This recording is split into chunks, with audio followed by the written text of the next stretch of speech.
everybody. How you doing? Relax. I'm here. It's all right. It's just I haven't paid my Spectrum bill in 3 years, and they finally caught on to it, and now I had to pay the whole thing. So, I had to come up with $3,600 and get the show back on the air. No, I'm kidding. Although Spectrum is kind of weird. Like, you'll have an outing at your house.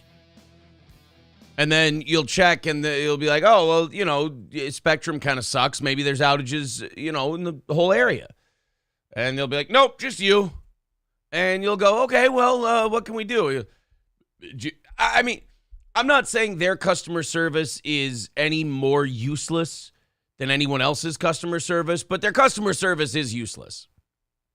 And they do this thing where they go like, oh, did you try, basically, there's no difference between Spectrum's customer service and talking to your buddy, because your buddy will be like, well, dude, did you try unplugging it and plugging it back in? And you'll be like, yeah, of course I did.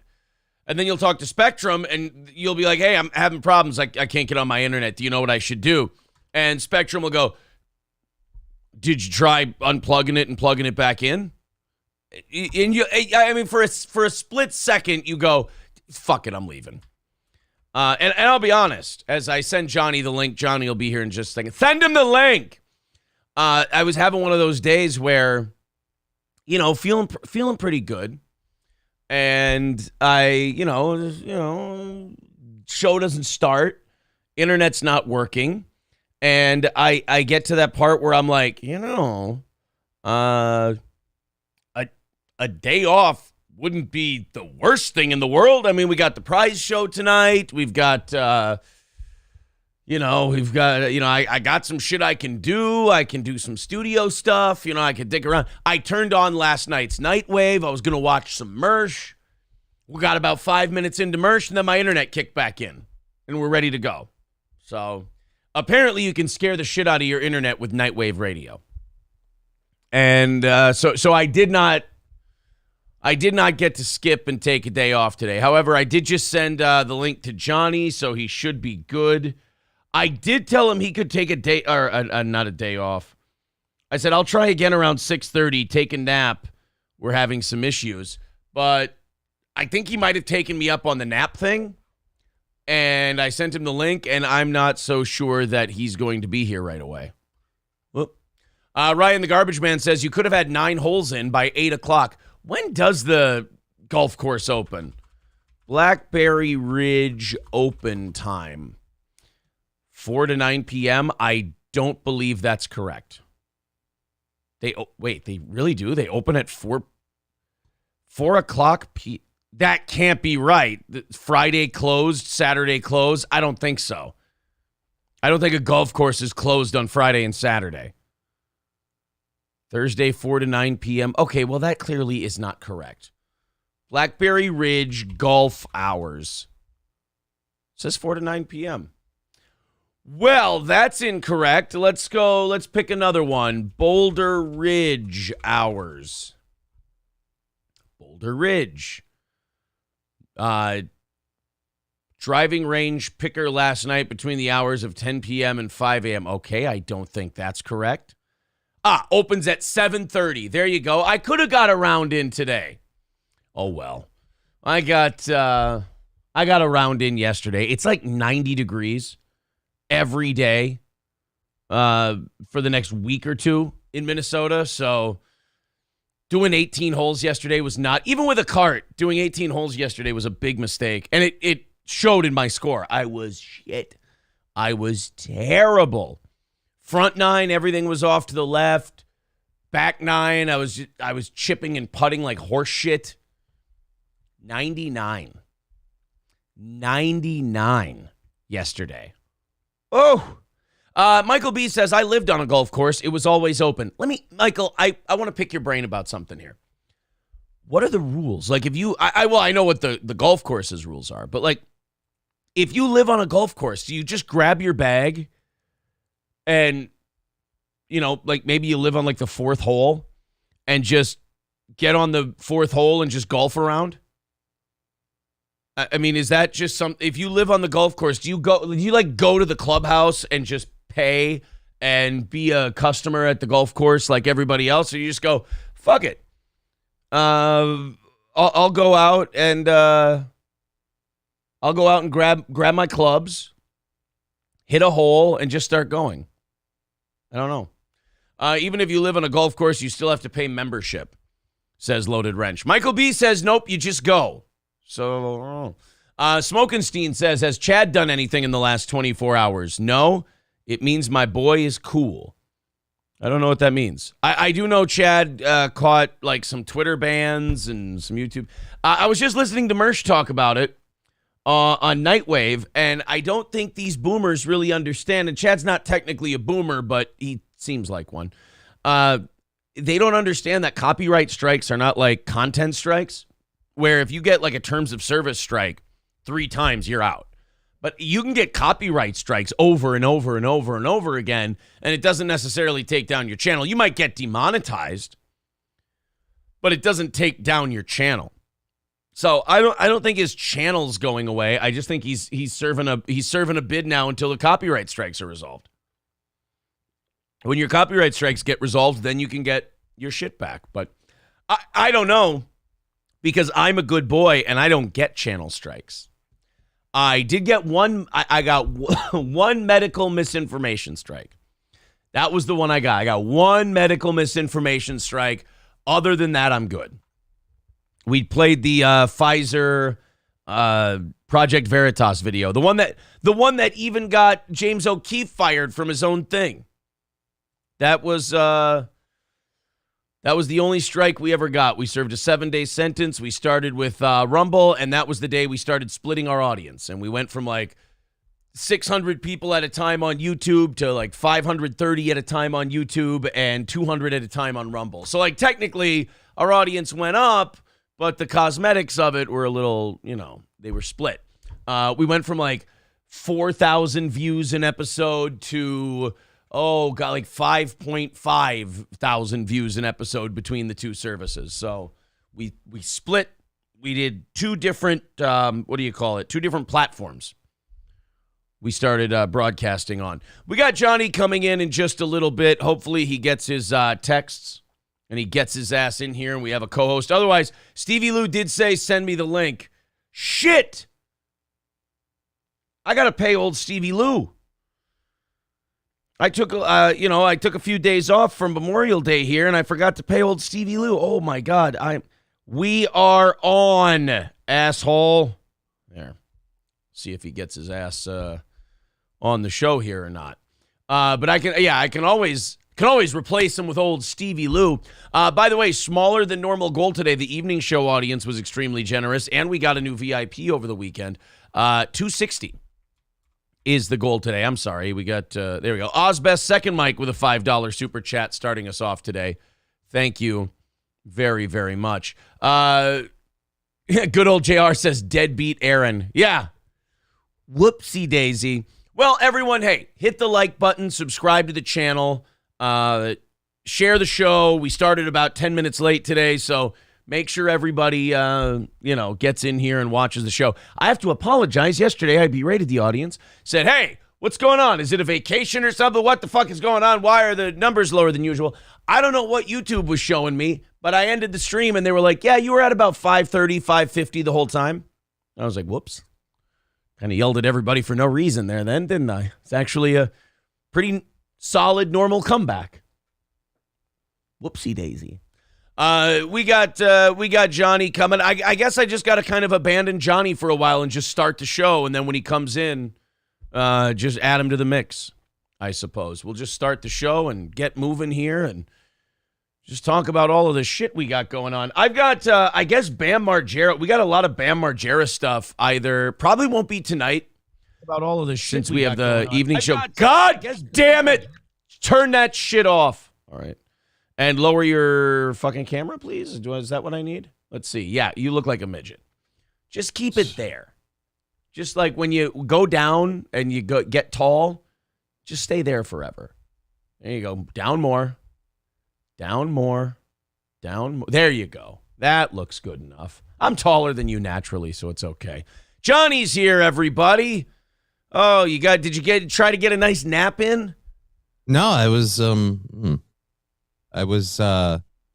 was pretty much busy playing with my computer, and then I saw your message, and you're like, you texted me, and I just literally stopped what I was doing and jumped over. Yeah, I was in that mode where I was like, ooh, a day off today. That sounds kind of fun. And then the internet started working. You're like, shit.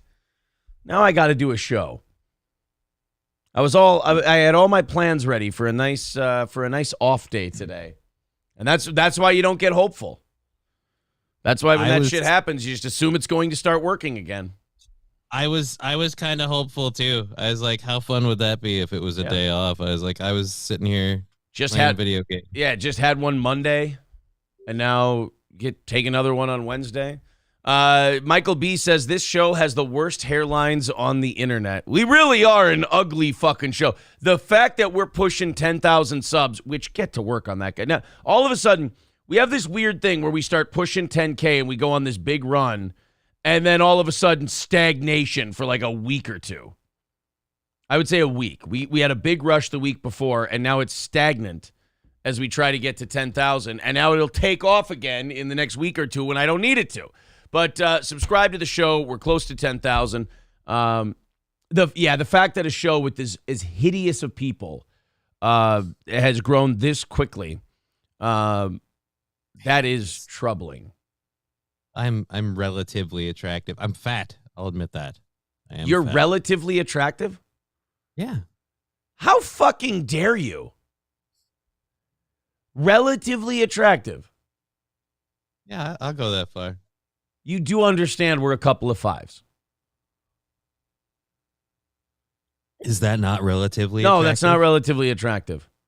We are, I would say that we are Midland.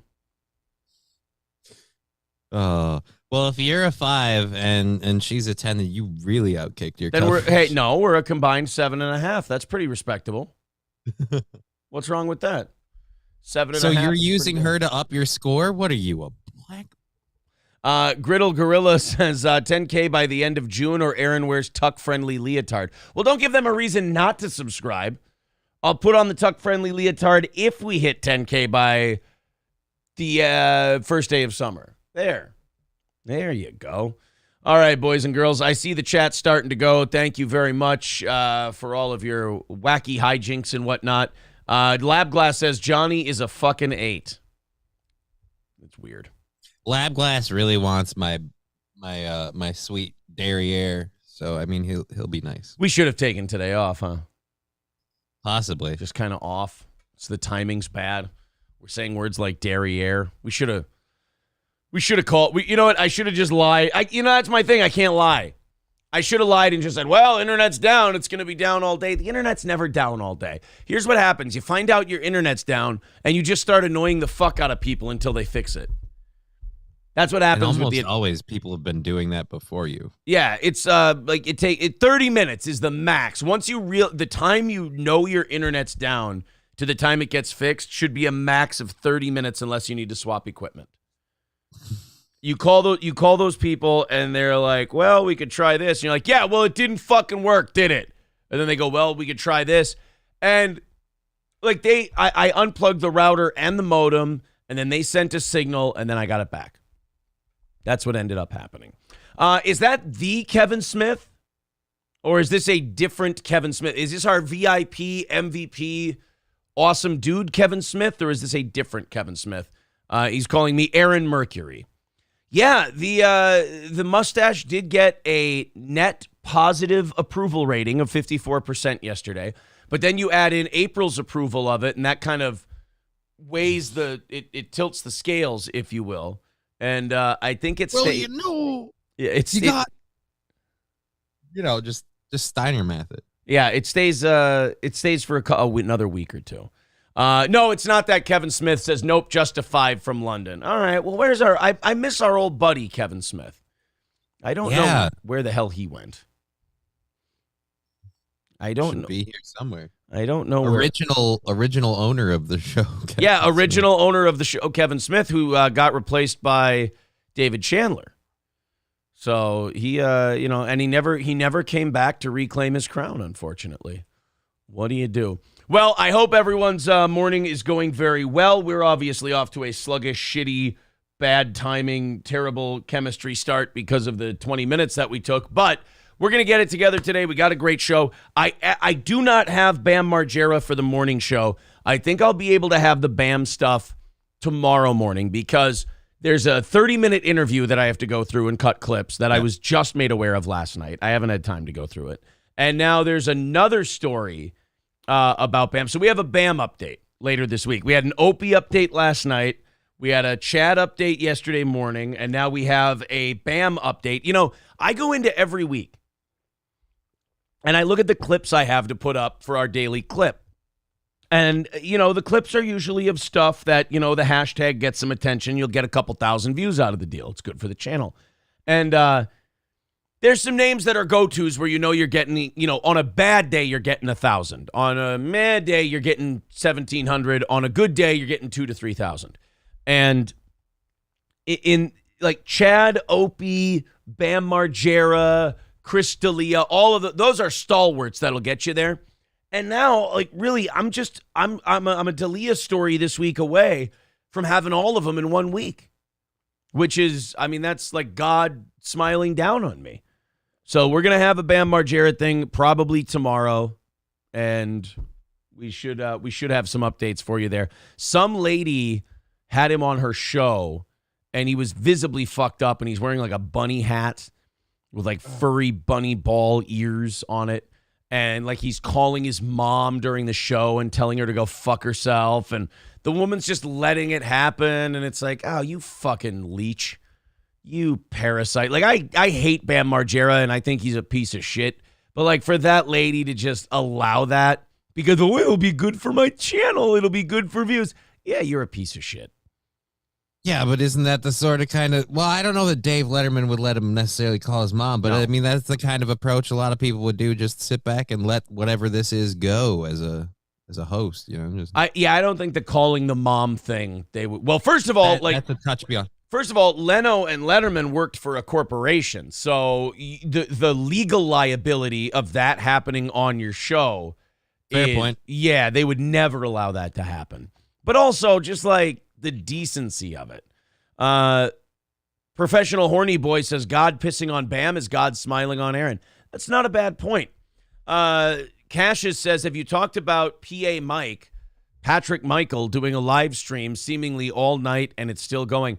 Yeah, if you guys don't know who Patrick Michael is, if you're a WATP fan, you know this guy, Patrick Michael. And he's shit-talked us a couple of times, but he's relatively harmless. He hates Carl. He and Carl get into it all the time, and Carl gets shit talks by Patrick Michael, and he'll play Patrick Michael stuff, and he'll shit on Patrick, and it's his whole big thing. And apparently, this guy's been live streaming since yesterday afternoon. It looks like he's playing Stephen Wright clips now. Well, because Dan, we all know what happens then. This is Patrick Michael. We all know what happens then. Yeah, see, I don't find Patrick Michael... We don't got to talk about it no more. Interesting. We can be about it, right? He has she's worth at least 90% until monetized. He has 664 subscribers, and there's 12 people watching. I don't really get off on Patrick Michael. That's kind of Carl's lolcow, and I'm not really... He's just so boring and just so... But, you know, I will say this about Patrick Michael, Patty C. Cups, as they call him, on WATP. He has an insane amount of confidence. You know those guys who you listen to and you're like, this guy fucking sucks. How does he even have the nerve to turn on a microphone and record himself? And he has all the confidence of a guy who's like a late night television host, but just none of the skills to go along with it. I mean, I kind of understand how that... I muted the whole pod. My bad. Oh. Go ahead. Nice. No, I'm just saying I kind of understand how that works a little bit because I have a little bit of that. I have a small growing channel and I have the audacity to be like, I'm going to continue doing this every day. Yeah, but you acknowledge, look, this is a small channel. This guy, right. This guy is like an authority on shit. This guy, he says something on comedy or anything like that, you can take it to the bank. He's not like fucking around and, just doing my little show. This guy, He's one of those guys where if you haven't figured him out yet and you haven't discovered him, you're the problem, not the way he performs. So I'll play a little bit more of this since somebody brought it up, but I will warn you right now, I have a very quick hook on Patrick Michael because I don't find him very interesting, even as a lol cow. And if I don't find him interesting, I start sweating because then I know the audience isn't finding him interesting either. I don't want to lose people, especially after we started late. No one is above the other. The cactus plays. He's trouble. He's trouble. Is this dude. audio only, or Yeah. It's just But you know staring what at I a like, television which with is very Stephen Wright funny. on it. It's just this. You know, none of this shit is funny. Who are we kidding? okay? No, Fucking go after Chico yourself. earlier, Stephen how Wright he is was funny. saying that Melton is doing a gimmick. What could the gimmick be? Does he have a cactus too, dude? I don't. Is he playing Stephen Wright clips? What's the gimmick, dude? Let me. Well, there you go. I mean, yeah, it's just kind of that. He just kind of meanders and wanders, and Smokenstein says he has all the confidence without the substance. That's pretty much it. Professional Horny Boy says, so he's Adonis Paul. No, Adonis is funny. He goes somewhere. He has Patrick, jokes. yeah, I never understood Patrick Michael's whole thing. Let's start today is this Georgia or Alabama? Georgia, okay. Let's start in Lowndes County, Georgia today, where there was some kind of traffic incident, some kind of wreck, and they needed a tow truck. And anytime you're stranded on the side of the road, you need a tow, you should be contacting All Care Towing at 320-253-5203. Our friends at All Care will pick you up in no time if you're in central Minnesota. If you're one of the OGs, you know that you use All Care Towing if you're having any kind of issue. You like that? Well, in Georgia, they had a traffic accident. Here comes the tow truck. And, if you have a tow truck and you have an accident, you're going to have traffic backups. And people are going to get really annoyed when they have traffic backups. People got places to go, and they're going to get frustrated when they can't get there. Important people. Yeah, one guy in Georgia decided to take matters into his own hands. Let's see how it worked out for him.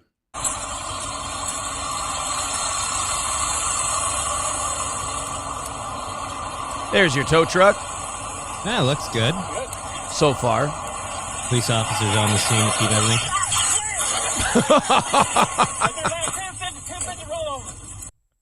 The Duke boys are at it again. Oh, they should have froze that right in the middle and went, and what in tarnation do you think got the Duke boys to get a squirrel up their nuts so quick that they went off a old Cooter's truck ramp?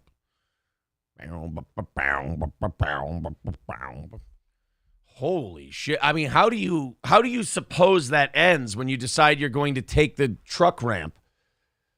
I mean, I don't think he decided he was going to. I think he just kind of went. I feel like at that point, because the brakes were screeching the whole time, he had to have gunned it because right, to get up the ramp and launch that far, you got to gun it. Otherwise, he just would have rolled right over the front of the truck. So he was going for it. He thought, you know what? This is the only chance I'm ever going to have to pull this shit. I gots to know. He had Did he to assume he was going to land it. I We're guess saying it could have just been a lady, and she's Yeah. like, I forgot where the brake was. could have been texting. No, you launch yourself off it and you think you're going to land. I mean, the movies all show that, all of these cars, they land just perfectly. They can all absorb the shock of falling from that height. And the car's going to stay perfectly straight while you're in midair, and you're just going to come to a nice landing. It's just going to have one little bounce as it lands, Yeah. And That's all it is. I mean, you go over just one small pothole and all of your fillings fall out. I don't know how these people would think coming down from 30 feet in the air is going to work, but, at least she's one of the people who knows how it works. She's actually found out, whereas the rest of us just never dared to live.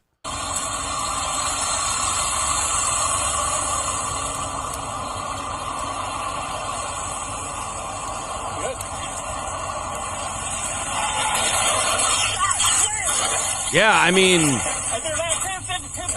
I don't think those were brakes. I think that was them entering, getting onto the ramp. yeah, 'cause I just, what the heck? It just, why would you go that fast and pump it up for the? I thought, no, it looked like they were trying to swerve to get around. Okay, well, here, let's look one more time. Yeah, no, that's brakes, and they tried to swerve. They were going too fast because they gunned it around to get past, and they realized they couldn't fit brakes to and then up and over. Well, you fucking. I watched this thing like 3 or 4 times yesterday too, so I've been watching it a lot. I think for what happened there, he nailed the brakes and then went up anyway. Rebel the Uncanny says, damn, that was awesome if they lived and got to tell the story. Yeah, I mean, I'd love to talk to that person when the jaw wiring comes out. I'd love to talk to the car they landed on. Yeah. Dead Jester says, you get a spinal injury, and you get a spinal injury, and you get a spinal injury. Everybody gets a spinal injury. Oh, that's nice. Granny Loves Anal says, them boys better learn to fly or start flapping their arms. Just a good old boys. No brakes, all gas, distracted driver, I'm guessing. Yeah, or like Johnny said, they were trying to get around somebody and they just plumb ran out of room. Why didn't anyone put the Dukes of Hazzard horn in there yet? Yeah, why hasn't somebody, done the obvious? Twisted F and Joker says the magic to flying a vehicle all lies in the yeehaw. Oh, you have to yell yeehaw or it doesn't work. That's exactly what happens. They got confused in the moment and yelled yippee-ki-yay, motherfucker. And we're like, no, that's Die Hard, and that's only acceptable on Christmas, and that's not with jumping cars. Yeah, totally different. Mick KM says they swerved, which is why they didn't land it. It became twisted midair. Yeah, what are you, a fucking amateur? You got to take that thing straight on. You got to lean in like the Titanic should have done to that iceberg. Just roll right through it. It's the swerving that gets you. Loaded Wrench says the tow truck might get him, but the law never will. That was more Coy and Vance rather than Bo and Luke, says Ryan the Garbage Man. Oh, there's a deep cut. Nice work, buddy. Well, that was just how I wanted to start the show today. A little daredevil action for you. We got a lot of stuff to talk about today, a lot of news. I think you can tell we're still a little awkward from starting 10 or 15 minutes early or 10 or 15 minutes late today. Just kind of an awkward day for the show. 260 away from today's goal, so we're already inside at 300. That's nice. Hit the like button and hit subscribe and hit share and get our numbers up there today. That's the other thing I worry about in the back of my head being a stats guy is, oh shit, how many people came on and in that 10 minutes decided to tap out and go do something else for the day? That's the problem with broadcasting. There's always something else people can be doing if you're not there on time.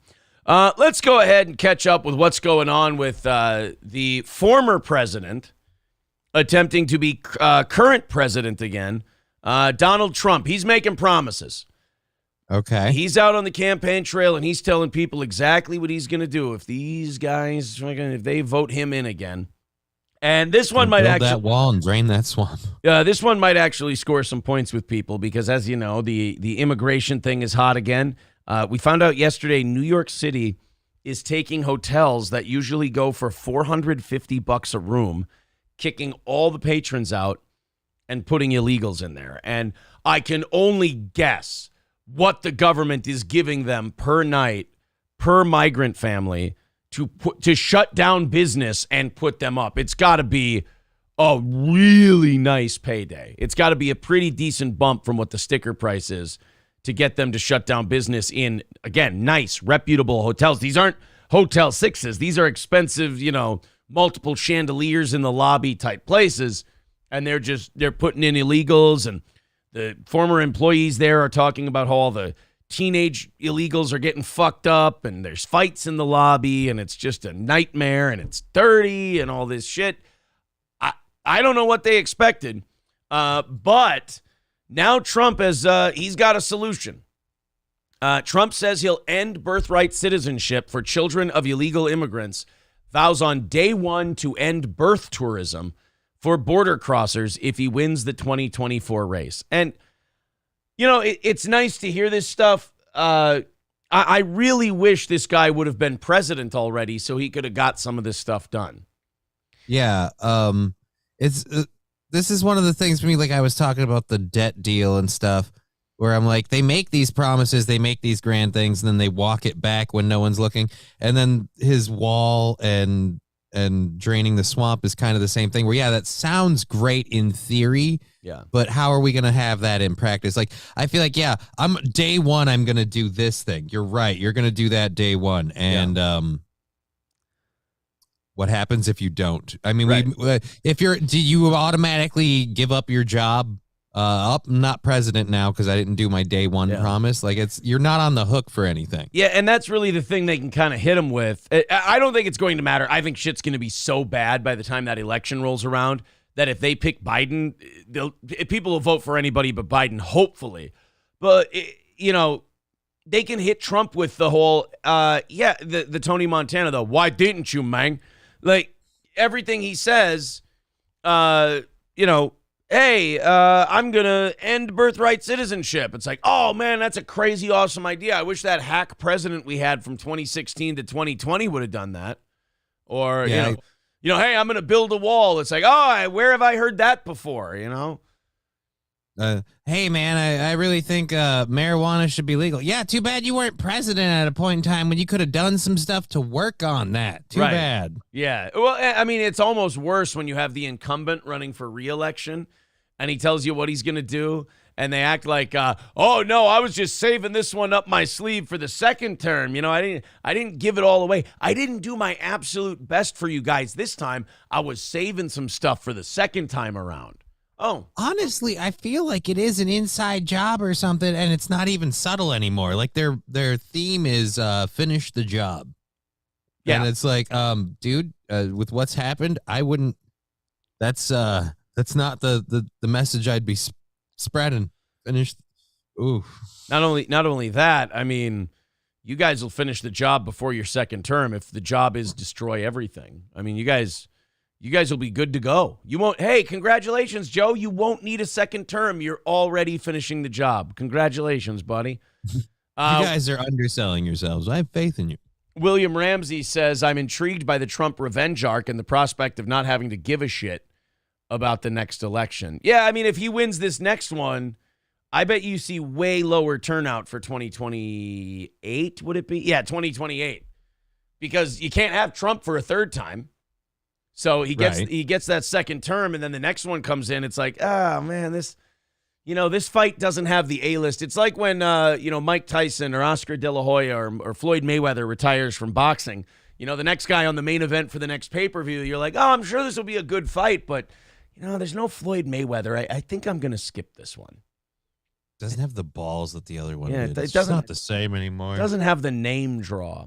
BJ says, unfortunately, Trump doesn't rule by fiat like a king. Republican funds come from big corporations that need the cheap labor, and Dems need the vote. Well, I mean, that's not to say he didn't do anything. I mean, during his administration, illegal immigration went down to its record low levels. I mean, it is that's what's so funny about the way things are now. Even in New York City, it's they act like this thing is happening to them by accident. It's like, guys, we've watched you fix this problem before, and now you're having the problem again. The solution doesn't lie in some Dead Sea Scroll or some ancient text that you misplaced somewhere. It was literally the 90s and 2000s that New York had seen record low crime levels. You know how to do this, you just don't want to, and that's the gross part. With immigration. The Biden administration knows how to do this. They inherited record low illegal immigration. They know how to solve the problem. They don't want to. They don't want to do it that way because BJ or whoever it was in the chat said, they're both taking money from big corporations who need the cheap labor. So they don't want to see these make it more difficult for illegal immigrants to get in here because then the corporations can't exploit the cheap labor. Donald Trump has $9 billion of his own money. He doesn't need contributions from large corporations. And the other thing is too, as someone who has a family members in the military, and I've been on social programs and stuff, it's weird to be seeing the government being like, hey, these illegal immigrants that have literally never contributed anything in taxes or anything like that, we're going to buy out 5-star hotels for them. Right. And put them up in just top of the line lodging. We're gonna tell weddings that have been planning and reserving and paying for this shit for like a year, go yourselves. Yeah. We've got a family from Ecuador and they need a bed.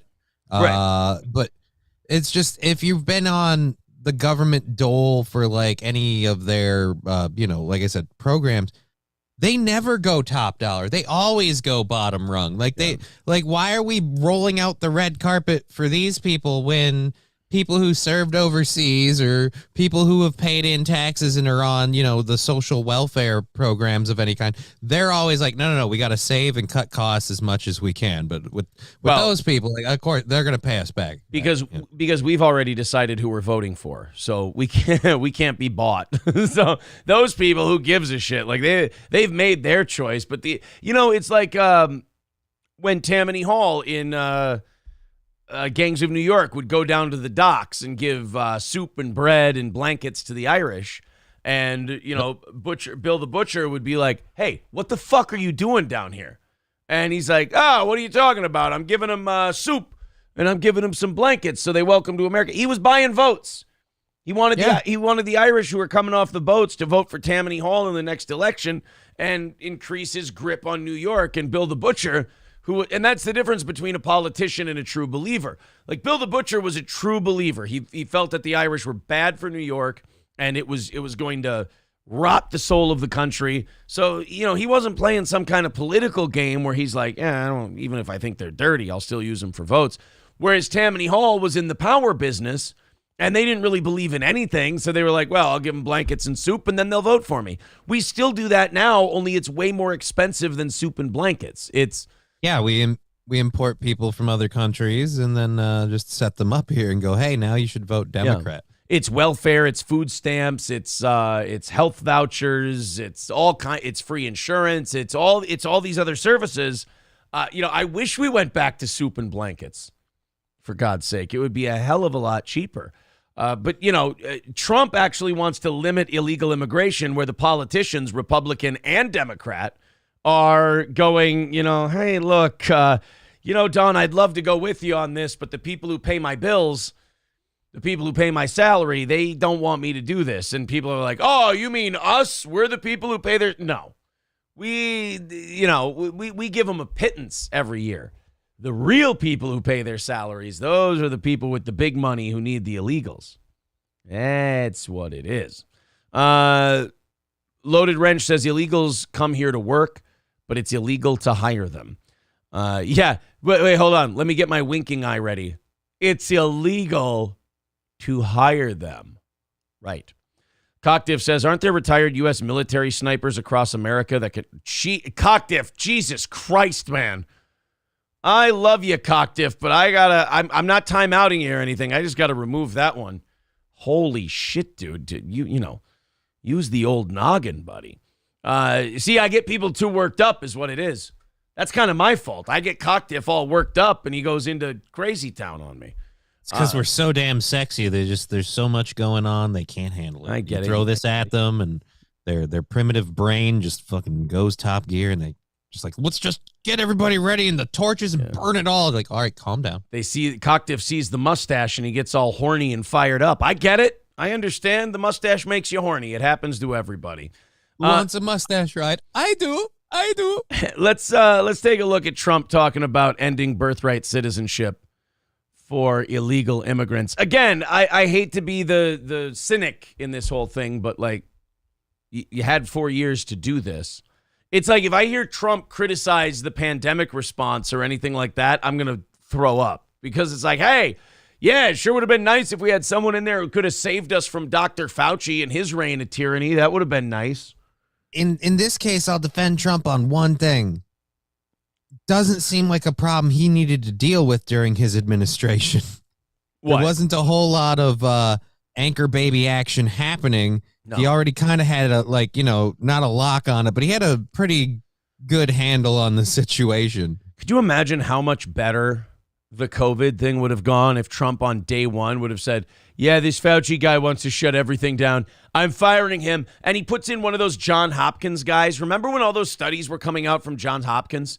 And they were like, yeah, locking shit down and locking everyone in their house doesn't actually slow the spread. And what it does slow the spread by, it's very nominal. And what we should be doing is looking at targeted lockdowns of elderly people and infirmed people. And, if you're going to do lockdowns at all, that's who you should be encouraging to not go out for a while. And even then, it's not that effective because people congregate and they go visit each other, and you can't really stop people from doing that. Like, you had all those Johns Hopkins studies coming out. Those were the ones we all read in the first days of the pandemic, and we were like, why are we shutting shit down? Stop it.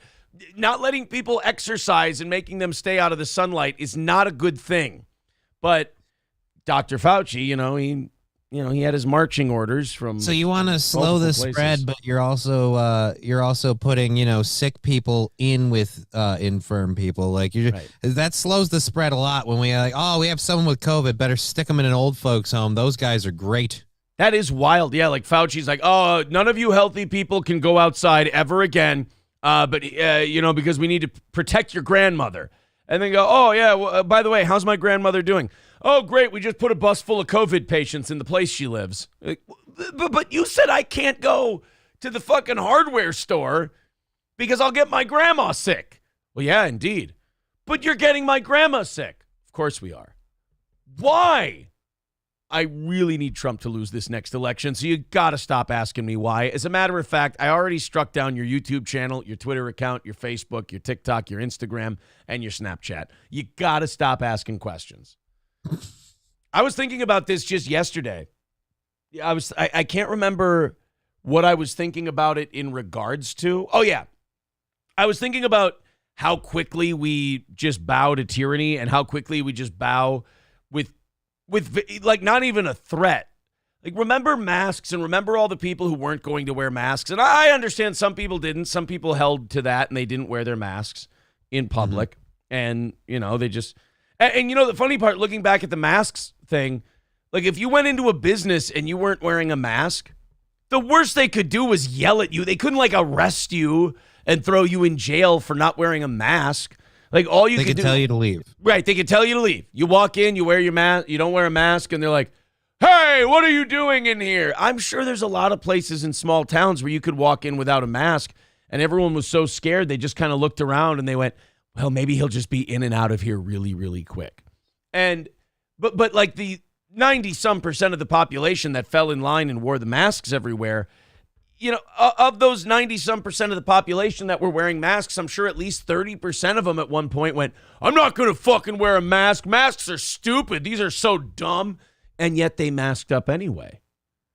So it is really incredible how, just the threat of a hard pinch or social discomfort, we'll throw shit on our face, we'll adhere to new rules. And then as soon as they snap their fingers and go, "Oh, by the way, you don't have to do this anymore," we'll take them off and celebrate and go, yay, even though none of the facts changed, none of the data changed. They just went, "We were fucking with you this time, we're fucking with you again, put it on, take it off, put it on, take it off." I mean, it is... Hey, but we've only made it such a big part of the culture that it's never questioned now for people running around wearing masks, which makes it, really difficult for criminals and people with ill, intentions to go into a business and hide their identity while they do what they're doing. Right. Yeah, it was just, so I don't know, you can blame the politicians all you want, but I don't know, the people are no prize either. Let's watch Donald Trump talk about his birthright citizenship deal with illegal immigration here. I wonder if we're going to have, I was going to say, we got to have an ad first. It's like a 3-minute and 29-second clip. So I'm sure they're going to throw us, and it's Trump, so a lot of people are going to watch it, so you got to throw your commercial in there if you're Xfinity. All right, here we go. Joe Biden has launched an illegal foreign invasion of our country, allowing a record number of illegal aliens to storm across our borders. From all over the world they came. Under Biden's current policies, even though these millions of illegal border crossers have entered the country unlawfully, all of their future children will become automatic U.S. citizens. Can you imagine? They'll be eligible for welfare, taxpayer-funded health care, the right to vote, chain migration, and countless other government benefits. Yeah, that's the other thing is people forget about chain migration, where they can sponsor someone else coming here. And they can bring them over. And they get, I mean, I'm waiting to make fun of him. I'm waiting for it to do that. Okay, folks, this is what we're going to do. But, so far he hasn't made a point that isn't solid yet. Yeah, he's bringing up an actual problem that, I keep telling people and stuff too. Everyone's like, "Oh, you're so mean. You should be more understanding." Immigrants. Like, no. I'm someone who needs welfare and social service programs, at least partially.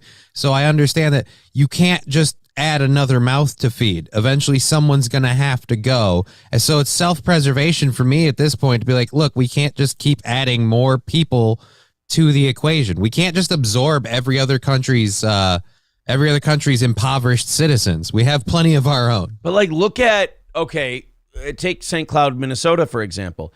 Look at Amazon distribution fulfillment centers. Look at Coleman and all these companies in town. And what's the bus company? Trobex? No, what's the one that makes the buses? Oh God, why can't I remember their name? Yeah, the one that Kamala came out to. Yeah, what the fuck is the... anyway, people know what it is. The bus company.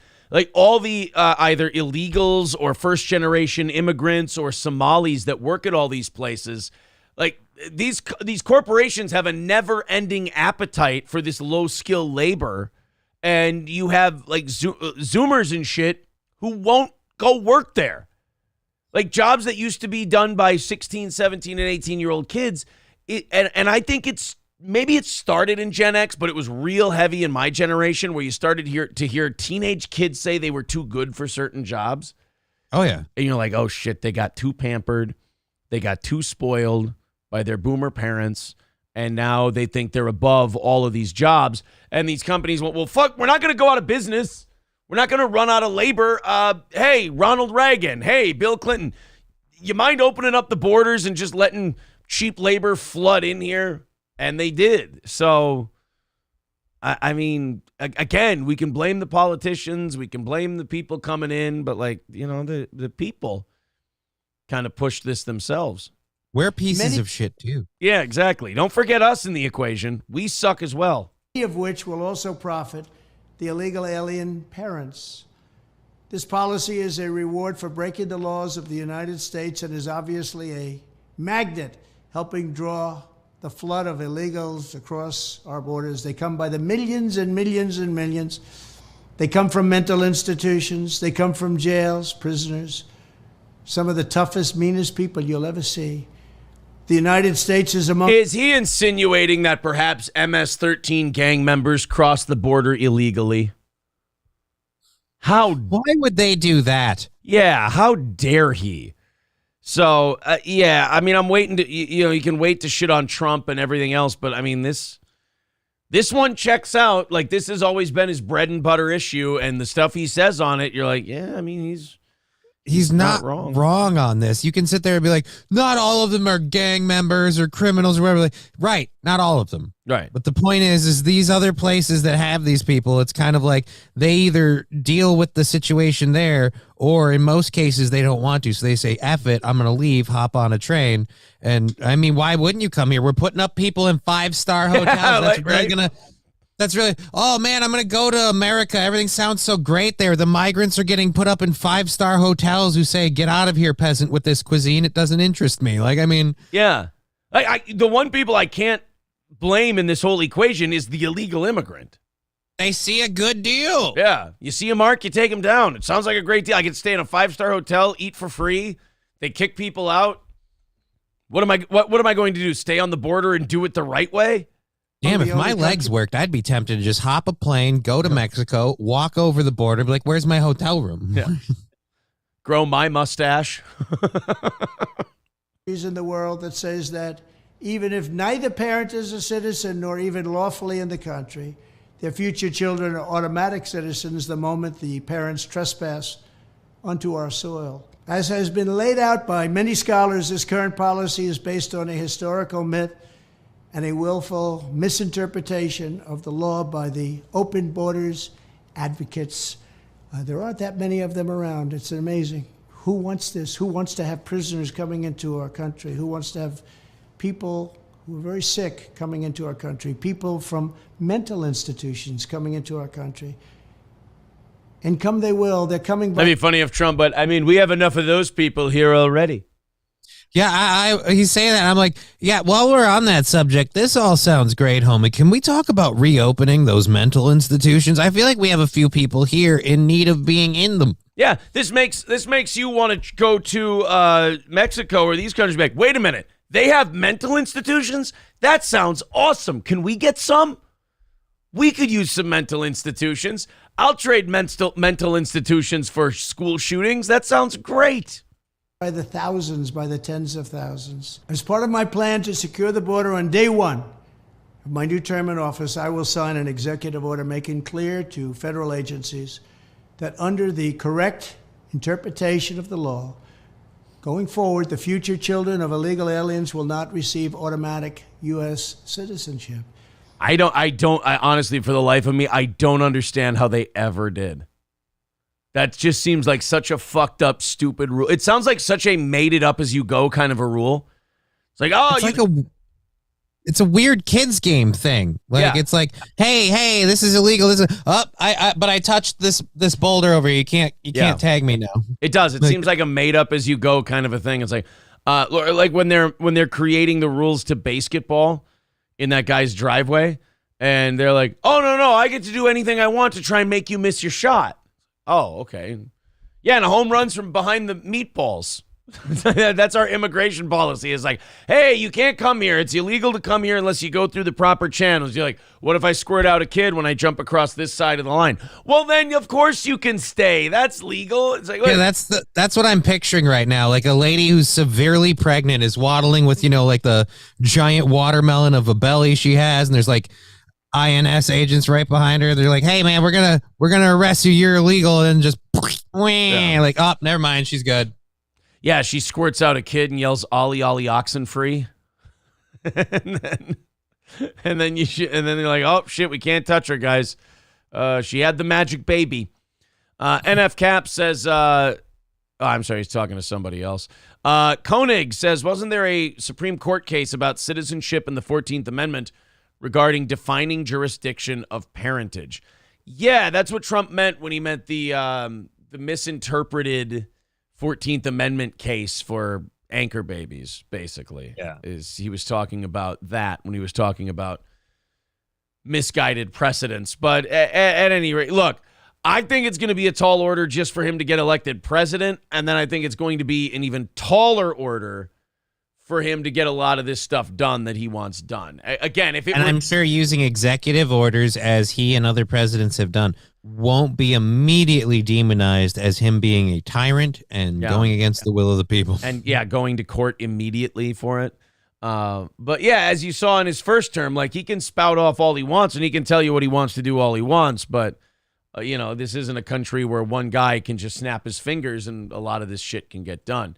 If it were, we would have, even less effective leadership. If this whole time all it took was a snap of the fingers and they couldn't do it. Holy shit. I actually, you know what? I don't agree with Trump on this. I say let the anchor babies stay. Oh, let them stay. The parents, we're going to send you back home, but thanks for the kid. Yeah, see, maybe that's how you could do it, is you could go, okay, yeah, your kid's a citizen, sure, but you're still an illegal alien. Yeah, you're still here illegally, so you got to go. The kid can stay. If you'd like to take your child with you, you're fully welcome to. If you want to abandon your child here, you can do that, and social services will have to take them. But I don't. But you got to get the fuck out of here. Michael B says Trump had both houses for 2 years. Yeah, I mean that. I don't cut Trump slack on him not getting shit done, on not getting the wall done, on not getting Obamacare repealed. And people say, oh, well, McCain did that out of spite to fuck with him. Say, okay, but isn't that part of leadership, is like getting people on your side and not burning bridges of people you might need? That was kind of his failure. Clinton was a huge piece of shit, and like the party hated him, but they didn't, or the Republican Party hated him, but they didn't like fight him all the time. They didn't stonewall him. He managed to work with them to get some stuff done. Well, Clinton did this funny thing. Clinton was really good at this. What Clinton was good at was like gaslighting his opponents and his allies so that he could cozy up to the American people. He called it triangulation. So you'd have the Democrats over here on this side saying stuff that the Americans half liked and half didn't. And then you had the Republicans over on this side saying shit that people half liked and half didn't.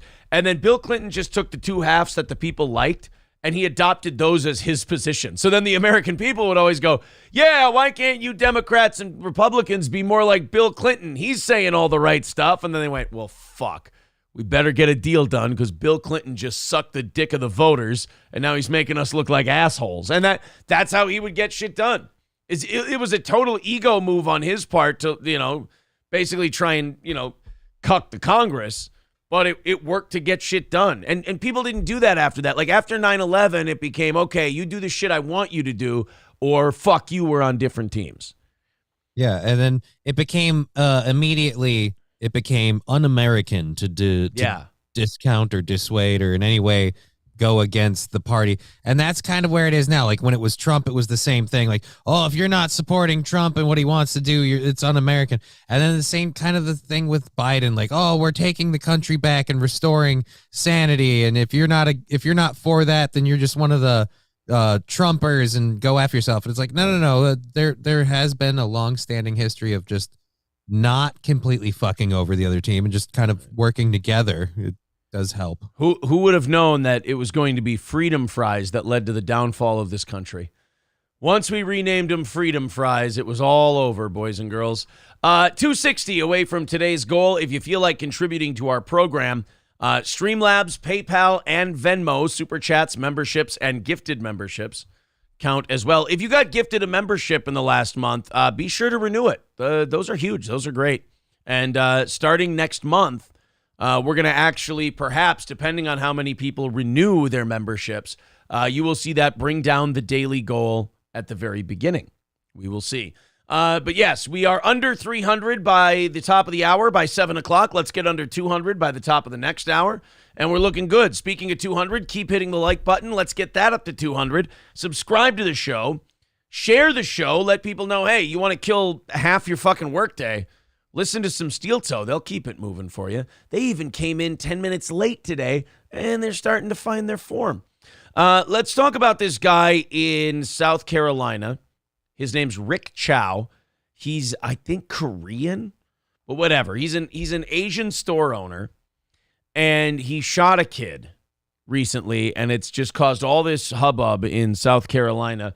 People talking about, self-defense versus, aggressively pursuing and all this other stuff. And then there's a racial element to it. You had the Asian guy shooting the black guy. So I believe this was in Bizarro County, South Carolina. So in other words, he was balancing the scales. Yeah, he's got a long way to go, my friend. A long way. That was like one of the funniest things about COVID is when the news, because they were trying to hang anything on Trump they could. And right. Trump would call it, what was it, the Kung flu or the China virus or whatever. And then the news was like, oh, and this is leading to an increased attack on Asian people and stop Asian hate and all this. All these, MAGA people are beating up Asian people in the street. And then we started seeing the surveillance footage of these attacks on Asian people. And wouldn't you know it, once we started seeing the surveillance footage, you didn't hear a lot about hashtag Stop Asian Hate. And you didn't see a lot of news stories covering it anymore. Yeah, it's weird when the MAGA people appeared awfully Jesse Smollett MAGA-like. Yeah. It was like, hey, wait a minute. That doesn't... Look, I know MAGA when I see it. That don't look and smell right. Yeah. I mean, I really needed this to be a different kind of person. Now this story doesn't have the same zip that it used to. Need Trump says, smash that like button, only 126. Well, that's not far off the pace. By the end of the first hour, we like to be at 150, and we started 10 minutes late. So it's 10 minutes past the top of the hour. 24 more people hit the like button. We get to 150. We're doing it today. Thanks, guys. Appreciate it. And tell your friends. All right, so Rick Chow shoots a 14-year-old kid. Now, this is a trickier story to me, and I haven't really leaned in. I haven't watched this whole thing. But, like, to me, I believe they said the 14-year-old was armed, and then Chow felt that he was a threat to his store. I think where this story kind of goes off the rails is I think this Chow guy chased him and then shot him. Uh-oh. Yeah, so now they're talking about potential bail for him, and he's facing charges. Let's get caught up on this story on this South Carolina. I believe it was And convenience I'm sure he's store. just an honor roll student that was misconstrued and in the wrong place at the wrong time. He was a gentle giant who was cleaning up his act. We're now going to check in with News 19's Sam Perez, who has more on the bond hearing for 58-year-old Rick Chow, the gas station owner who is now facing a murder charge, and the death of 14-year-old Cyrus Carmack Belton. Sam. Darcy, Andrea, I'm outside of the Richland County Sheriff's Department where Sheriff Leon Lott just gave that update. Now, according to deputies, this all came after the 14-year-old Cyrus Carmack Belton was chased out of a gas station and shot by the owner, Rick Chow. See, that's where they might get this guy. Is Yeah, once if he's out of the gas station, I'm sorry, man. you can't just Let it go. You can't just run a guy down in the parking lot and shoot him. That's not like, even if he stole a Snickers bar, or like, you know, some fuel additives or something from that one lane that they always have in the gas station.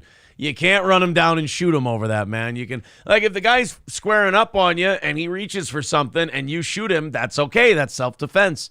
But the minute you start chasing him out the door, that's going to be a problem. Today, Chow went in front of a magistrate judge for his first court appearance. No recorded audio was allowed in the courtroom during the hearing at the Richland County Jail, which lasted less than 10 minutes. Chow and his attorney had no comment. Cyrus's family was in the courtroom, along with the victim advocate and representative from the family's attorney's office. The family also chose not to comment, but members of the community who live near the gas station are speaking up. I'm just heartbroken with the whole situation. Like, I really and truly am. This is devastating. Leroy Hall lives near where Carmack Belton was shot. Overnight, law enforcement... Oh my God.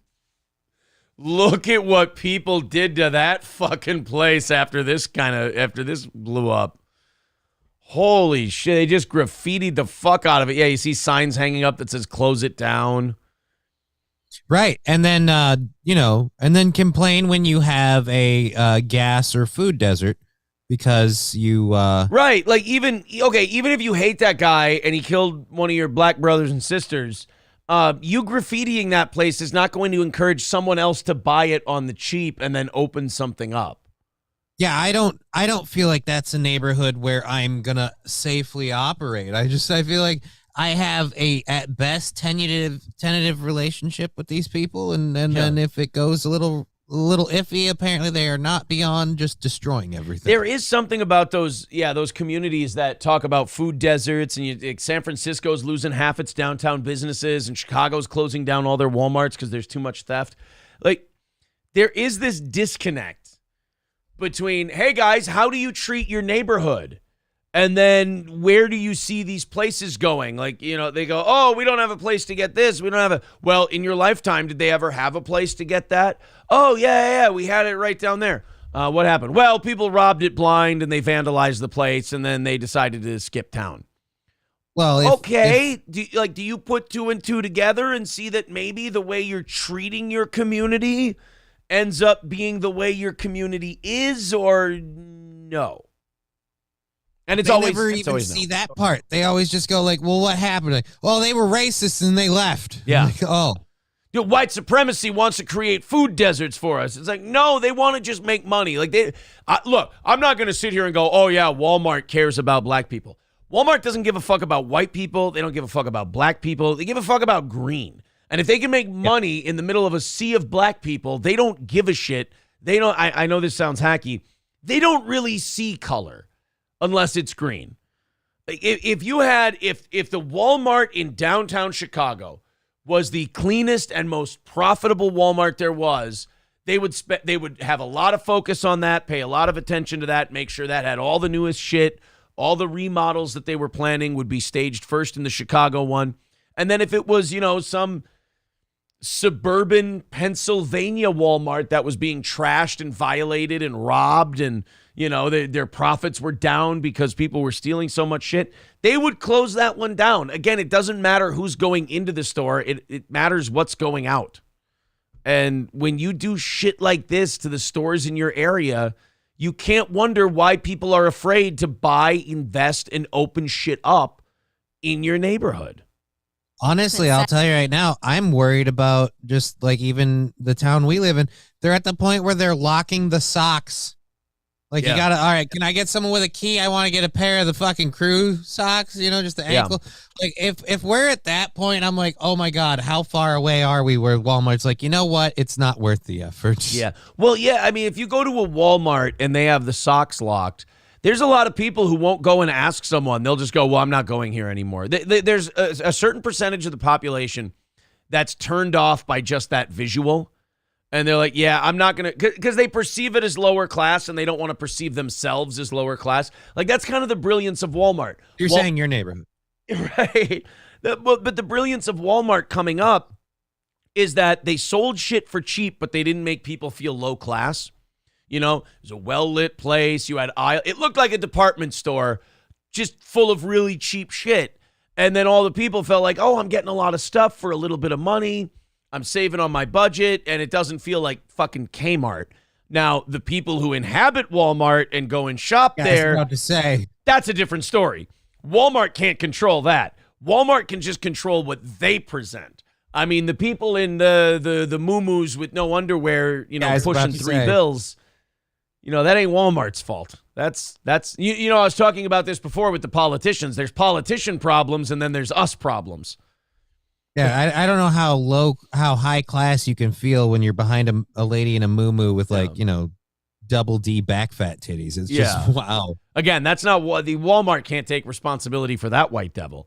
But if people see the socks under a lock and key, they'll go somewhere else because they don't want to be associated with a place like that. Sorry.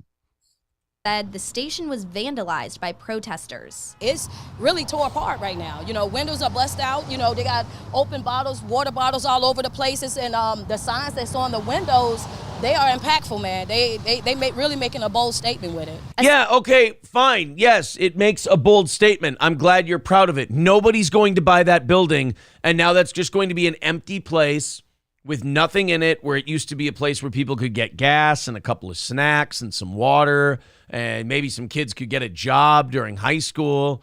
Now it's just going to be shut down, and you're going to wonder why there's no gas stations.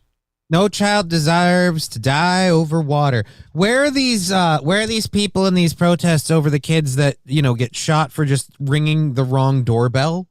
Like, I mean, out of everything, no kid deserves to die over water. Why can't you say the word should be why can't you say the word deserves? I don't know. No kid deserves to die over water. There you go. There you nailed it. The first couple times you're like, deserves. You were like Hillary Clinton. I ain't been a long ways tired. I am a long ways tired. Yeah. But yeah, no kid deserves to die over water. That's a fair statement. But what kind of kid are you raising that they're stealing water? I don't mean to brag, but don't we have pretty trustable water on the public access level? Well, they're saying like he had water at the gas station and that's what he got shot over. But like, I want to see the no child deserves to die over sneakers, or no child deserves to, now I'm doing it. Now it's contagious. No child deserves to die over, the clothing they wear or anything like that. Like whenever it's, here we go. This is the compound media rubbing off on me. But like whenever someone in the black community gets shot by someone outside the black community, it's a fucking travesty. We're victimized. It's Jim Crow all over again, so on and so forth. But when they do it to each other in fucking astonishing numbers, nobody says a word. It's almost like the message these communities are sending is, hey, only we can kill each other. That's totally fine. We're not going to talk about that. But if one of you kills one of us, then we're going to raise holy hell. We're going to and please find me the logic in vandalizing your own community and vandalizing your own stores. But like if you whack people in record numbers, nobody says a word.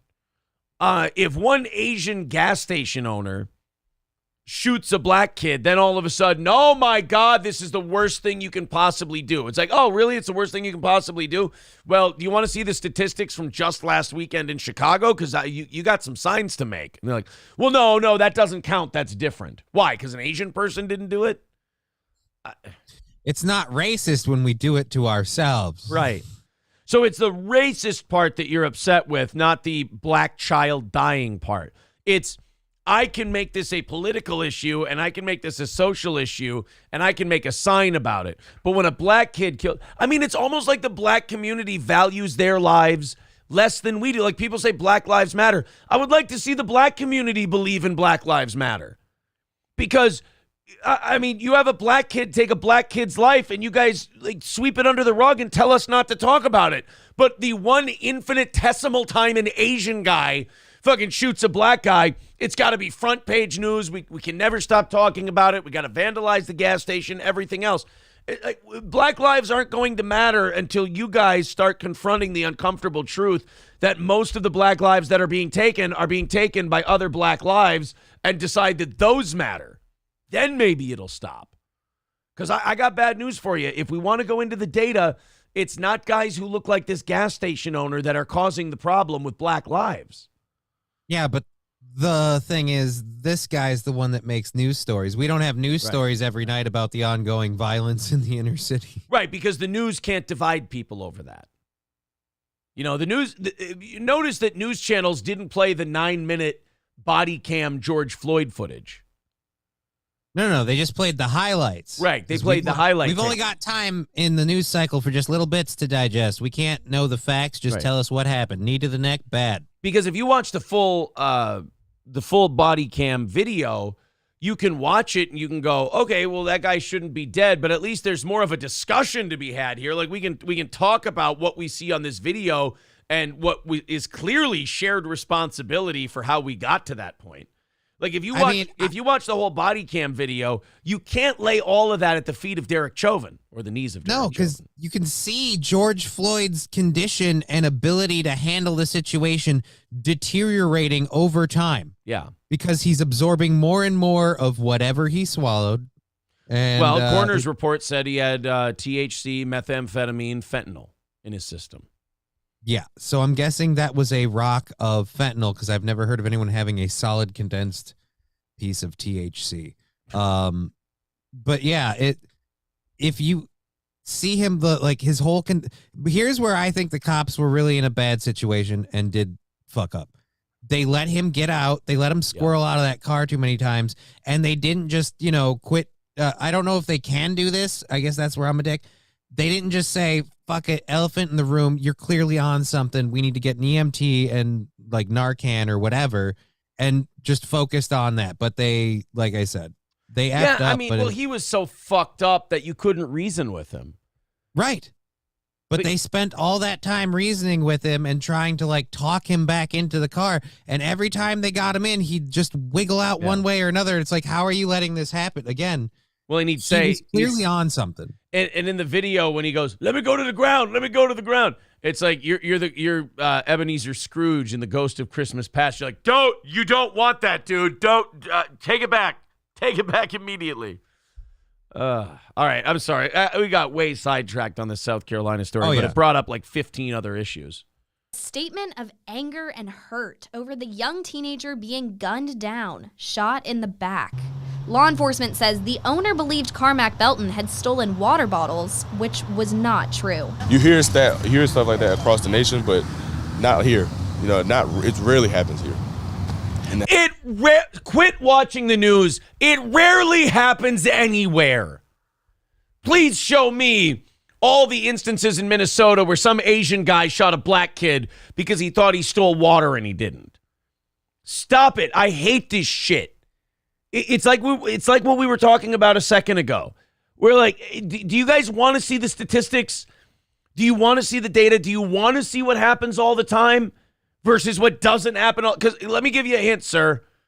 And no disrespect, I know you've been brainwashed and all that shit, but like you're kind of responsible for that too because you got to be smarter. But sir, if I showed you some data, I'm pretty sure your fucking head would spin. It ain't a lot of Asians shooting black kids that's causing these deaths and these murders. And I got more news for you, sir. It ain't white cops either. I mean, if you want to see if you want to solve the overwhelming number of these murders and make sure that Black Lives Matter, you have to confront black people shooting and killing black people in the inner city. But Johnny, it's harder to demonize that guy. It's harder to demonize the shooter in that case. Yeah, because then, who's the misunderstood victim? Because that's always the way it is. Right. Like, even in this one, apparently the guy didn't take any water. Like, if he didn't steal anything or anything like that, he absolutely doesn't deserve to die. But, again, the whole thing with this of like, oh, let's burn down the store. The guy that did what he did, he's going through the justice system. Can we wait and see what happens before we resort to violence, graffiti, breaking and smashing stuff? Like, that's just it. They go like, oh, we want no justice, no peace. It's like he's going through the justice part right now. They arrested the guy. They're holding him without bail until trial. Like, there's the justice part is working. They didn't even hold him. If they're like, we're not even going to do a trial or whatever, and then you want to like vandalize the store, I still don't agree with it, but at least I understand. Right. I get it. You want to do something. You feel like nothing was done. You want to make a statement. Okay, fine. But with the case of this, it's like, I don't even think even if he gets through this trial and doesn't get held seriously accountable, I don't think he's staying in town. I don't think he's keeping the store open. No, you know, like, again, and like you said, no one's gonna buy that store now with the way it's been vandalized and everything else. It's just, you guys are biting yourselves in the ass. You're cutting your nose off to spite your face. Right. To have it so close is even more frustrating. Andrew McLean lives near the station and tells me he's frustrated with another instance of gun violence affecting a young black man. I love to see the support for Cyrus, and I understand people are angry, but it could have been a lot worse than that. With other residents like... Again, get more, like, I want to encourage these people to keep talking. Okay, continue. Yeah, I want to see shootings like this of young black men stop. Continue. So what should we be on the lookout for? Guys who look like this Richard Chow guy, or guys who look like Cyrus? Like, who do we have to be looking out for if we want to see this senseless shooting of young black men end? We got to stop. We got to start watching for when these gas stations start sneaking into inner cities. No. The gas station doesn't go anywhere, right? Like, that is a very condensed. Like, I understand the outrage, but also understand the situation. That guy is not. He's not pursuing people randomly. Like, he's not putting on a mask at night. Yeah. Like Jackson, who says he thinks there's a more effective way of dealing with the tragedy. There are other ways to get things done. Once you do stuff like this, it affects other people too. It affects everybody else too. So I think the more... Whatever, guy visiting from the suburbs. I love how people like... The woman who had like the stocking on her head was like, yo, he's fucked up, yo. And the guy who's like, the guy who makes sense is the guy they'll never listen to. He's like, well, actually, vandalizing your own community is not productive toward honoring the life of someone who is lost. There's a lot of socioeconomic issues at play here that we need to be addressed inside of this community. And get out of here, you four-eyed nerd. I was trying to tag the fucking gas pump, B. Productive way is let the courts handle it. But by the way, notice how quickly the news cuts that guy off. How long do they let the other people talk?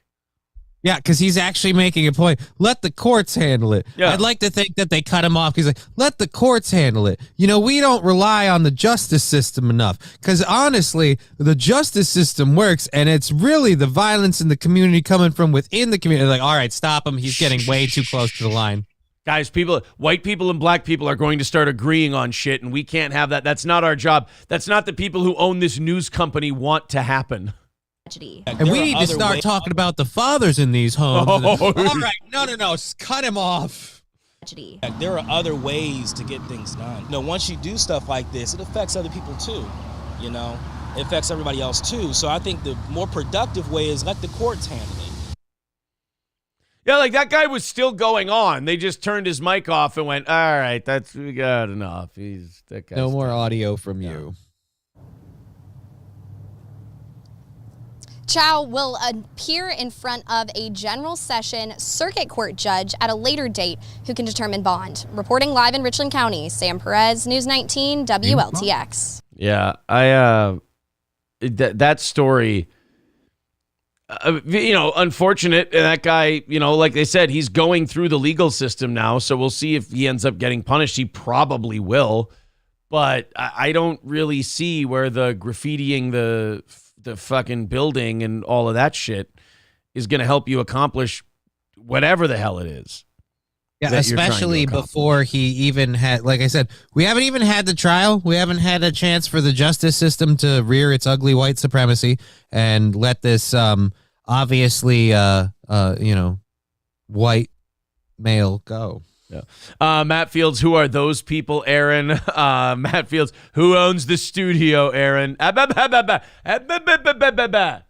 Am I losing my ability to be subtle? Did it come through in just me saying the people who own the news station don't want him talking like that? I got to get my mojo back. Jesus. $260 away from today's goal, boys and girls. We are at the bottom of the hour. By the top of the hour, let's get to under 200. We started today at like 265. So we started with a real small goal today. Let's see if we can knock that out. And then that's probably the last full goal. Well, it wasn't even full. We were way ahead today. This is the last one until Friday because tonight's the prize show, so we're not going to have one there. And then whatever we have Thursday after the prize show is usually very, very small. So if you feel like chipping in, it won't take us much to get there today. All right, king of all diffs, we got it. Hold on. Let me do my own tower. There we go. There you are. I just wanted to make sure, my cover stays intact. How's that? 260 away from today's goal. King of all diffs liked that one. Good. Hit like, hit subscribe, become a big part of the show. Share with your friends and tell them that the show is great and they will enjoy themselves. Johnny, do you want to play Who Done It? Yes. Do you want me to play a crime and you get to decide maybe who might be responsible? Dude, I love CSI and shit. Let's do this. All right, let's. Johnny gets to play Law and Order And known SVU as Red. on this one. Let's. Dun, dun. Oh, this one's already off to a bad start. Uh-oh. This is a murder, Johnny. You're going to have to solve a murder in this next case. I will give you a hint. In the news story, they have the make and the model of the car. And I believe they have the license plate of the car. But in the text of the news story I read yesterday, they do not have a description of the people they want. Okay. They do not list the description of what the people look like. They have their clothing in there, what they're wearing for clothing, but they do not have any physical characteristics described. So they don't know what these people actually look like, just what they're wearing. No. They know what the people look like. Oh. I said in the description, they didn't include...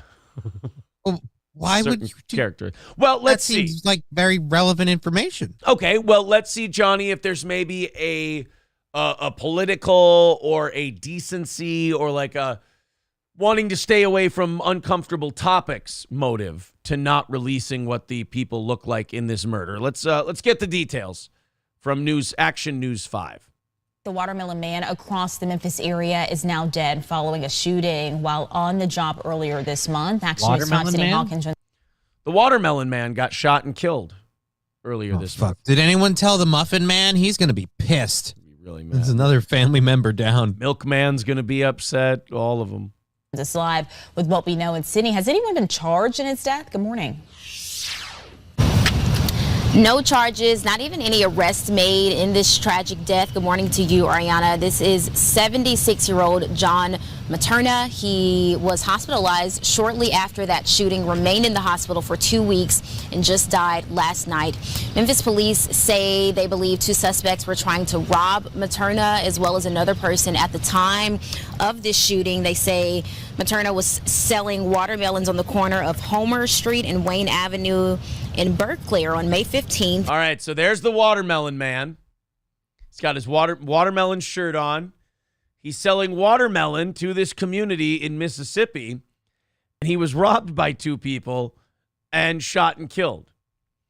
So far, the news network does not seem to have any sense of irony in this story, as both of the reporters on the story so far have been, well, as you can see.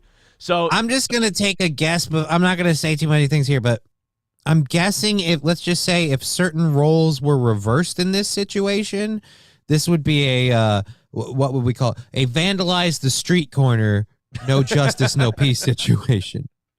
He comes into your community, he sells you a food you love, and you force him to pay with his life.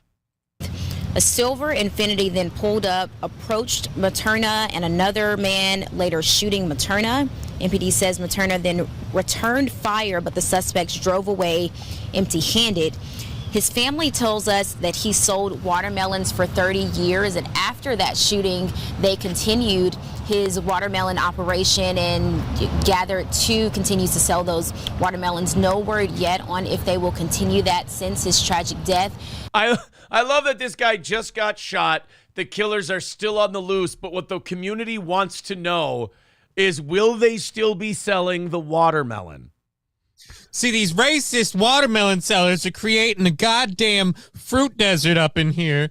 And yeah, now if the watermelon people fucking pull their watermelons from the community, they're going to complain that they don't have a cheap, viable, nutritious source of fruit for them.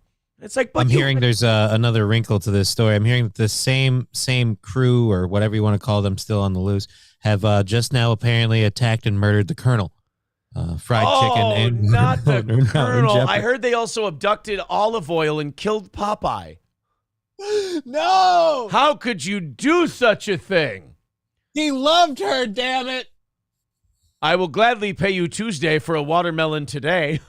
Oh, with just a twang of salt. Yes, a twang that brings out the essence of the watermelon. Meanwhile, Memphis police are asking anyone with information about those suspects to contact them. You can call Crime Stoppers. That number is 901-528-CASH. For now. Okay, I just want to say, so far, here's what we know about the case, and maybe we can extrapolate something out of it. Let's say we have, so far we have a white man selling watermelon in Mississippi. Right. Two guys robbing him, popping out of an Infiniti, shooting him, and the news refusing to give a physical description of either of them. Mm-hmm. They talked to the news manager. They're like, so we're gonna put the description of the people on the news tonight, aren't we? Are you fucking kidding me? Do you have time to read all the letters and emails I'm going to get if I put that description on the news tonight? Do you know the kind of names I'm going to be called? I'd rather have 13 of those watermelon slinging bags of shit shot and killed and robbed than describe one fucking assailant tonight and have to read emails the rest of the evening. No, thank you. I feel like an entire community should be rising up and be like, really? Really, you had to go that hard in the paint? The watermelon guy. You couldn't find anybody else. You had to rob and kill the watermelon guy. Wouldn't this be weird if this was the thing that like shook the black community to confront black on black violence? They're like, well, you ain't no friend of the community and you ain't no part of this community if you're going to kill our friend, the watermelon man. All he did was come here and try to help and create something. Yeah, they're like the actress in Tombstone after Billy Zane gets killed. She's like, all he tried to do was bring something beautiful to your lives, and you killed him for it. Gougy. I'm sorry, but we gotta have some law. Gougy's 420 becoming a baby boot. Thank you. Trucker 18-wheeler with $5 says they will teach people how to eat the watermelon. That is, in honor of Petey Green. They will do it. $255 away from today's goal. Bailey Smith says Compound show again Friday. I believe we just did it. Yeah, that was last Friday. No, that was a good time. No, I mean this last segment here. Oh. Yeah, I believe that we just did the Compound Media show. Hey, E-Rock, I'm clipping out this whole segment, and we're just going to send it to you guys. I think it's where it belongs. You know, E-Rock, we're going to take this episode down after today, and we're just going to send it off to you guys. And you can put it up. Yeah, like Johnny said, you can put it up where its home is. Cynically Insane says, over 500 watching. You happy today, Aaron, you whiny bitch. Well, Cynically Insane, I have to admit my fault. There were over 500 watching when I was bitching yesterday. So it turns out I'm just a stupid cunt. Does that make you feel better? There, is that better? But yeah, you know, at 5:04 at 7:30 is pretty good, seeing as I don't think we hit our peak until like 8 something. So Yeah. yeehaw, sounds good to me. God's Note with $25 says, hey, buddy, thank you very much. That's going to put us at 235 all of a sudden. Are we going to get under 200 by the top of the hour? That would be sweet, boys and girls. Thank you very, very much. Let me just hit refresh and make sure we're all caught up. We are. There's the links to Venmo, PayPal, Streamlabs, and everything else. 235 away from today's goal. Thank you to everybody. Remember, half of everything today goes to Johnny, so let's really. This is no sure. I gotta. You know what? I gotta write a note. I gotta pay Stevie Lou before I leave the office today. I mean, do you have to? Yeah, it's a little overdue. It's about a week overdue now. I keep forgetting, but I got to take it easy today because it's gonna be like 90 for the next couple of weeks. And I think we're taking the kids to Summerland this weekend. And I went and golfed 18 holes yesterday, and I just felt fried afterwards. Like you sit out in this heat for too long, and it really does. Like it fucks up your head feels fucky if you stay out in this too long. So yesterday was supposed to be I was going to recover, I was going to nap, I was going to take it easy. I went out and golfed 18 holes instead. I think today's the take it easy day. I think I might go shopping at the meat market. I might go, maybe we pick up some stuff to grill. I don't know.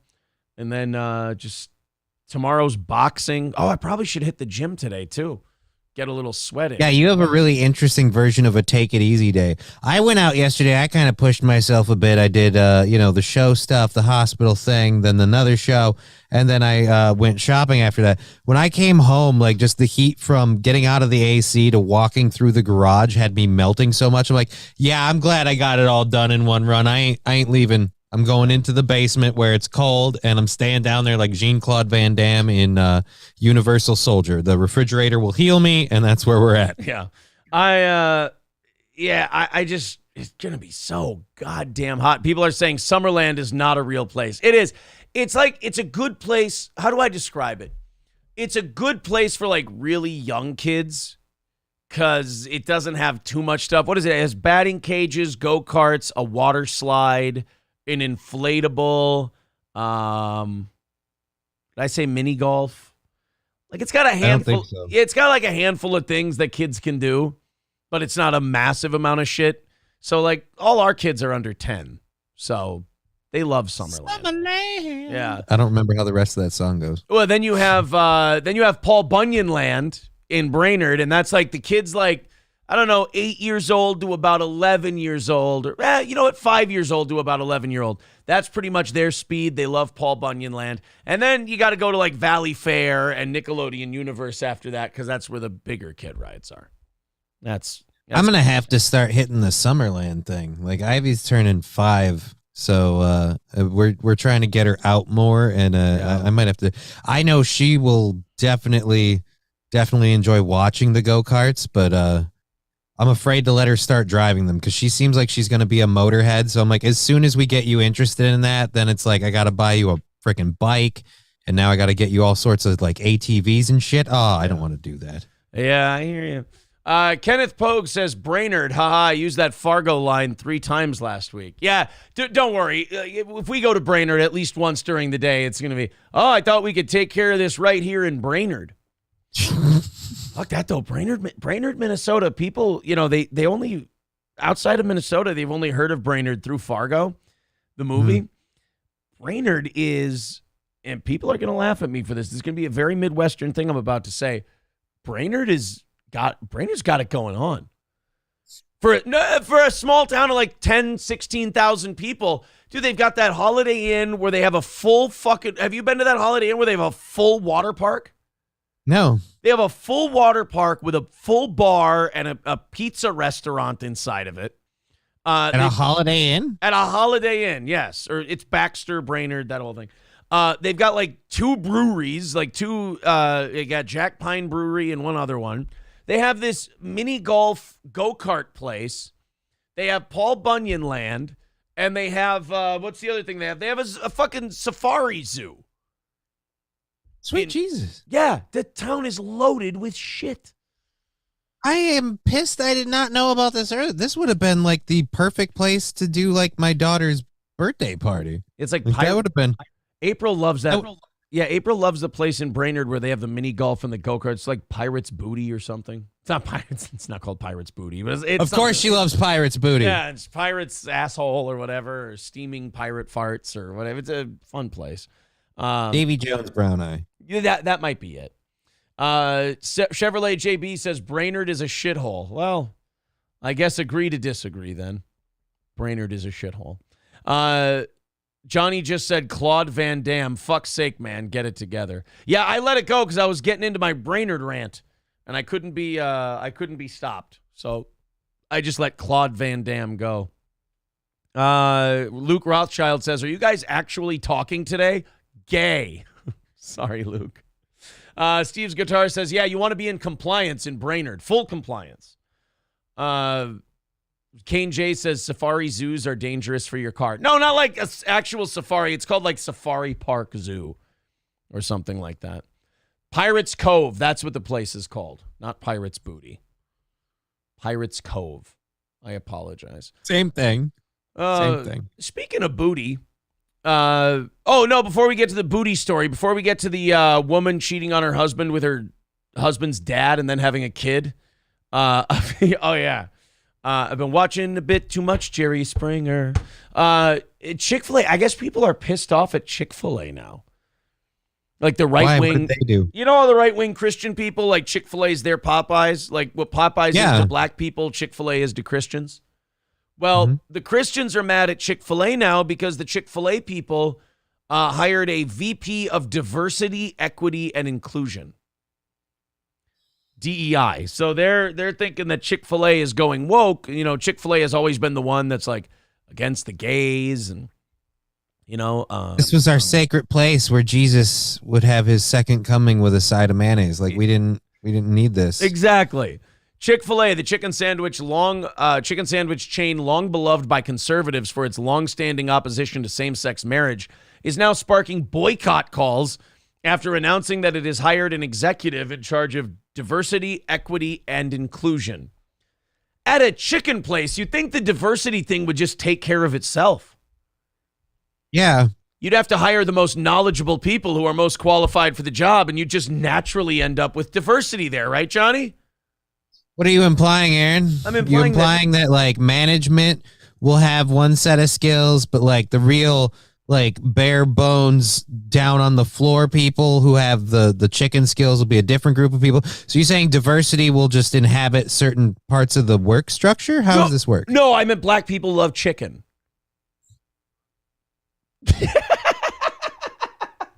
Love that subtle brush we're going to paint it with. No problem. I was going to send this clip to Compound. Sure is good. Yeah. Well, chicken. Well, see, now I wouldn't say that. That sounded a little racist. You know, I think Kumi is off all week. We should have told him, like, we can do the 3 to 5 spot today. We're already prepped up and ready to go. Yeah. Johnny already said show is good. I mean, we're ready. We're there. Yeah, put me in, coach. God damn. I don't get the diversity, equity, and inclusion thing. It does sound a little New World Order-y. It does sound a little conspiracy. Like, I just have a hard time believing that you have that many people, especially people in management, who would still be like, "Oh no, if they're not white, I don't want," or "If they're not white, I don't want them." Like, I feel like companies have long since passed that and are like, look, whoever is going to do a good job, let's go with that. And like, it looks good publicly if you hire a woman or if you hire a black guy or hire somebody like that, as long as they're not Asian, Latino, or white, because they're all white supremacists now, remember. Asians, Latinos, and whites. I saw a New Yorker article over the weekend that said the rise of Latino white supremacy. I'm like, it's not really white supremacy if it's Latino, guys. I mean, I believe that's Latino supremacy. I don't know. Like, if you gotta stop this colonizer. His last name's Martinez. I don't think he's a colonizer. I don't think he's colonizing anything. But it's like this diversity, equity, and inclusion thing. Like, workforces just naturally diversify Like we make jokes and people go, oh, that's racist, that joke you make. Yeah, but ultimately the spirit of it is we're fucking around, we're kidding, we don't mean it. What troubles me about these corporations and these progressive people is they do shit that's really racially funky and they mean it. Like liberals are like, oh, what we need to do is have diversity, equity, and inclusion. It's like, well, I mean, we already have that. Best man for the job. You're going to get, no, we can't have best man for the job. We have to force people to hire black people. It's like, well, you understand if you go best man for the job, black people are going to get jobs because they are going to be the best man for the job sometimes.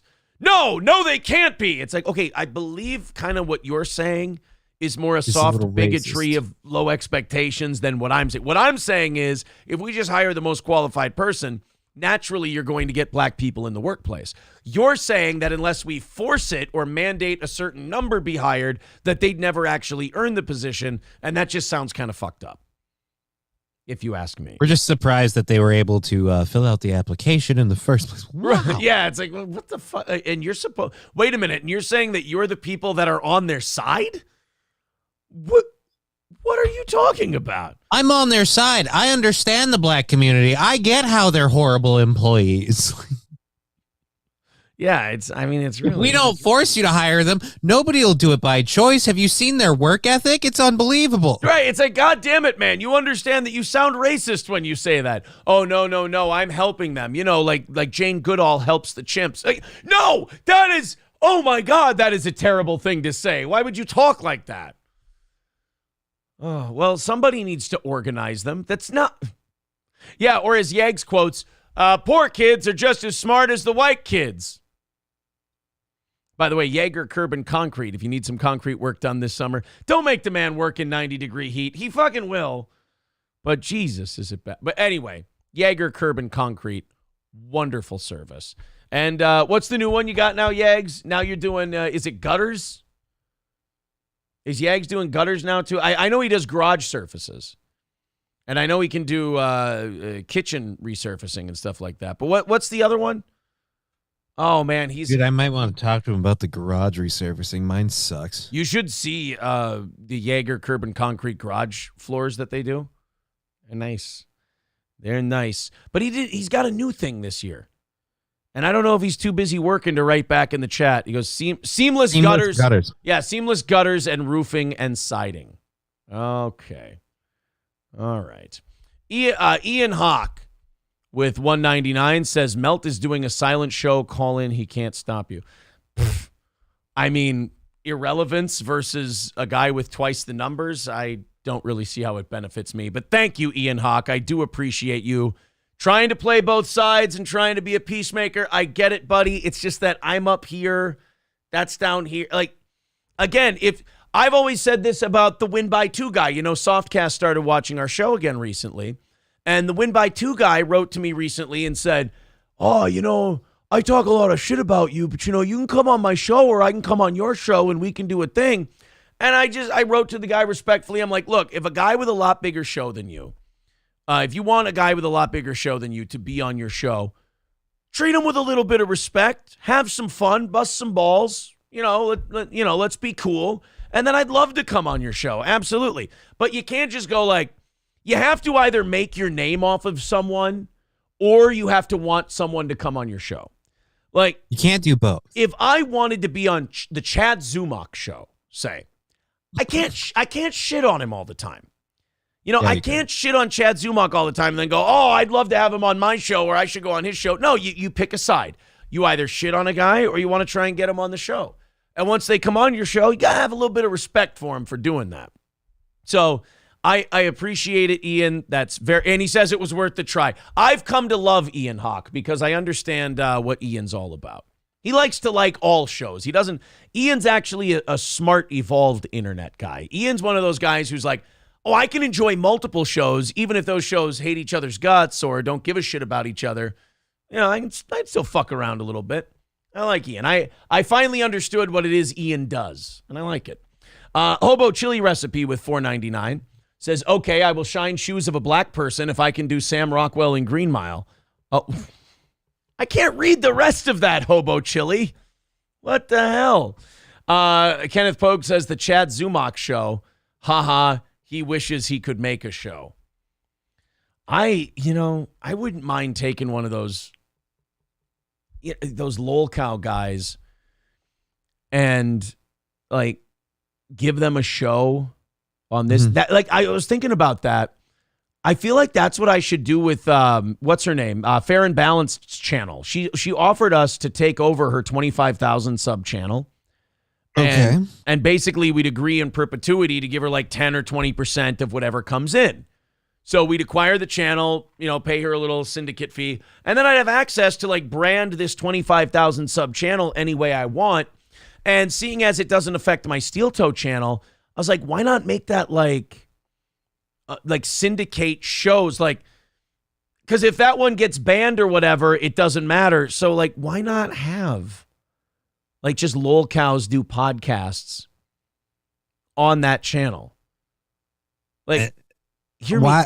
No offense, but why is Farron doing this? Just out of curiosity, she's back in like the TV news business, and she can't do the YouTube. She shit. can't handle both. Well, no, I don't think. I think when you sign contracts with those places, you're not allowed to. You can't have a. Yeah. Well. So wow, that's weird. You mean they don't want you to be able to say your own thing on your own platform that you could promote on their platform to get their audience to become your audience that you can take with you if you leave? You don't want that? Yeah, it's worked out poorly for other companies in the past, apparently. Chevrolet JB says, horrible idea. Really? Like, even if I don't even make it a Steel Toe channel, like I just totally rebrand it as something else and it's an offshoot? You don't like that idea? Like, maybe I give, not lolcows necessarily, but maybe even I throw in some people that I like and they do a show once a week. DSP? What's up? Maybe like for example, I like Virgie from Revenge of the Sis. And say, hey, Virgie, would you like to do a show on a channel that's got 25,000 people? And that way, if I give it to these fucking lunatics who say wild, crazy shit, and they get that channel banned or blocked or whatever, it doesn't affect the Steel Toe channel at all. I don't know. They're saying the Steely Network. Oh, yeah, then I'm kind of like ripping off Shuli's thing that he rips off from Carl. Yeah, maybe. I don't know. I just like the idea of having a 25,000 sub channel to play around with. I just like the idea of wrestling otaku and DSP reacting to girls on TikTok. Oh, April says not a fan, but what if we could get otaku to do a show on that channel? What if we could get otaku to do like a daily or weekly? He could do a twice weekly show. He could do wrestling shows. He loves wrestling. And then one of them could be like otaku talking about women or doing a call-in show where people ask otaku. You could just call it otaku. O-talk, T-A-L-K, ooh, otaku with the Riz Master. Branded. Jay Hasty says you would have to pay him in Hungry Man. I don't know. Look, I'm just sweetening the deal on me. That sounds like a real pain in the ass. Guys, none of this stuff is in the works. None of this stuff is happening, but we're literally pulling it out of his ass right now. I'm pulling it out of my ass on the air, and I kind of like it. I kind of like it. Somebody said, Aaron, you fuck with Tim Pool, and he has way more fans than you do. Right, and I should never ask Tim Pool to be on my show because I fucked on him and made fun of him and shit on him. So I shouldn't ask him to come on my show. Why should he come on my show? I've been remarkably disrespectful to him. I'd be a hack if I asked him to be on the show. But would you go on his show? Oh, yeah. Yeah. I would go on Tim Pool's show. It's massive. Are you kidding me? I'm a whore. It sounds like you're wasting a 25,000 sub channel, says Labglass. Okay, my other problem is, let's say I take that 25,000 sub channel and I make that the Steel Toe channel and we do the show on that channel. What do I do with this channel? Does that become a Clips channel?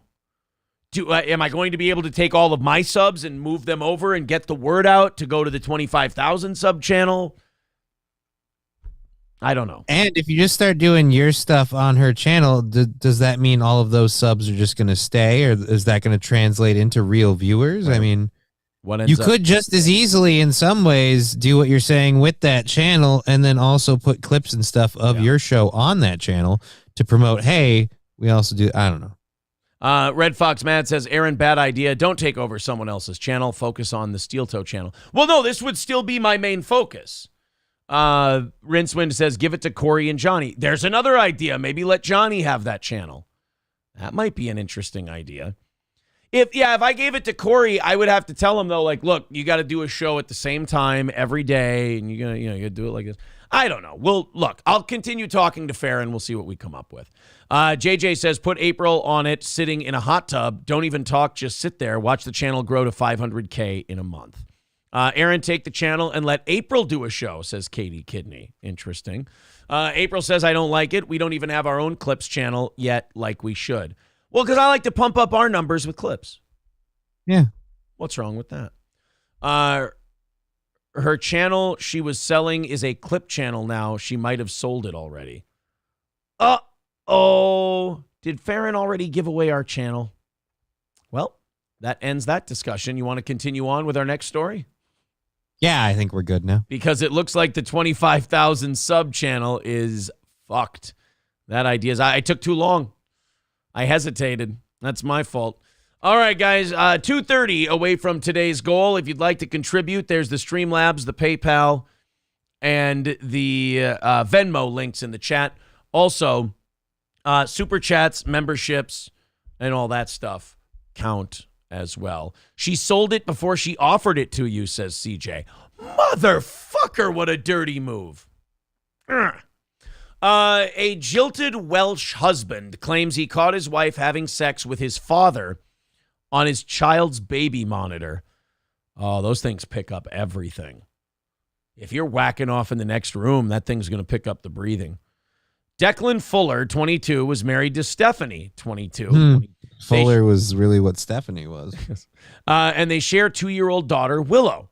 Last September, the couple let Declan's dad, Darren, 44, move into their UK home where the alleged affair took place. It's sick. How could my father do that to me? A distraught Declan wondered during a Monday interview with The Sun. Oh, wait a minute. We've got like a video, audio fucking interview with this hillbilly family. Please tell me this is recorded. You sure this isn't just an OnlyFans, or not OnlyFans, a Pornhub thing? This sounds like a... Oh man, they just have it's print. So The Sun is just a print tabloid in the UK. I think so. So they don't have actual video or audio of the son of a bitch. Declan claims he was at work the day of his wife's alleged infidelity and decided to check Willow's baby monitor on his smartphone. The footage showed Stephanie slinking into a bedroom with her father-in-law, seemingly to indulge in an afternoon romp. Declan says the shocking act of betrayal almost caused him to fly into a homicidal rage. Okay, fair enough, buddy. But you watched it. Who fucks better, you or your pops? Yeah, I feel like you came in. How could you do that? And I mean, seriously, that's how you throw dick? Did I get all of my skill from mom? What the hell? Well, he's 22, the dad's 44. So the dad's not old enough to be like all gimped out or anything. And 22, you haven't been fucking that long. I bet you the dad probably knows a trick or two. You know, this is like the young lion and the old lion. The young lion tells the old, as they're standing over a pride of female lions, the young one goes, I'm going to run down there and fuck that one.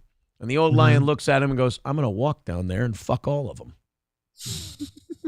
You know? Yeah, I heard the same thing with bulls. Yeah. I suppose it's got to be your bull. It's got to be your bull. Well, we don't have a cow. We have a bull. I'm going to go brush my teeth.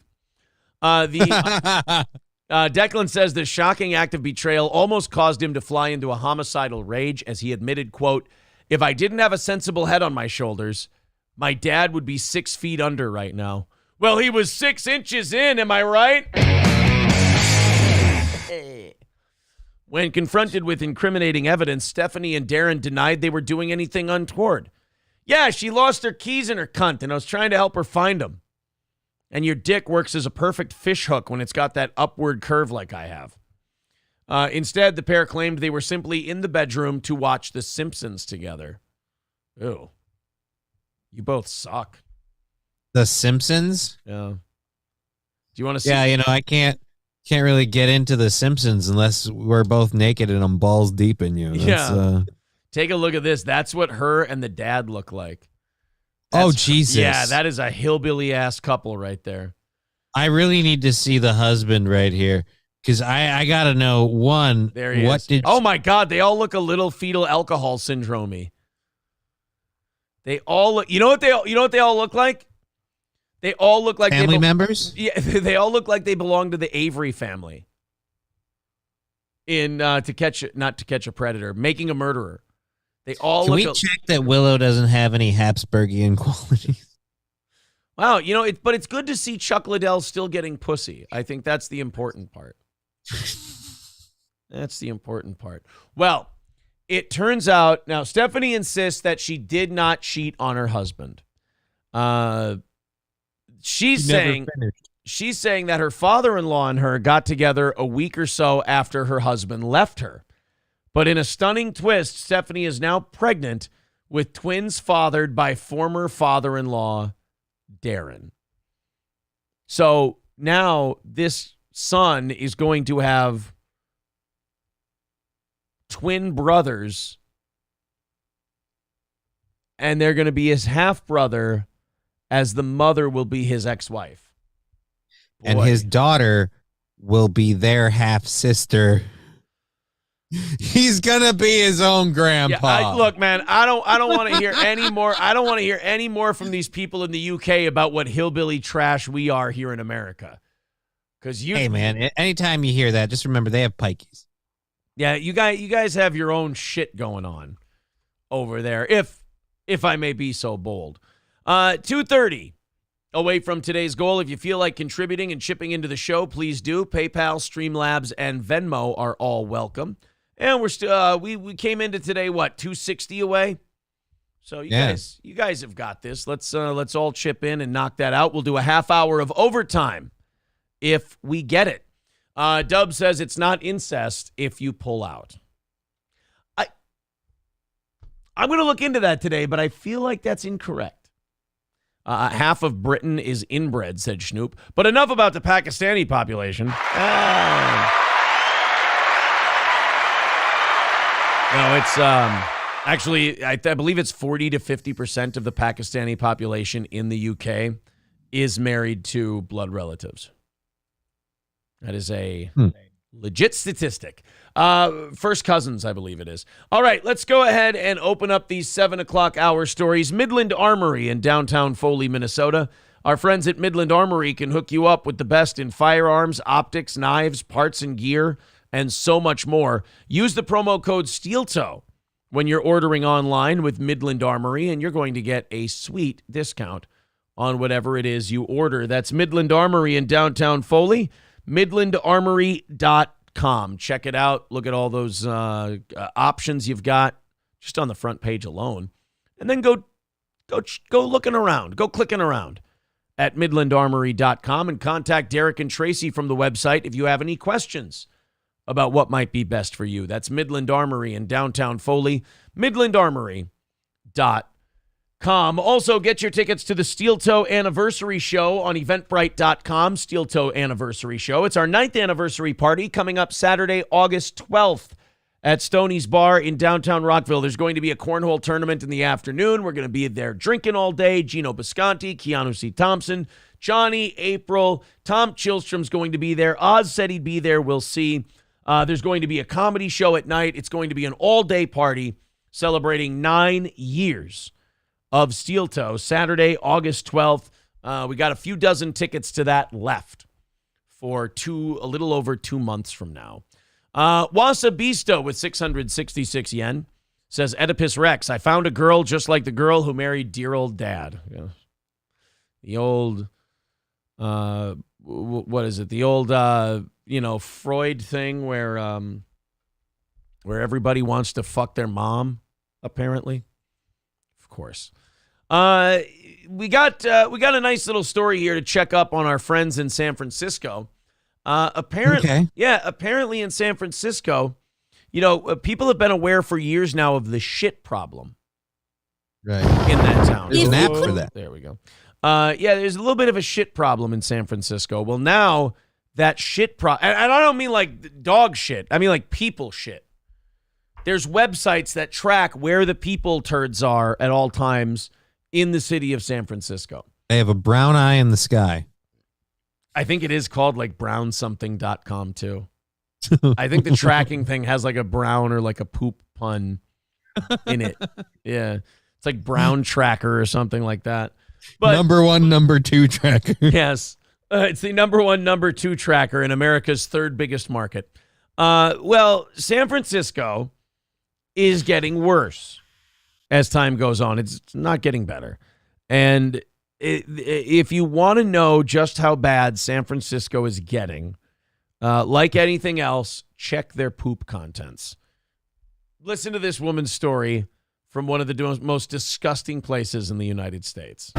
If you couldn't tell by these adorable videos, 1-year-old Himalayan sheepdog poodle mix Pockets is a pooch with a love for the outdoors. I live in the area and we frequently come here. During a trip to Fort Mason Thursday, what Pockets found on the ground was the beginning of a terrifying and eye-opening experience for owner Jackie. I noticed she went and was eating something, so I ran over to see what she was eating, and unfortunately, it was poop. Now, if you've never had a dog, one of the uncomfortable things you will learn about dogs is they do eat shit. You can't stop it. You can't avoid it. It's just something dogs do. They eat shit. They eat their own shit. Dogs dig, like our dog will go in the grass and like dig around in the lawn and eat, and we'll say he's looking for lawn treats, and he'll go in, like he'll find stuff in the lawn, and I'm like, that's probably like squirrel shit or bunny shit or duck shit. Like he's probably grabbing somebody's shit out of the grass and eating it, because there's ducks in our backyard, there's rabbits in our backyard, there's all kinds of things. So he's probably digging in the Disney lawn. movie in your backyard. Yeah, he's digging around in there, eating their shit, and when he doesn't have their shit to eat, sometimes he'll feast on his own. Well, here it's just demoralizing and disgusting to watch your dog eat shit. I'm feeling better about being a cat person every day. Well, in San Francisco, it's more dangerous for your dog to find shit to eat because it could be people shit. Nothing necessarily uncommon for dogs, but what happened several hours later was... Probably about 8 o'clock, and she was like wobbling, and she was like, her tail was down. She... something was definitely wrong with her. Documents from emergency care showed shit. Pockets had symptoms from marijuana intoxication. And So Pockets ate human shit that was laced with drugs because some drug addict took a shit in the middle of the park and then probably dragged his ass on the ground much like a dog does to wipe. And then her dog came by and ate the human shit in the park that had drugs in it. Bravo, San Francisco. You guys just keep finding ways to top yourself. I just gotta say, whoever sold those drugs apparently is a top-notch dealer, because that stuff not only helped the first customer, it helped the second unintended customer. Yeah, there's repeat business. there were opioids in her system. Frightening enough on its own, but something else was alarming. Essentially, the doctor on that night told me that this was relatively common and she sees it a few times a week. Dog owners in San Francisco, vets a couple times a week are seeing animals that are high on drugs because they're eating human shit, which means there is enough human shit in San Francisco lying on the ground for dogs to find and eat that it's sending them to the hospital. Wonderful. I mean, how these people still fucking live there, I have no idea. If you're not one of the people shitting in the park, I don't know how you're still there. How do you love this place? Dumb hippie bitches like her are those people who are like, I love it here because it's wonderful and there's so many different types of people. And you're like, you do know that that's kind of contributing to the problem, right? Junkies, bums, everything else. And it's all shit they believe in that's caused it. So in order for them, I guess, to leave San Francisco, they have to admit that the things they've been, pumping up and talking about have kind of led to, well, in this case, their dog being opioid poisoned. On one hand, I want the people to be like, all right, this is a bridge too far. The drugs are getting into the dogs through the human feces. That's it. I've had enough. I'm going to stand up and do something. But then on the other hand, I'm like, well, wait a minute. If that's all it took, if it's like, no, these people deserve the right to, what do they call it? Urban camp and all this other shit. But then it's just, fun. But as soon as the dog gets affected, now that's a lot. Like, what kind of tissue paper person are you? That's all it took was now the dog problem is like, oh, we got to stand up. Like, I just, fuck you. Well, I mean, your dog getting laced with opioids, like you can go avoid where the homeless people are and you can just not go to those parts of the city. But once your dog starts eating like fentanyl-laced shit, maybe, yeah, but if it's getting to that point, it's affecting so many other parts of your community. It's like, all right, yeah, I get it. You love your dog, but do you not care about the world around you? Right. Yeah, what does it take for these people to go, wow, maybe we should try something different. Maybe we've tolerated so many things that it now has become an intolerable place to live. I wonder what that breaking point is. We spoke with were understandably shocked at the news. That's horrible. That's my worst nightmare. And say it'll be hard. That's your worst nightmare, bro. You got a pretty sweet life then. Your worst nightmare is your dog eating tainted shit. It's pretty great. Your life must rule. Prevent their pets from eating things on the ground. I don't know how anybody could prevent this. Luckily, Pockets didn't ingest enough to need Narcan. And oh my God, if you live in a place where the human shit your dog eat, first of all, if there's human shit for your dog to eat, I don't care if it's vegan shit and it's 100% clean and full of vitamins. If there's human shit for your dog to eat, you live in a shithole, literally. If your dog is taking Narcan because he ate some shit, if there was enough opioids in the shit that he needs puppy Narcan, that fucking exists. That is insanity. And you do they need have to him to fit up the dog nostril? I wonder that must be adorable. Yeah, how does how do you do a pug? How do you get a Narcan into a pug? Exactly.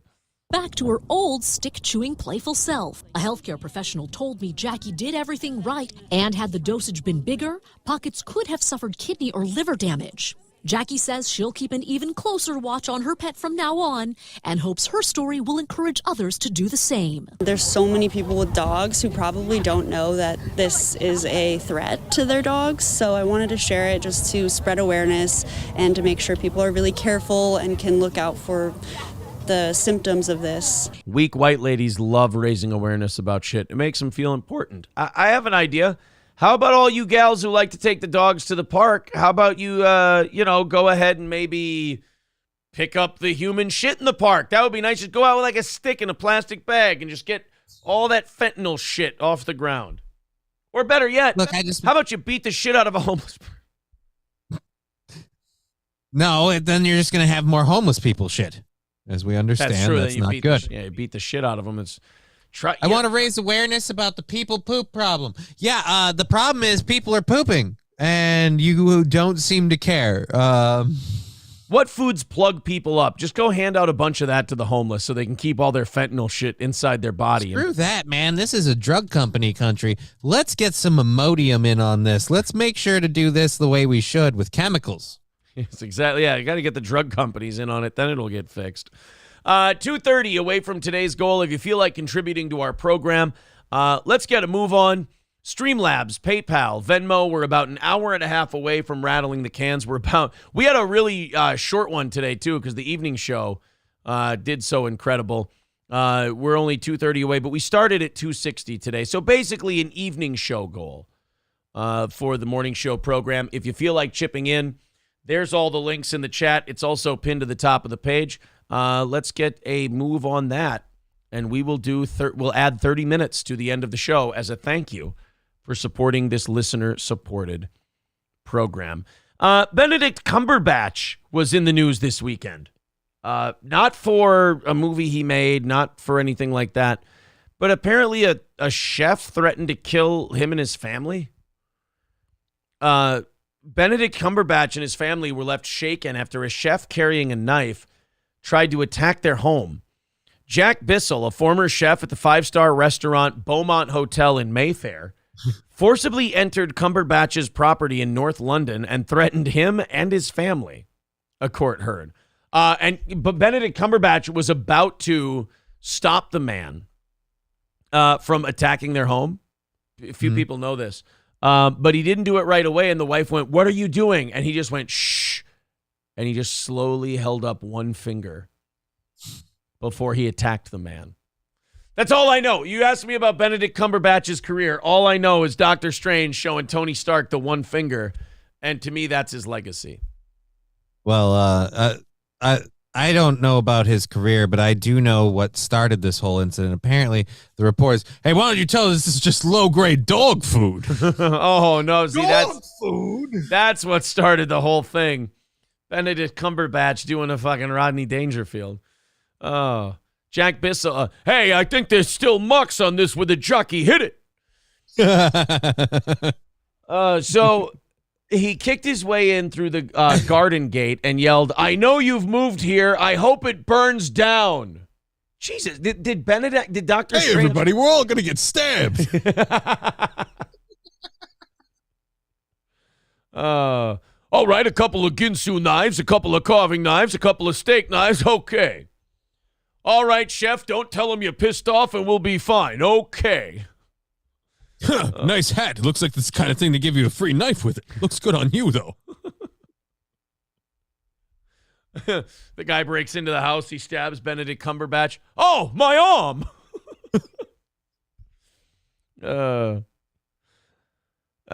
Hey, you see this knife? The gate better not have scratched my shoe. Hey, that's my chef over there. Let's go say hi. He then uprooted a garden plant and tossed it at a garden wall. Oh, no, not garden vandalism. Before spitting on the actor's intercom device. Bissell then used a fish knife to dislodge the intercom. Oh, shit. The police were later able to retrieve Bissell's DNA from the intercom, arrested him, the Times reported. The Sherlock actor was at home with his wife and 3 young children during the incident.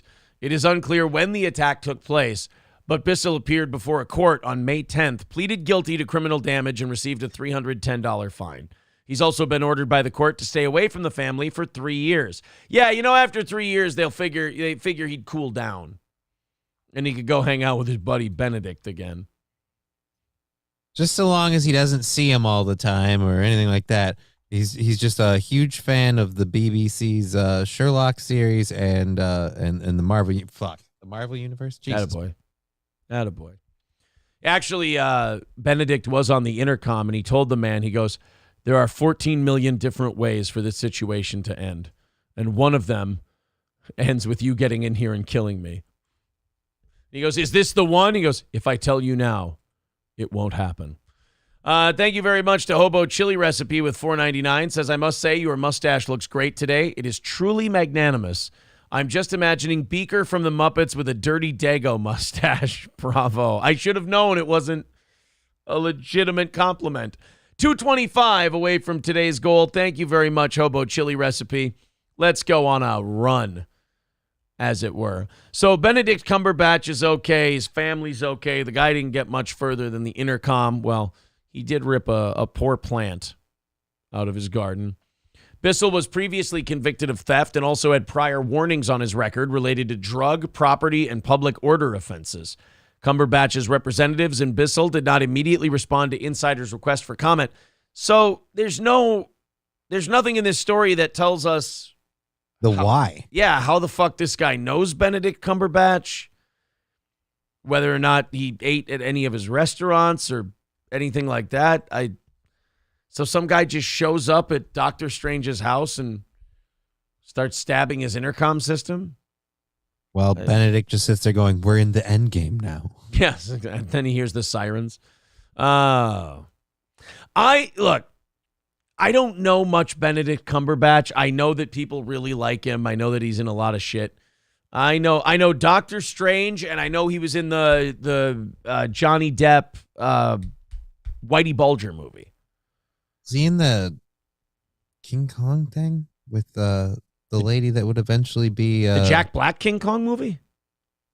Yeah, I'm trying to think. I thought he was in. I don't know. I thought he was in a movie with the lady that became Captain Marvel after that. Oh, Brie Larson. Yeah, I don't know.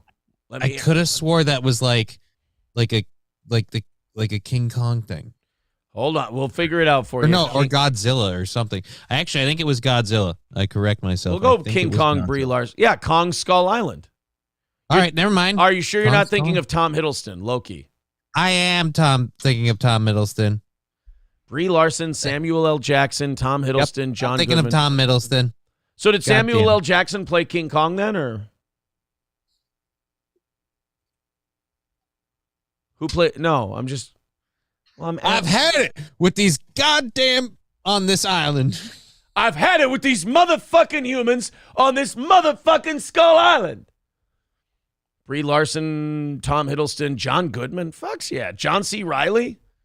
What a little It was cast. a good movie. What a cast they had. I got one person wrong because apparently dark-haired British people all look the same to me. I would have thought it was Harry Potter if I didn't put more work into it. You know what I like to do? I like to look at character actors that are small parts in big movies and see what percentage of them have been on an episode of Law & Order SVU, and it's usually a pretty giant percentage. Like, if you're someone who's got a very small role in a movie, 2020 and before, you've probably been on an episode of SVU. Like, okay, let me take a random guy from Kong Skull Island. Terry Notary. Oh, Terry Notary was Kong. Okay. Richard Jenkins is Senator Willis. Wait, he's a guy, Richard Jenkins? So if I write Richard Jenkins. I know his brother Leroy.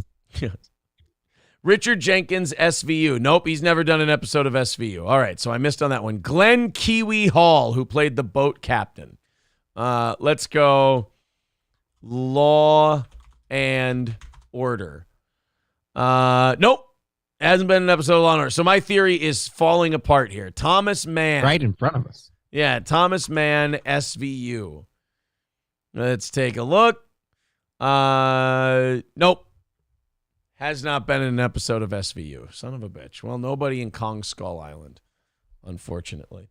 Black Mass, underwhelming overall, in my opinion, but Depp good. You know, I have a hard time watching Black Mass because, like, it's a good movie, and then it's one of those movies where, like, it's a movie where a kid dies, and I always... And that hits you too hard? That fucks me up, man. Yeah, when you got little kids dying, especially, like, they weren't murdered or anything like that. They just got, like, I think... Was it cancer or something? No, he had like a fever and it cooked his brain. Oh. Or something like that. And it's just really, it's fucked. And he has to like pull the plug on his kid. And then after that, he becomes really sadistic and super evil. And it just gets really, that movie gets super dark after a while. Matt, it's weird. I don't see Johnny Depp in that movie. Like when you start watching that movie, like he disappears into the character and you're just like, oh, okay. Yeah, he does a good job, but the movie itself is just, it's too much of a kick in the dick vibe for me.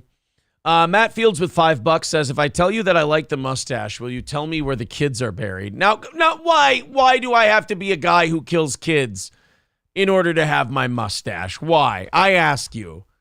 That's an assumption. Maybe you're just a manager of, ill-gotten burial plots.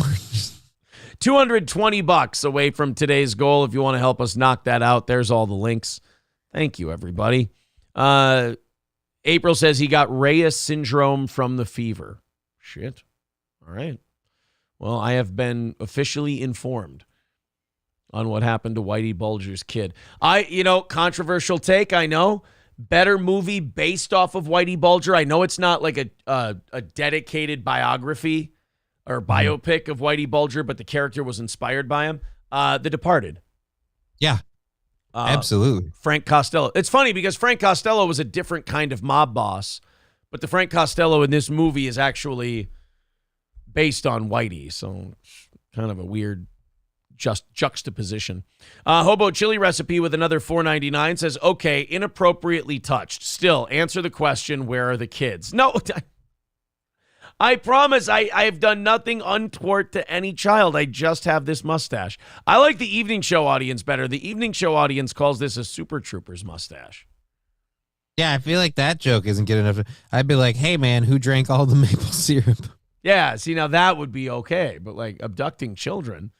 Are you feeling antsy in your pantsy? Once I get that syrup in me, Bruce, I get all antsy in my pantsy.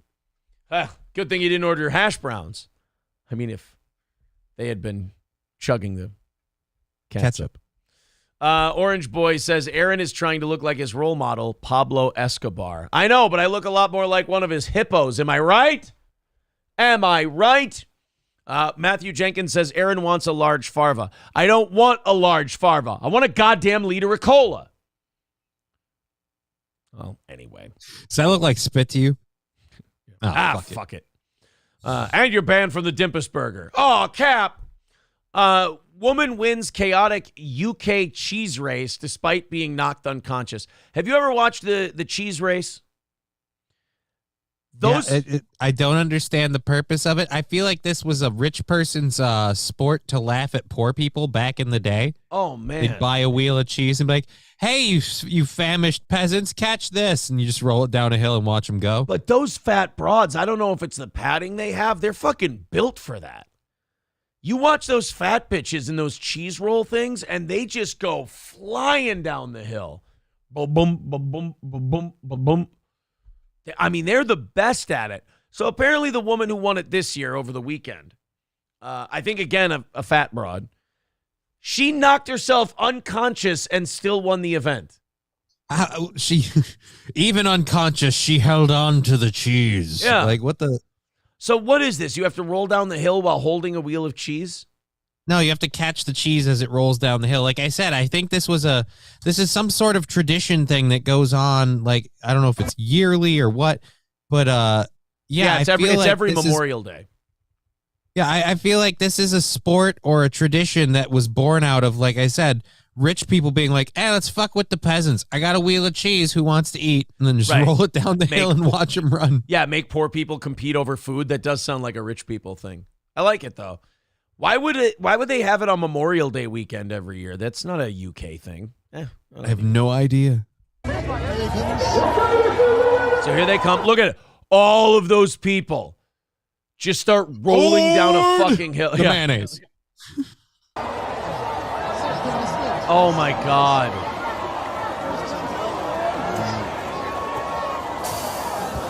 Like, how do people not die every year doing this? I just hope they didn't procreate before. Oh, my God. Oh. How are you not wearing like a mouth guard and like a helmet at the very least? So keep an eye on her. Neck gear. There she is. She's going to try and make the run. Oh. Dude, I think if we both shut up, I think you can hear her head hit the ground. You hear the crowd go nuts. Did you hear that? I swear to God, I heard a thump. I think it's louder on your end than mine because it's through your board. But yeah, I don't think I heard the thump, but I hear the audience in the background respond to. All right. One more time. Listen close. Audience, listen close. Tell me if you can hear a thunk when her head hits the ground. There she is. Oh, God. I boosted my did my you hear headphone it? volume. Yeah. You can hear.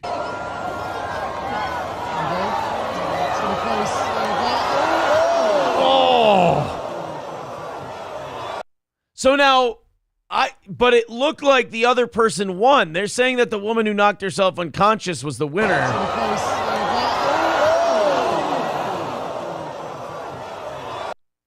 Oh, maybe when you get to the top of that hill, you're the winner. That's the finish line. And she made it. Well, she knocked herself unconscious. Like when she lose any teeth? What I don't know. It's hard to tell with English people if she chipped them or if they were already like that. So you roll down the hill the fastest, and you knock yourself unconscious, and you fuck yourself up, and you win a wheel of cheese. Mm-hmm. They just give you can see her holding it there in the video. So as she's sitting there, not knowing who the fuck she is, where she is, what she was doing, but she knows that she just won a whole shitload of constipation. She's starting. I think it is actually like an expensive wheel of cheese, if I'm not. Well, then never mind. The skull fracture that she got was worth it. I didn't know it was a really big wheel of cheese or a really expensive wheel of cheese. If I had known that, I would have said, well, fuck it. Yeah, I mean, nearly kill yourself to win such a thing. Having a massive seizure every time a light blinks too fast in front of me is worth it for the cheese. I remember hitting my head. I remember it hurting, and then I remember waking up in the tent. And you're going to have to spend the afternoon in the hospital. Yeah, I guess so. You'll have no cheese. That's going to be all right. Exactly. I can eat this tonight. Wow. Doesn't take much. Doesn't take much. Some people are very simple. And the peasants have not changed.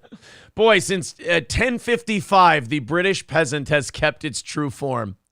Yes, I believe this actually took 3 years off my life. And I also believe that I may actually never retain full memory capacity ever again. But you know something? It was absolutely astonishing to hold this wheel of cheese and know that it is all mine, and I can eat it in my hut all alone by myself, and I don't have to share with anybody. I now have the memory of an aquatic carnivore fish. Yes. Oh, wait, fish are already aquatic, asshole. Anyways. I now have the brain capacity of one Chad Zumach, but I have a large wheel of cheese. Hobo Chili Recipe with $9.99 says, okay, folks, my intel showed that Aaron was driving around St. Paul in a van with heart-shaped windows in the back with his pants down to his ankles, asking kids if they like homemade Laffy Taffy. I didn't do that. Wasabista was 666 yen. Says Aaron's stash is a little Ron Jeremy and a little Ron Burgundy. All right, well, I think I'll take Ron Burgundy. Stay horny, San Diego. Yes. 210. Away from today's goal. If you want to chip in, there's all the links in the chat. We're getting closer and closer every minute. I think if at the end of this next hour here, I think if we're under 200, we're looking pretty good, you guys. Thank you very much for your generosity. Streamlabs, PayPal, Venmo, Super Chats, memberships, gifted memberships, and Rumble rants all count. So thank you very, very much. All right, so Cheese Lady or Hill Lady has her wheel of cheese. She's very happy. But also, I have some bigger news today. I know you don't think it gets much bigger than cheese rolling. You know who would be good at the cheese roll thing? Who? Zumach. He's a roly-poly motherfucker. Like, he'd go down that hill in a heartbeat. Where'd you get that black eye? Fucking wheel of cheese. So don't fuck with Kumia. That's the unfortunate part is nobody would believe him if he told him the story that he was in the cheese roll because everyone would be like, oh, there he goes fucking lying about a black eye again. He probably ran into an oil can or, fell off his bike or something like that. Oh, yeah, you were in the UK rolling down a hill for a wheel of cheese. Said don't fuck with Ritz crackers. Yes. Everyone actually ran away because they thought it was the Stay Puft Marshmallow Man. Like, oh, no, the city's under attack. Trove of never-before-seen emails and calendars gives unprecedented insight into late pedophile Jeffrey Epstein's network of power and influence. Guys, I have some names. Unlike most Epstein stories where some names come out, this one might make you a little bit uncomfortable. Because, everybody likes it when they hear that, like, Bill Clinton was on the list or Bill Gates was on the list or like truly, people they don't like were in there. This one's going to have some people that you might like. And this might be hard to, I mean, in my opinion, I don't care if you knew like what Jeffrey Epstein was up to or you didn't know what he was up to. I just feel like you don't meet with the guy unless you're into what he's pitching. You know what I mean? Like, it's hard for me to believe that you just went to a party with Jeffrey Epstein or you went to dinner with Jeffrey Epstein or you hung out with Jeffrey Epstein because he's just such a cool fucking guy and he's such a social butterfly that you just had to be around him. To me, if you're I around... feel like he approaches you, and then if you're hanging out at something of his, you've already met, and there's... I'm it's a little untoward. Yeah. But Mike Lindell is a recovering, man with issues, so I hope he's not on that list, but I will be disappointed. I can give you a spoiler. There's no Mike Lindell on this list. Thank God my pillow is safe. The hundreds of pages in the files give an unprecedented insight into the late pedophile's extraordinary network of power and influence. Epstein appeared to know personal details about the marriage of Bill Gates and his ex-wife Melinda, while magician David Blaine had numerous dinners with the financier. Now, knowing intimate details about Bill Gates' marriage with Melinda seems like something that a financier wouldn't gather, Johnny. It seems like somebody like a secret agent or a spy or somebody working in the intelligence agency would know about.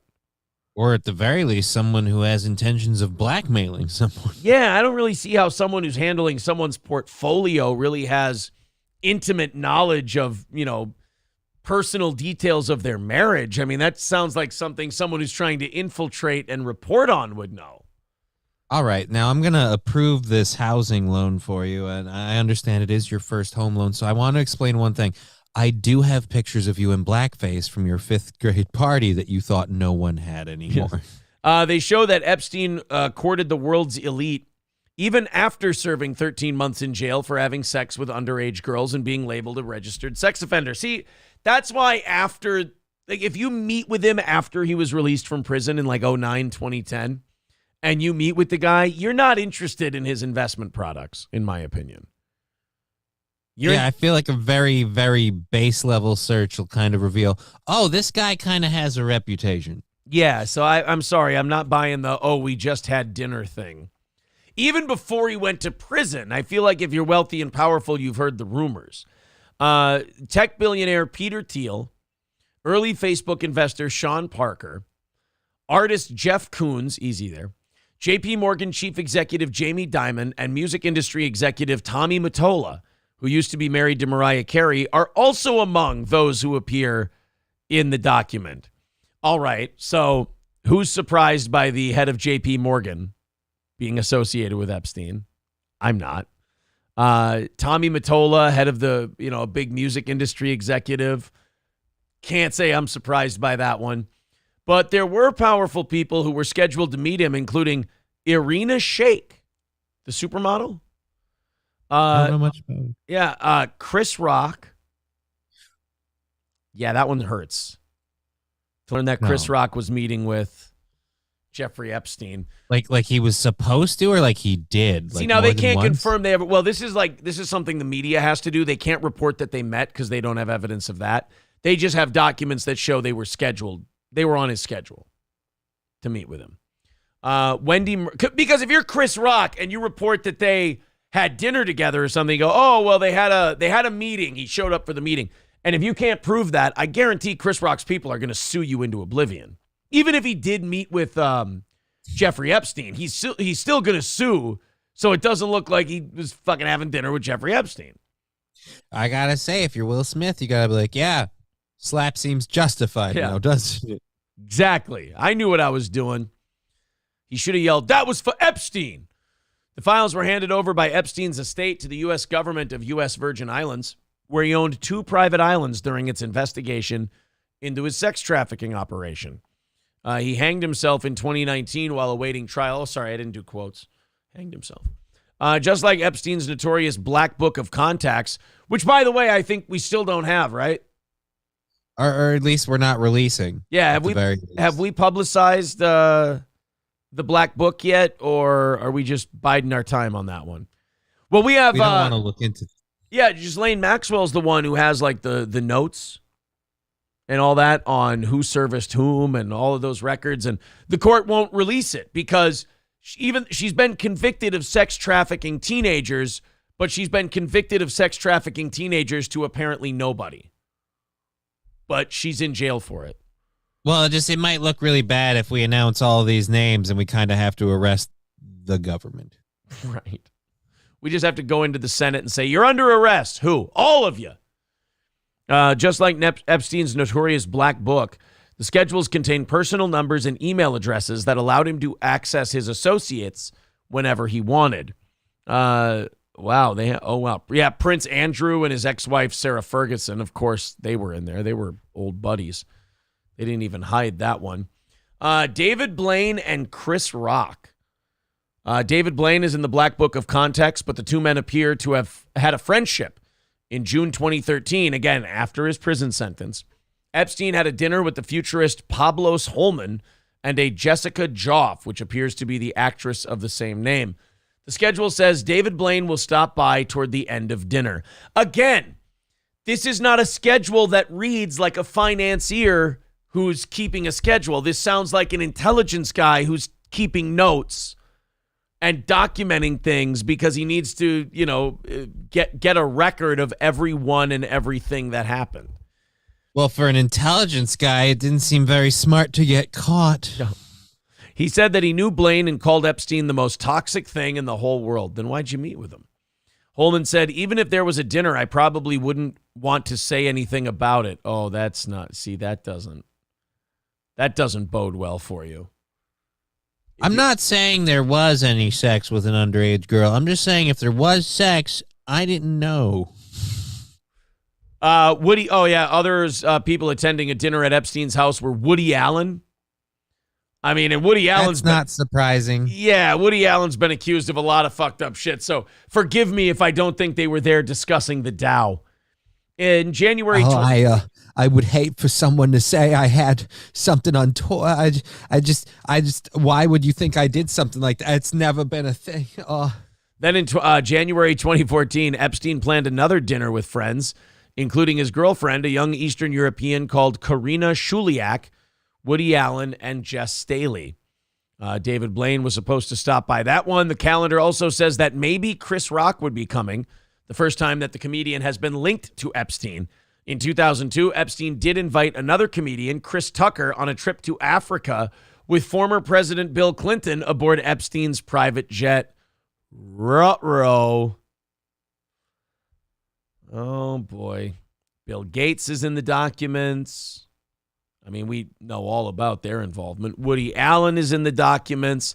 Jess Staley, the chief executive of J.P. Morgan's exclusive private bank, which had Epstein as a client. Okay, so his banker was in the documents. And I'm sure they had no idea about any of the stuff going on with Epstein. He's just a financier handling large amounts of money from some of the most powerful people in the world. He just knows a lot of beautiful women. Irina Shayk, the supermodel, and I think she was dating soccer superstar Cristiano Ronaldo at the time. But I think, wasn't she also married to Bradley Cooper? Irina Shayk. I could have the wrong supermodel. They are a dime a dozen after all. Wendy Murdoch, the wife of Fox News owner Rupert Murdoch.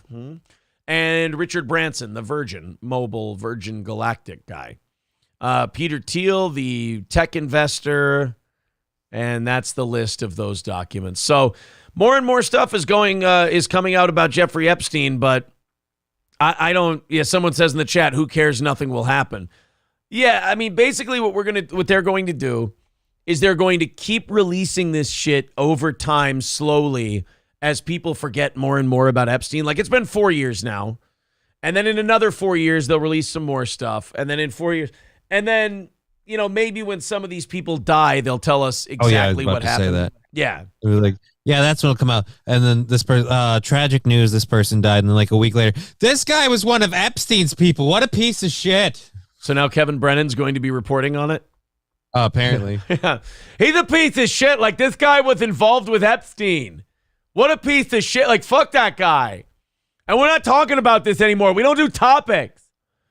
Semper Reloaded with $4.99 says Woody Allen is the kind of guy that Epstein would deny ever meeting with. Right. Yeah, Woody Allen's been accused of so much fucked up shit. They're like, even Epstein would be like, no, I've never met the guy. I have no idea who he is.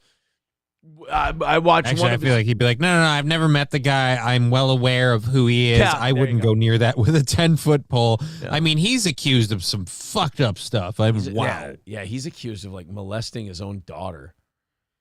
Didn't he marry her at one point? Because wasn't it like a Chinese adopted daughter? That's a different one. He married his adopted daughter, Sun Yi, or whatever her name was. But no, not Ronan Farrow. Who's the other one?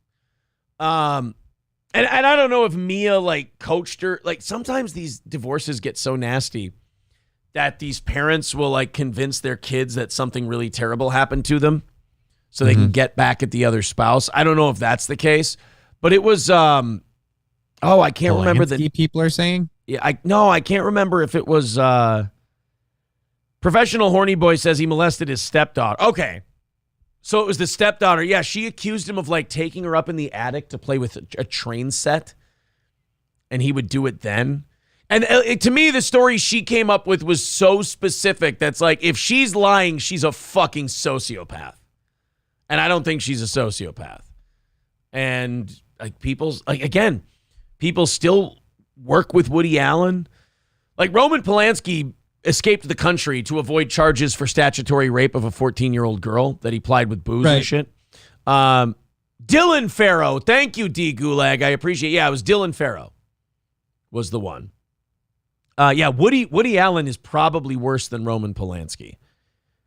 Because as bad as Roman Polanski is, he was a guy in Hollywood with a 14 or 15-year-old girl. It wasn't, like, I know she can't give consent because she was 14. I'm saying, like, Roman Polanski's a piece of shit. I'm comparing him and Woody Allen and saying Woody Allen's probably worse. Woody Allen molested his stepkid. And then you have Roman Polanski, who was hanging out with a young actress, I think, and he gave her booze and drugs and had sex with her. Which is not good. That's bad behavior. But what Woody Allen's accused of is far worse. It's weird, though. Woody Allen doesn't really seem to have suffered. It's almost like a group of people that he might be friends with just was like, hey, how about we Hold on. Just, take this one on the nose. Let me answer that question for you in just a second. Is Roman Polanski...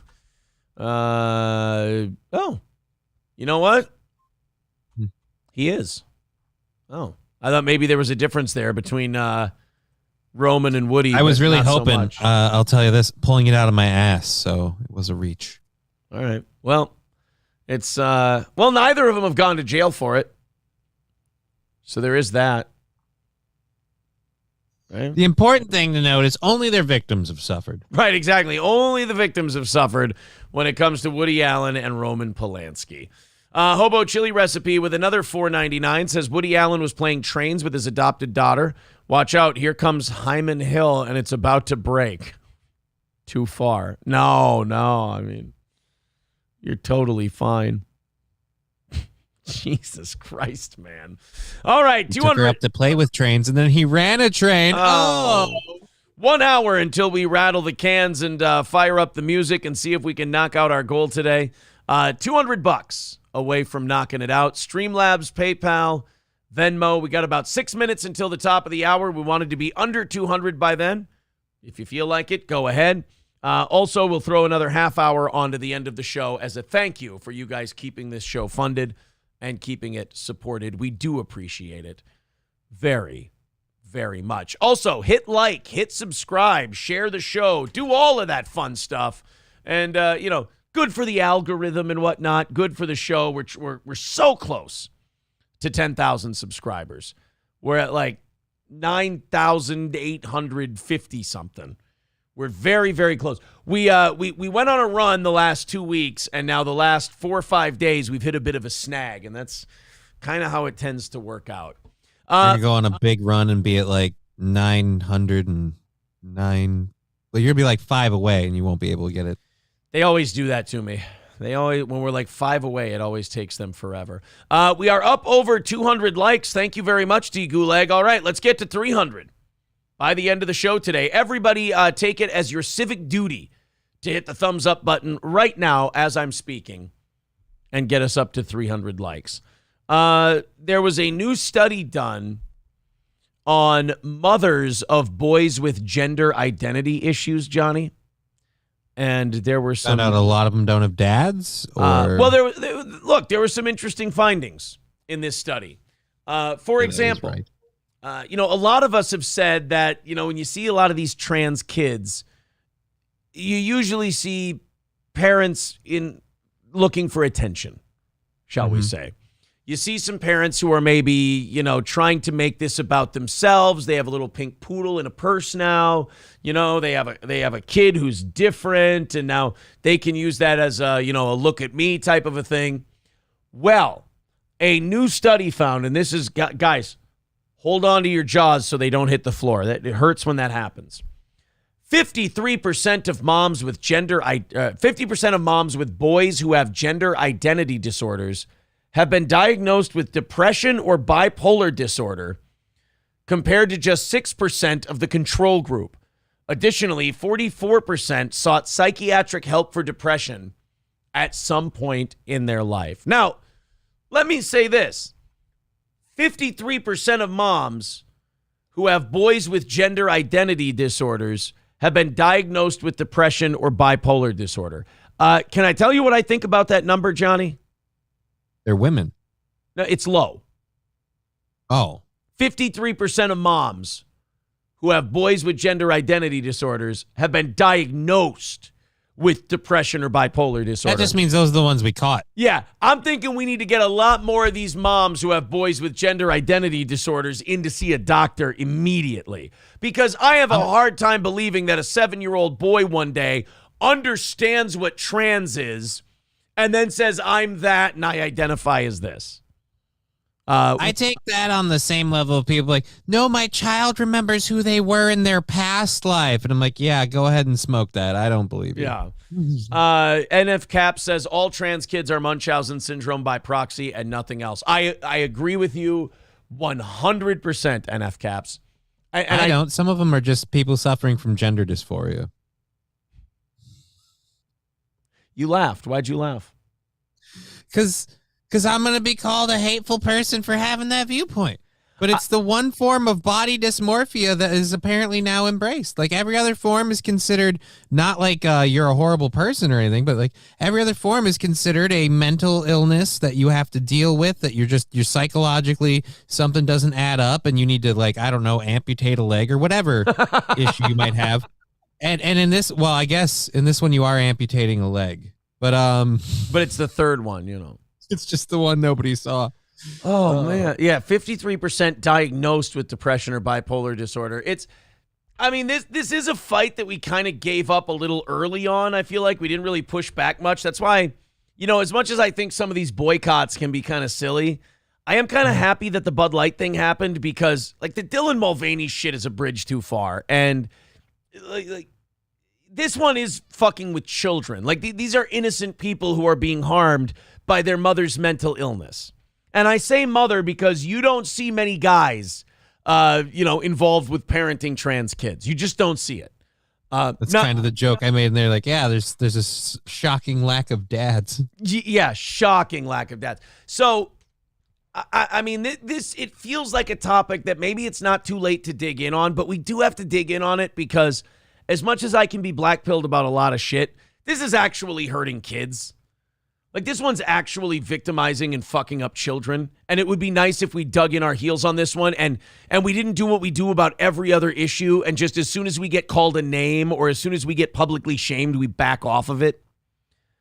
You know, like the trans thing, it would be nice if people dug in their heels and go, no, your kid is not trans. You're mentally ill and you're projecting it on your child. You're a hateful bigot. Fine, call me whatever you want. I'm trying to save your fucking kid from a whole life of misery and shit and mental illness and doctors and problems. So you go ahead, you sit there, you call me whatever name you want to, because this is one fight I can't run away from. You need to learn the difference between your child has a problem and you have a problem. Right. Who would have thought Bradley Cooper's character in War Dogs would have been so informative?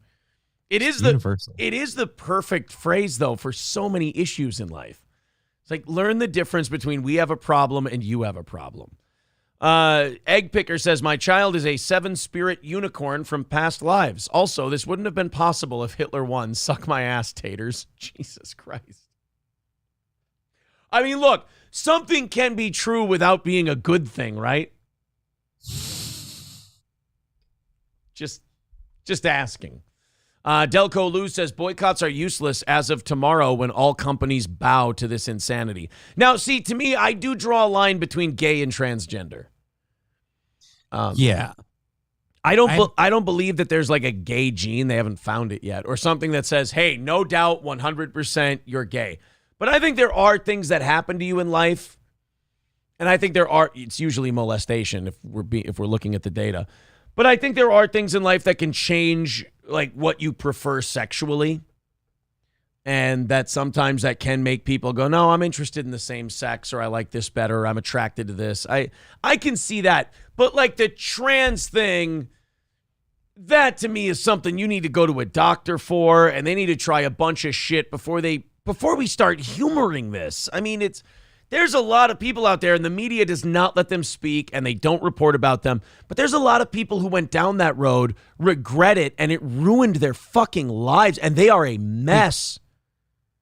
There was one I did a while ago where the person in the video was explaining how they were like in their early 30s, and they sound like a like, like an 18 or 19-year-old girl, and they're not a girl. They identified as one for a while, but they're like, yeah, I was kind of pushed down this path. I was kind of led down this road, and I did go down this road. I did choose to do these things. I'm not absolving myself of any guilt, but I was kind of led down this way, and now it's had serious effects on me because I've stunted my growth and changed my hormones at a critical point. And now that I realize I don't want to be that, and I want to be the person who I am, I can't do anything about this. I'm stuck like this, and it's something where, like, wait, why can't we have that conversation about not making a permanent... Again, move this to a different subject and tell me how I shouldn't make a permanent decision based on temporary feelings. That's all I'm saying. Right. Yeah, it's...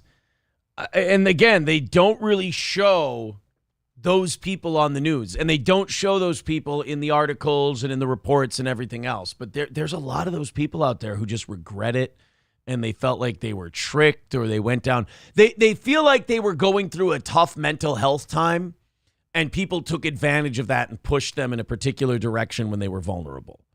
Yeah, it's really... And then finding out that most of the moms who put their kids through this shit are mentally ill, depression, bipolar disorder. It makes sense because you hear so many of these moms, and you're just like, okay, no offense. I know you're in a really defensive time in your life, but you seem off.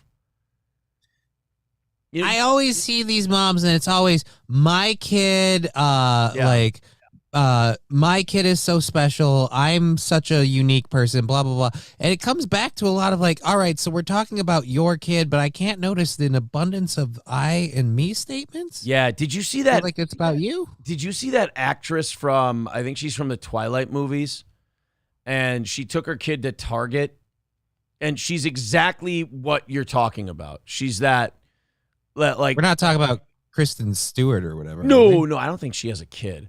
But the I, me thing, what's her name? I have it here. Rachel LaFave.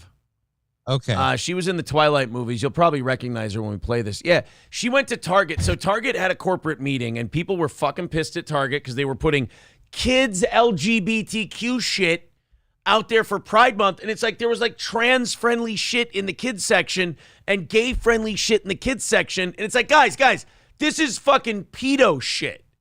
Like, what do you mean it's pedo shit? Well, what is gay? Gay is the way you fuck.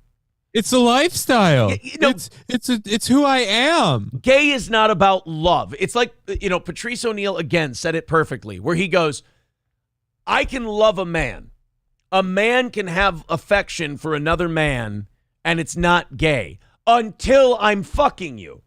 It's the fucking people of the same sex that makes it from love to gay.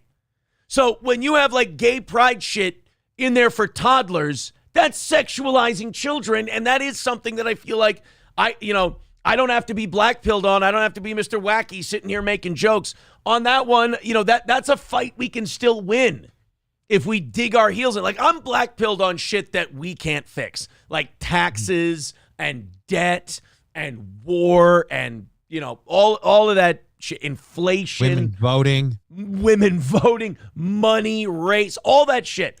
Black-pilled. I know nothing's going to change.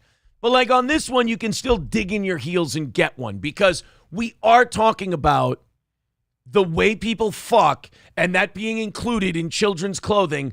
That's fucking disgusting. And the more you get called a name by people, in my opinion, shows that you're closer and closer to the truth. The more they attack you and call you a name, the closer you're getting to kind of unraveling their whole agenda, in my opinion. But and who's they, Aaron? The 54% of moms that are bipolar and depressed. So let's watch Rachel LaFave at Target. So Target had this big corporate meeting, and they went, move all the pride shit to the back of the store. We don't need people. Like, the Bud Light thing did scare the shit out of corporations.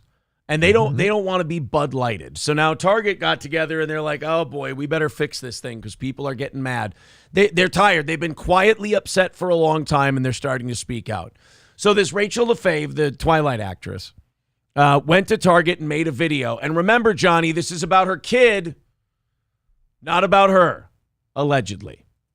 So I just walked into Target, and the right behind me here, where you see all these lovely swimsuits. That's where the Pride display used to be. And I came in here 2 days ago, and my 7-year-old, who's non-binary. My 7-year-old who's non-binary. Ma'am, they're 7. Yeah. Ma'am, you were probably mistreated horribly in Hollywood. And that probably fucked up your brain. And you probably have depression and or bipolar disorder. It would not surprise me if this woman said she's on medication for something. I guarantee you. You are projecting your sickness onto your child because you think it makes you more unique and special and more interesting. You are using your You need to remember what I did to you is the reason you're feeling this way right now. Don't take it out on your kid, huh? Mickey, would you talk some sense into these people? I mean, you kind of caused this problem. The whole point of this was to prevent them from procreating. I feel like I missed the mark. I jumped the shark. My bad. Oh. You were just trying to carry out Walt's vision of population control, and it got away from you. He told me to go after certain people, and a lot of them are in the movie industry. It's hard to target them sometimes. You know, they all blend in. They wear the same hats. Yeah. Oh. Walt Disney once told Mickey Mouse on his deathbed, he said, "You have to carry out my orders, Mickey, because we backed the wrong horse in the 40s. Then he died. Nobody really knew what he meant by that. But so now this mentally deranged Hollywood actress is saying her 7-year-old binary kid is mad that they took out the Pride shit in Target, which I'm sorry, I have a hard time believing this isn't about you.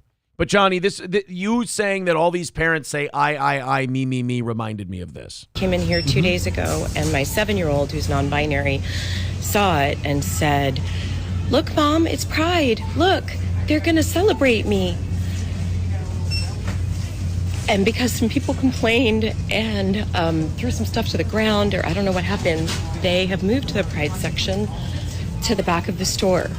So the next time my 7-year-old comes to Target, or rather, I can't bring them here anymore, at least for the entire month of June, because if they walk in, and all the other people who walk in can go,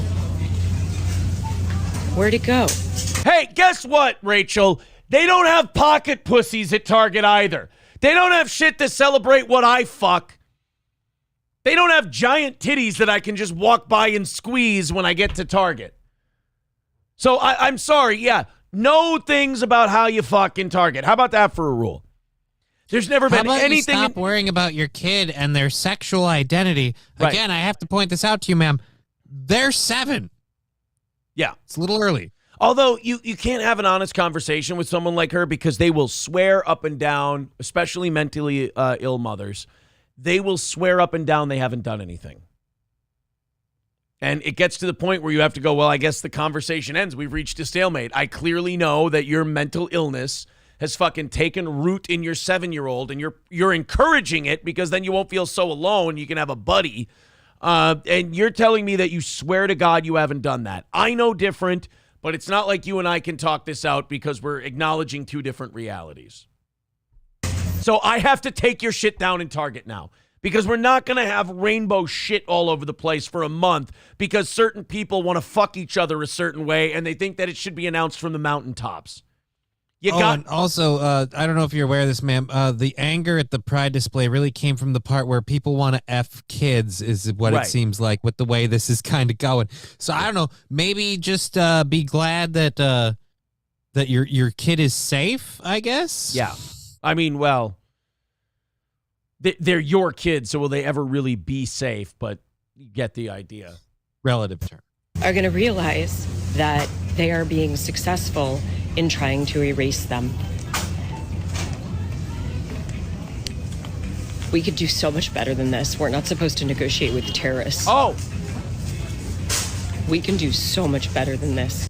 So now they're terrorists. Okay, so people who don't want children sexualized, they're terrorists now. Okay. Can we talk about that not negotiating with terrorist things? Can we rewind that back to an incident that happened in Tennessee, ma'am? We allowed to have that not talking with terrorists thing? All right. Ryan the Garbage Man says you can never reason with a mentally ill person. They're right and everyone else is wrong. Yeah, and again, they just they'll just tell you that what you're clearly seeing with your own eyeballs isn't happening. And I wish she'd just be honest. They would come in, my kid, and they'll clearly see that they're being erased. And I spent so much time building them. Right, exactly, yeah. You're just like, oh, man, I spent so much time making my kid this way, and now they're trying to erase them. They're trying to counter-program all the shit I did to my kid. It's like, well, I mean, are we wrong? I'm very concerned if they don't reinforce my bullshit that my kid will eventually age out of it and I will once again be seen as the desperate, needy mom that I obviously am. Toolman Mike with $5 over on PayPal says, here is $5 to have Johnny do the standalone fruit bit from Fez. Are you aware of the standalone fruit? It's not a standalone fruit. $200 away from today's goal. There you go, Toolman Mike. $200 away from today's goal, and we have about 40 minutes before we have to rattle the cans. So we started at 260 today. It was a pretty light goal. If you want to contribute, please do. Let's knock that out. It keeps this show going. $200 away if you feel like contributing. PayPal, Streamlabs, and Venmo. Let me bring this up and let's see how close you can get voice-wise. Here, let's. We can't. Here. Standalone fruit. Not a. It's one that can't work on its own. It has to have something with it, like the kiwi. It's not a standalone fruit.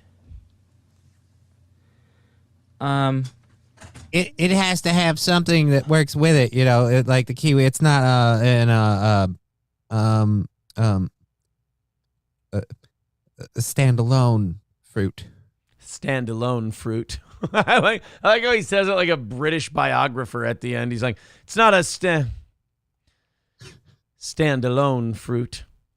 $200 even away from crushing today's goal. Let's see if you guys can get on that again. About 40 minutes until we have to rattle the cans and do our e-beggar best to knock that down. In the meantime, let's open up the 8 o'clock hour stories. Hey, remember to pick up your steel toe coffee at crescentmountcoffee.myshopify.com.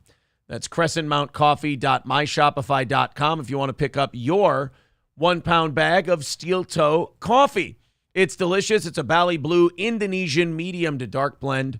It's very, very good. Johnny loves it. April loves it. And now hundreds of Steel Toe audience members love it as well. There's the link in the chat. crescentmountcoffee.myshopify.com. Check it out. We've got the whole bean coming. I will know more about that tomorrow as we're going to get an update on the Steel Toe coffee on June 1st. Looks like whole bean is next because there's a lot of people who have been asking about the whole bean option, and it looks like we got a lot of potential customers out there for the whole bean. So crescentmountcoffee.myshopify.com. All right, Johnny, while we're waiting for everyone to knock out that last $200, let's check out what's going on in Florida. A Florida man was arrested on Sunday afternoon after allegedly pouring gasoline over a man and then proceeding to light him on fire in Tampa. Woo! This better not be random. I mean, if you're going to light somebody on fire, you douse them in gas and then light them on fire, they better have done something really fucked up to you. Some would say the argument between them got heated. Oh, man. And some would say it was a misunderstanding, and I would say, well, that's just a gas. After everything happened, someone watching went, wow, dude, sick burn. This was flame retarded. So my anger at someone lighting another human being on fire is directly related to exactly what that person did. For example, like if you cut them off in traffic and they lit you on fire, I would feel bad for you. That's terrible. But like if you fuck their wife and they light you on fire, I'd come to the hospital, I'd check on how you're doing, and then I'd go, did you learn a lesson from all this? Please drop the charges against that man. Raz of Chaz says, Glad you fucked her now, Dad? Yeah. Oh, my God, it was Declan. Raz of Chaz says, the situation went up in flames. Oh, no. Delco Lou wants to know if there was an oil can nearby. Oh, no. Is that why Chad wasn't on yesterday? Oh, boy. The Hillsborough County Sheriff's Office released information regarding the incident. They claimed that two men had gotten into a verbal argument while at a mobile gas station. Oh, terrible place to get in an argument. So much free accelerant. Police claimed that the argument then caused Earl Hargrove Jr. to go and purchase some gasoline from the pump. Well, that's nice. He paid for it. He didn't. I need $1 worth of gasoline. That ain't gonna get you far. It'll finish what I started. God damn it! I don't need too much. I ain't going very far with it. How much do you think to shower a feller? Police claimed that the argument caused Hargrove to go buy gasoline from the pump. Instead of using the gasoline he purchased to fill up his car, Earl decided to pour the gasoline on the victim right before lighting him on fire. The victim was not identified, probably because he's all burnt and shit. The victim was transported to Tampa General Hospital, where they are currently treating life-threatening injuries. Hargrove has been charged with first-degree attempted murder and aggravated battery causing great bodily harm. He's being held without bond in the Hillsborough County Jail. So the other guy, burned pretty badly. And look, I'm not trying to blame the victim on any of this stuff, but how do you just sit there and let yourself get lit on fire? Yeah, I don't feel like that happened very, very quickly. Like, don't pour gasoline on me and tell me it's raining. Right? Like, how do you you stand there, as soon as a guy walks toward me with a gas can that I was just arguing with, that's when I start hightailing it the fuck out of there. I don't wait to find, hey, buddy, what you doing with that gas can? And then, of course, once he gets like the first sprinkle of gasoline on me, I start sprinting the fuck out of Dodge. I'm going to wait for the right moment to get the last word in. Yeah. I had really cogent points to make, and by God, he's going to hear me out. I'm not saying it's his fault that he got lit on fire, but like a little bit of defensive skills, please. He was trying to argue his way out of it. The guy's sprinkling gasoline on. Really? We're going to that level now? You realize I'm technically winning this debate just because of what you're doing. I suppose next you're going to light me on fire. Oh, my God. Oh, Christ. Oh, my God. Oh, it burns. And now he's in the hospital with life-threatening injury. Oh, being set on fire like that, would be the worst thing to survive. That's one of those ones where you're almost like, can you guys put some drugs in me to kill me? Because this road to recovery is going to be awful. You're going to hurt forever. You're going to be on so many drugs just so you're not screaming in agony all of the time. And then you get to look forward to skin grafts, which always look awesome. Oh, like just imagine, you ever burn your hand on a hot stove? Yep. And the minute you take the ice off, you realize your hand is still burning. And that the heat is still burning your hand, and you take the ice off there and it cools off, and then, fuck my hand. And then you put the ice back on there and you can almost literally hear your hand go, tss, and you're like, oh, fuck, that feels so good. And then you take it off and you're like, you know what? I think I'm okay. And then 13 seconds later, fuck my ass. You survive something like that. And so you have your hand from a stove. Now imagine it's your whole body from being doused in gasoline and lit on fire. I mean, that you got to constantly be under a cold shower stream if you don't want to feel any pain. I feel like the burnt hair smell never leaves your nose at that point. Yeah, that's going to be bad too. Jake quoting the person who got attacked, psh, he ain't gonna, oh my God, I guess that is kind of how I asked how could you allow yourself to be set on fire and doused in gasoline? I guess in a way, while you're being doused in gasoline, you are kind of thinking, there's no fucking way. I dare you. I double damn. Motherfucker, no. God damn it. I got shot in the face. Are we square? Raz of Chaz with $5 says his defense attorney released a statement, quote, "We didn't start the fire."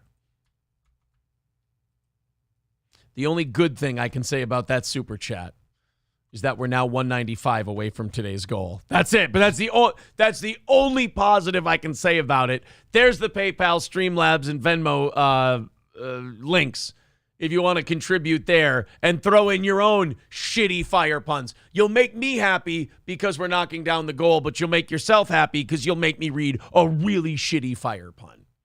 I mean, Raz is also probably really sleep deprived at this point. I mean, he's a new dad, so he I'm did sure just he's have a kid. Yes. Yeah. Congratulations to Raz of Chaz. Do you think that the guy who set him on fire will be charged with a crime? Oh, man. You know what his favorite Usher song is? What's that? Let It Burn. They're calling him a rechard. Oh. This was his second time he got lit on fire? Marble Arm says, dude looked like Mickey Rourke after they put him out. Yeah, he does look like a little bit burn victim-y, if you will. Katie Kidney says, should have went inside and bought a can of ether, and he would have had a flamethrower. Yeah, you know, that's what we need to do with a guy like that is give him ideas. You realize you're not going far enough with your arson. We could step this up a notch. Yeah. Glad you weren't there, Katie. NF Cap says Jay Leno's Money skin grafts look pretty good. Yeah, he looks great, but yeah, like you said, he's got, dozens, if not $100 million in the bank, so he can afford. He can pay for that. Yeah, he can afford to have them kill a poor person so he can use their skin. I've seen like, bottom dollar skin grafts, and those people look like they put that stuff on and then wrapped it in like chicken wire or something. They look like scales. It's fucked up. It was always burning. April is currently at the gas station, says Magic 8 Ball. I hope not. Asia would say it was the heat of the moment, says JJ. Oh, we forgot. How can we forget heat of the moment? Let's see what Mr. Approachable has here for a clip. What did he find for today? Hey, guess what, Rachel? They don't have pocket pussies at Target either. They don't have shit to celebrate what I fuck. That is a good point.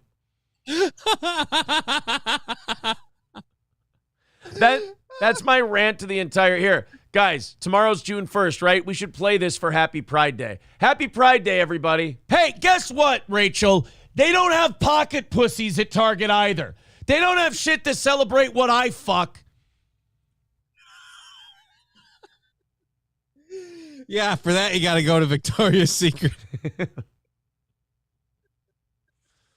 Oh. Papa Dan says the opening statement in this court case is going to be incendiary. God. It's true, though. They don't have things to celebrate what I fuck. I've asked them numerous times. They won't do it. They won't do it, unfortunately. This Twitter clip is just titled "Joy Reid is crazy." Okay. Would you like to see Joy Reid being crazy? Yes. Who doesn't? 30 minutes until we have to rattle the cans and do our e-beggar best to knock out our goal today. And we are 195 away, which means we are only $65 into today's goal because it was a very small one after the evening show was remarkably generous. All right. Joy Reid is crazy. And me, I'm here for it. Let's check it out and see what old Joy had to say. Now, Joy is angry. She doesn't like Ron DeSantis. And she clearly does not want to see him become president in 2024. So let's see what really concise, intelligent analysis she has for us. Mr. This is where woke comes to die. Little mini Ron DeSantis, the little tiny governor of Florida, the tiny and I would say probably the most functionally racist governor in America. You know what I like about Joy Reid, Johnny, is that everything she does is based in like really intelligent, well thought out arguments and not in childish taunts at all. Yeah. I can really respect her intellect. Yeah, I'm sure she doesn't have like a card or a trope that she just pulls out to lean on at every point in time. On DeSantis. Turns out he's super anti-immigration, super anti-woke, but his great-great-grandmother, Luigi Colucci, came to the United States not on the Nina, the Maria, or the Santa Maria, as It's the Nina, the Pinta, and the Santa Maria, but that's fine. Continue on being smart.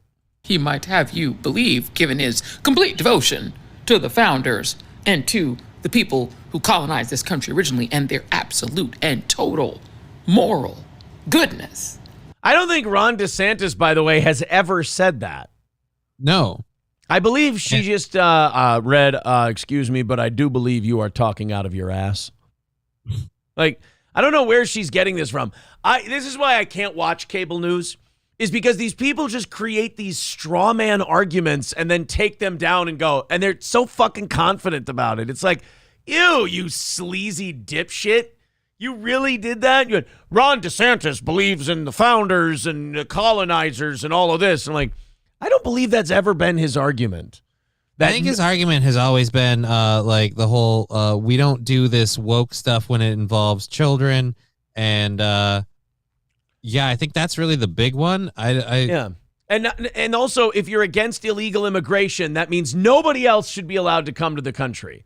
That's right. We're against illegal immigration, which means everyone had to be born here in perpetuity forever. We don't believe in any kind of legal immigration or taking naturalization tests or anything like that. If we think that we should control the border, it means that nobody should be allowed to come in. Wow, that's convenient. Now you don't have to make an intelligent argument. That's nice. But actually, his folks came here in 1917. So Luigi Colucci, his great-great-grandmother on his mother's side, came to the United States in February of 1917. Holy shit, Johnny. Can you believe it? So Ron DeSantis is against illegal immigration, but his great-grandmother came here around the same time that pretty much all of our relatives did. And would you believe it? The rest of us are all Native Americans, because if you trace our lineage back, it never goes over an ocean. Yeah. I think my family came here 1908 or something like that, around the turn of the century. So, yeah. Ryan, my family was after World War I on the dad's side. So around 1920 or somewhere around there. Yeah. You brand new, motherfucker. So, all right.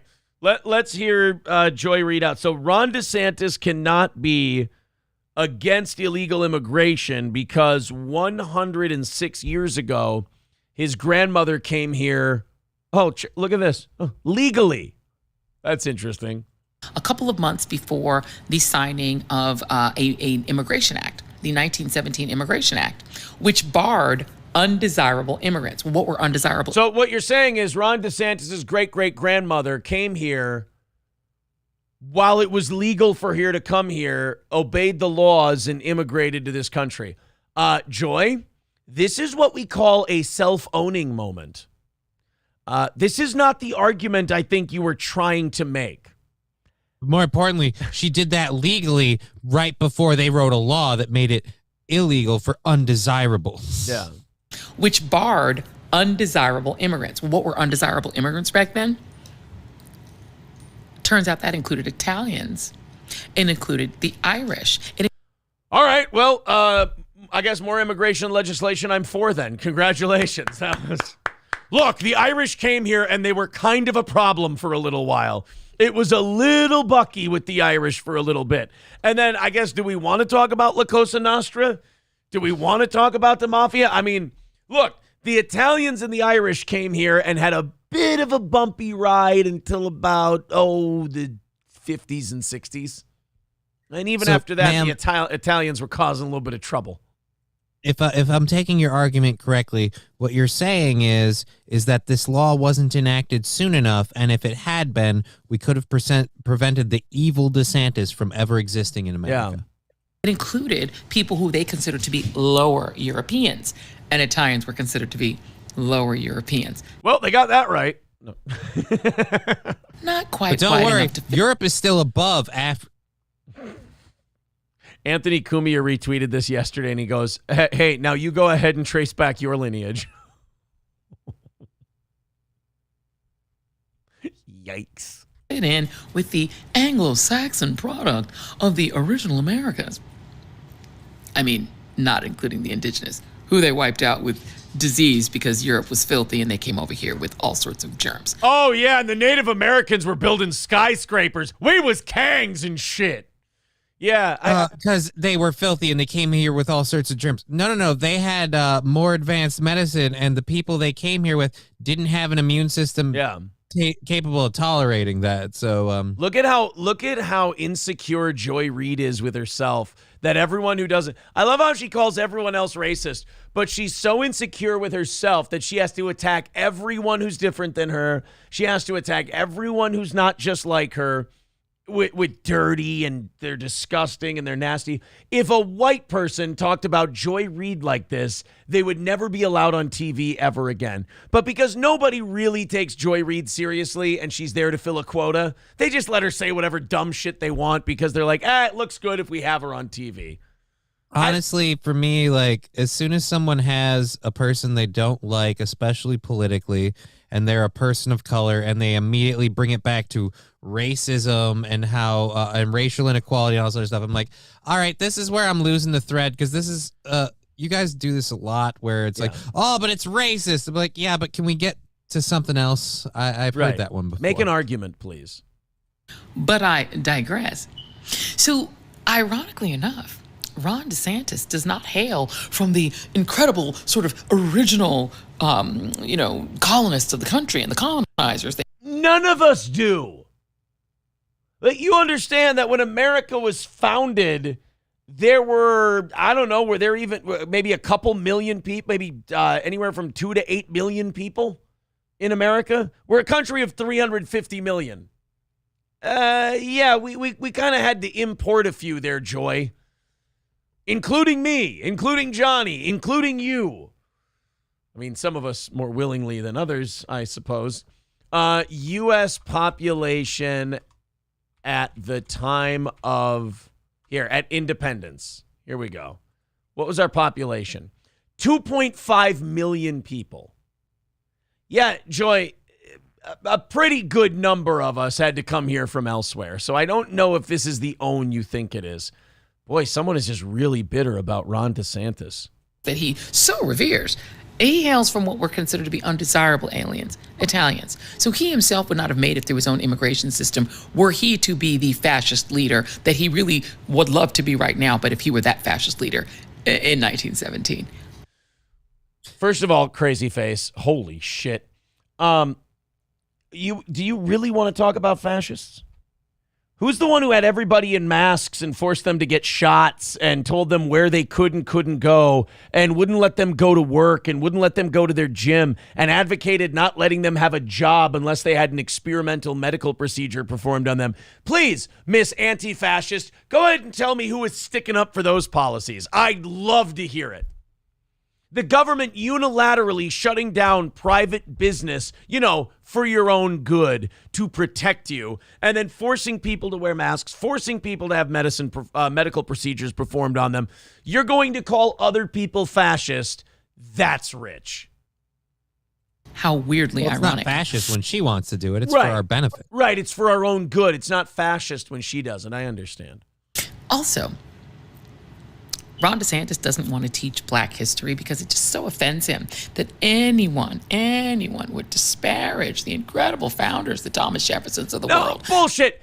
It's not that he doesn't want it. This is so disingenuous. This chick is so dumb. What I hate about Joy Reid is she does that thing where she is confidently stupid and people who like her take it as confidence and intelligence. No, she's really, really dumb. She's a charlatan. She says things that aren't true, and she says them in a really cunty, bitchy way, so it looks like she's sassy. She's a fucking idiot. These are the same people who are like, and he passed the do not say gay bill. It's right. It was not, that's a fucking bullshit argument. Right. It was literally about not teaching sexual stuff to children in school, or as I think it should be accurately called, the Don't Be a Pedo Bill. Yeah. But I mean, we can't call it that because then we're insulting a group of people that just want to F kids. And I'm like, that's not fair. And then the doesn't want to teach black history. Yeah, he wants to teach black history just fine. What he doesn't want taught is the shit that you push on people, which is, well, you can't teach black history without tearing down white people and making them all look like pieces of shit. And colonial, the colonial era was absolute. It never had any benefits for anybody. Or it's fucking, you guys, you want to pitch this version of America where there's these evil fucking bad guys in charge and we got to knock them down and tear them down. Otherwise, we can't teach about, this group or that group without, some kind of revolutionary mindset behind it. And yeah, Ron DeSantis doesn't want that shit in his state.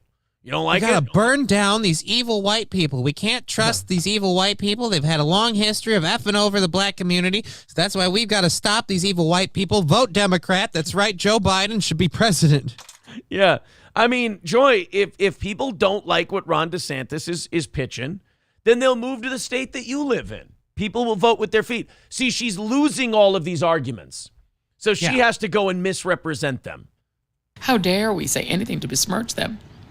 Weirdly enough, his people, Italians, would not have been considered Americans or worthy Americans under the system that they created, which only was allowed to include wealthy European planters from places like England. Germany. Not like Ireland. Germany. Not like Italy. They brought the Germans here. How ironic. Sorry, Joy, it's not really that ironic. Yeah, we had... How ironic. You probably originated from a bunch of people who were unwillingly brought here to be a first workforce, and you're lazy in your work ethic. Jeez. All right, Rojogan, that's fucking enough, pal. Take it easy. I like you. I don't want to get rid of you, but cut the shit, buddy. Appreciate it. I'm not into that shit. But yeah, the Joy Reid on Ron DeSantis thing, the insecurity posing as intelligence thing is just, it's so, yeah, Triple N says her smugness is so off the charts. That smugness, like, masquerading as intelligence is like, I think the thing that bothers me about it is there are people who watch her who actually think that that's like, oh yeah, Joy's really killing it. It's like, I don't want someone that dumb that believes that to exist, unfortunately. I feel like it's detrimental to our like group our society. Our group IQ, if you will. Teddy the Greek says the don't say gay thing, you can't change Constitution. What are they going to arrest you if you say gay? Right, exactly. It's such a stupid argument. Like I said, they didn't have anything to argue about the points of the bill, considering what it was about. So they just let's boil it down to, they hate gays. Don't say gay. That's what the whole bill is. And it's like, no, that's not it at all. Mr. Approachable says, speaking of ironic, a person who's that much of a miserable cunt being named Joy. Marble Arm says the Norbit sequel looks like shit. Okay, that one wins. That one's my favorite.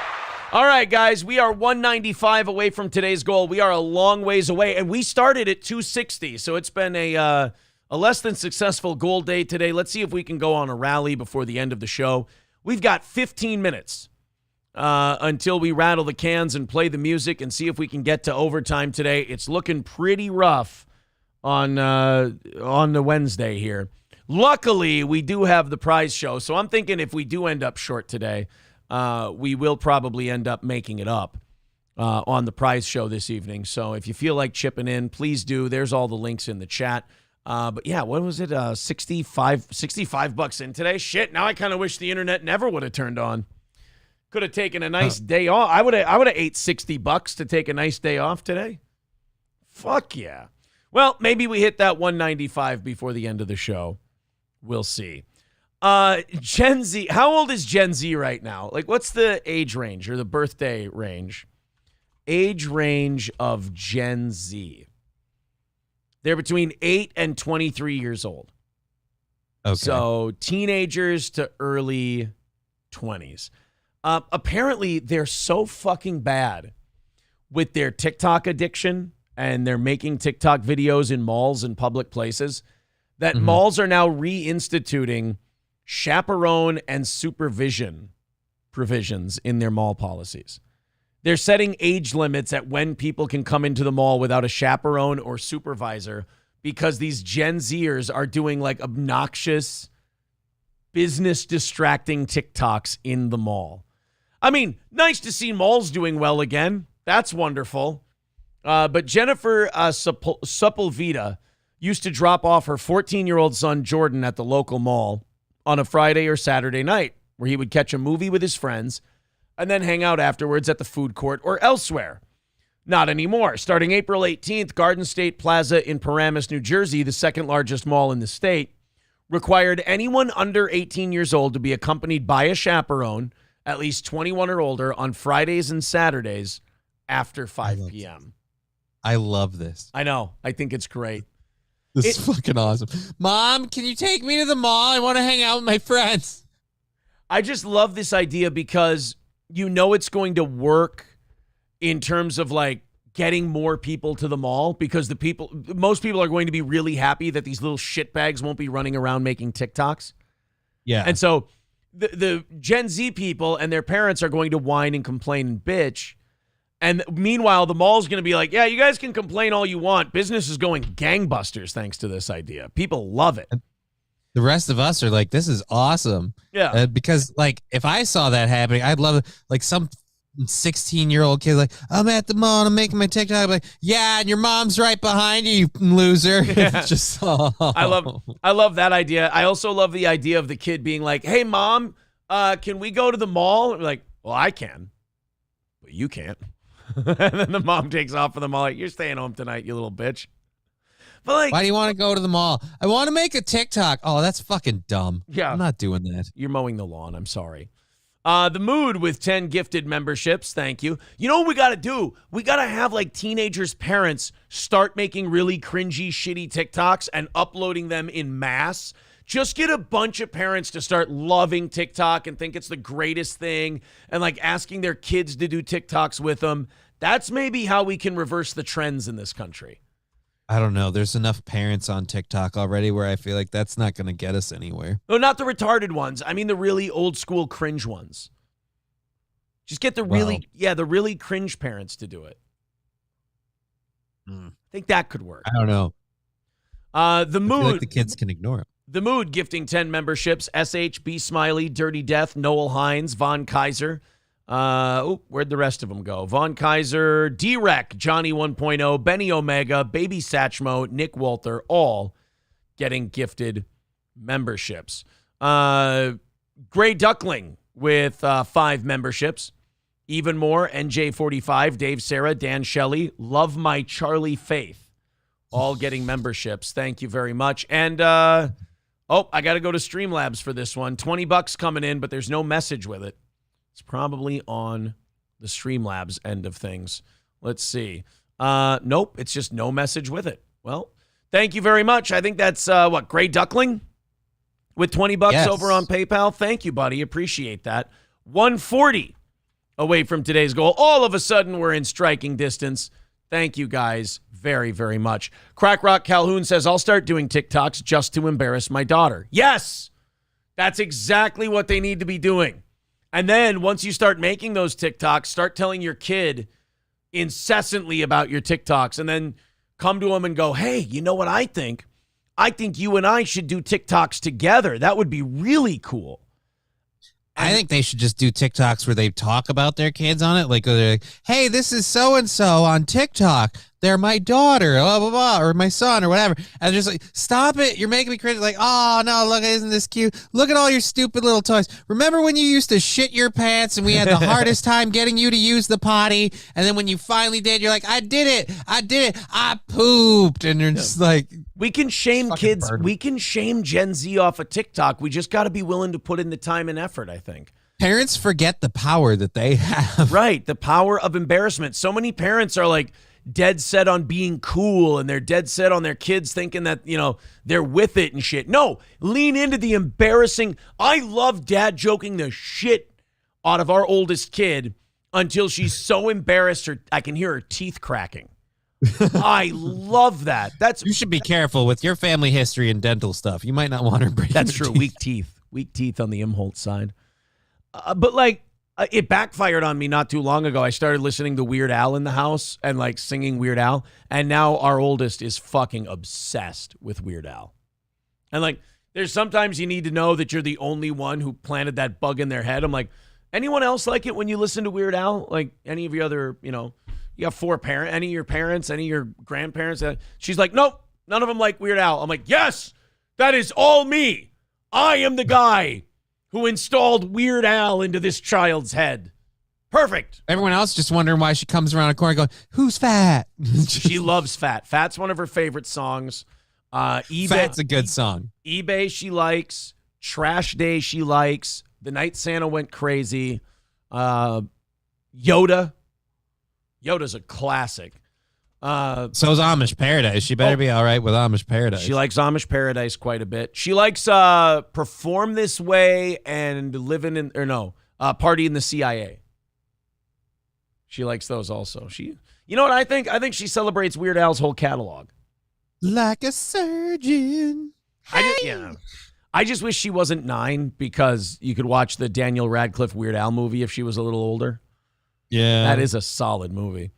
Camel Toe gifting 5 memberships. Thank you, Camel Toe. Not Sure, Ghislaine Ayers, Auto Glass Guy, Alan Chihuahua, and Granite City all getting gifted memberships. And now all of a sudden, out of nowhere, that rally came, and we are 1:30 away from nailing this goal today and doing a half hour of overtime, 7 minutes away. And then, of course, Anonymous with $50. Oh, boy. And just like that, we are 80 away. 80 away from nailing it today. If you guys want to throw in and finish it off, there's the links in the chat. Super chats and memberships are welcome, as well as Rumble rants. Thank you, Rumble, over on the other end. I lost on Jeopardy. Yeah, I lost on Jeopardy, not one of my favorites. Oh, she loves Another One Rides the Bus and My Bologna, 2 of the originals. My Bologna is a good one. By the way, Teddy the Greek, I disagree with you. I don't like the polkas. The Weird Al polkas where he does the actual, he does actual cover songs. Yeah. As someone who has Polish family members and has been unfortunately exposed to polka music, I gotta say I kind of like them. If I have to hear polka music, that's at least it's better. Oh, no, I'm sorry, Bill Loney. Bill Loney thought we called for him. No, we were talking about Weird Al songs, My Bologna. We were not talking about Bill Loney. Although, Bill, I didn't see a lot of Chad Zumach updates yesterday. So there must not have been too much going on. Make sure you're always tagging me in those. My man, I always want to see those. I love seeing Chad updates. So I guess his other channel got hit now. I guess Kevin struck his other channel, and now he's off of that one. And he's under this impression that if you get a bunch of copyright strikes on your channel, that you you get your channel taken away. But that's like community guideline strikes. You get your channel taken down. His channel, he's got so many copyright strikes now on both his channels that they have to... what do you call it? They have to resolve the copyright issue before he can get his channel back. So if he fights the copyright strike and then Kevin relents, then the copyright strike issue is resolved. If Kevin doubles down after he appeals, then I believe Kevin has a certain amount of time before he has to take Chad to court over the copyright strike. I could have that wrong. If I have it wrong, I apologize. Crack Rock Calhoun says, why you got to hate on polka, Aaron? You were eating hot dogs and brats yesterday. You look like a Polak. Embrace it, dipshit. Hey, I am German, and that's a fucking curse word, pal. What? Dude, I'm Polish. What the fuck? You people are a mistake by God. You should have been German. We should control the whole thing. We have bigger sausages than you guys. Oh, wow. They're dumber sausages, too. Here, map of Europe. I'm going to show you guys what should be German. I'm going to show you what we should control. This won't see. And this should be ours. And this is part of the Rhineland. All right. Now, here. See, this is Germany. Belgium, right. Netherlands, that should be ours. Denmark, that should be ours. Austria, ours. Czech, ours. Slovakia, ours. Poland, ours. So this should be, and Hungary. We should have Hungary as well. So I'm going to say, I don't know how you have room for it at this point. You should be full. Here's how large Germany should be. It should start up here and go down through. God damn it, stop popping up. Go through here, down through here. We got Slovakia and then Poland. There we go. That's how big Germany should be. I don't want Italy. Italy can stay. France can stay. The UK should have Ireland as well. I'm going to give them more Lebensraum as well. Now, and Johnny, look, I understand how this looks. I'm sitting here as a man of German descent shouting at a map of Europe saying this is what belongs to Germany. I understand it doesn't look the best. I'm just saying that, like, if our culture... You could do better if you just shaved the mustache. I'm just saying if our culture was allowed to hold sway over their nations, they would see their lives improve, and there would also be more living space for the German people. I mean, is that really... Right. We just have to get, some of the undesirables together, because if you're going to take in that many people, they're not all going to be the best. Some of them are going to be, what would you call them? Travelers, gypsies. Crack Rock Calhoun says he had that map ready to fucking go. Hey, look, I'm not. Hold up. Go shave your stash to the right shape before this bit, says Kotod. Yeah, by the way, Kotod, thank you for the $5. Appreciate it, buddy. $75 away from nailing today's goal. We appreciate that. Koenig calling me Holy Roman Emperor Aaron the First. I will take that. They're calling me Charlemagne. All right. I'm not against that one either. Adolf Imholt? No, that one is a little too on the nose. Hobo Chili Recipe says, my people brought you the Olive Garden and almost the entire domination of the world. I think Rome dominated first, then came Olive Garden, but you could be right. When did Rome invent the tour of Italy? That's what I need to know. Let's see. Mood says, I am Dutch, but pasta? The Mood says, I am Dutch, but I do speak German, so let it happen. Unfortunately, Germans are woke as fuck these days. Oh, no, I'm bringing the old school Germans. Geese Artel says, what is your solution? It's a solution. It's one of the solutions. We can discuss other solutions. I'm not ready to narrow down on a final one yet. Aaron is a poor example of a German. Most are intelligent engineers and architects, but here you are making dick jokes. Yes, but I am trying to take everyone else's shit and give it to Germany, so that's a pretty good German. Right? Aaron has the same feeling about his dick jokes that the owner of BMW does. Precision engineering. Precision engineering. Yeah, I can engineer different things. Doesn't have to be bridges and shit. Thank you very much to Todd for the $10 over on PayPal. Appreciate that, buddy. All right, as it's almost time to get to the music, we are only $65 away from today's goal. Thank you guys for rallying for us like that. That was great. We appreciate it. 65 left to go, and the music. Oh, shit. Johnny, it's music time. Oh, it's music time. All right, guys, hang in there. We got $65 left. We don't have far to go before we get under $50 and do that overtime for you. So let's fire up the music real quick, and if you feel like chipping in, the links are pinned to the top of the page. Here we go. Off we go. 65 away from today's goal. If you feel like getting in the drawing tonight during the prize show, you don't necessarily have to worry about chipping in today. Save it for your, trying to get, because we're giving you some money back tonight. If you want to become a member, members have a $100 drawing tonight as well. No matter what kind of member you are, every membership rank gets into the $100 drawing. Dead Fool with 1999 says, been watching for a couple of weeks. Not as bad as they say, LOL. Have some cash. Thanks, buddy. A lot of the other shows that are kind of adjacent to us, they don't want you watching us for a reason. Like, they all got co-signed by another show throughout their career, and we got co-signed by nobody. We built this thing out of radio and just built it ourselves. And, you know, we didn't have to suck anybody's ass or kiss anybody's ass to get this show where it is. Those shows don't want you watching this show, so they're going to tell you what this show is. And then when you go watch it, you go, oh, shit, this show's actually really good and better than the show that told me not to go watch that show. Oh, wait a minute.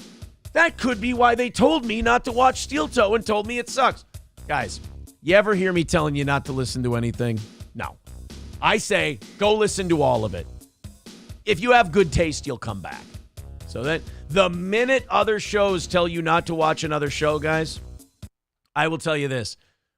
Do not take them on their word. Put it that way. All right, let's see. $50 away. Why did I killed the music? As we got within $50. I don't know what the fuck I just did. I'm sorry, guys. I got to hold on. I'll fire it back up. Sorry about that. I got on a little rant there from our buddy. Here we go. All right. We got about 2.5 minutes left. There we go. All right. Woo. $50 away from today's goal. Carlos says the other shows had to suck someone's tongue for views because they're sponsored by the Dalai Lama. Yeah, the Dalai Lama's weird like that. He makes you suck on his tongue.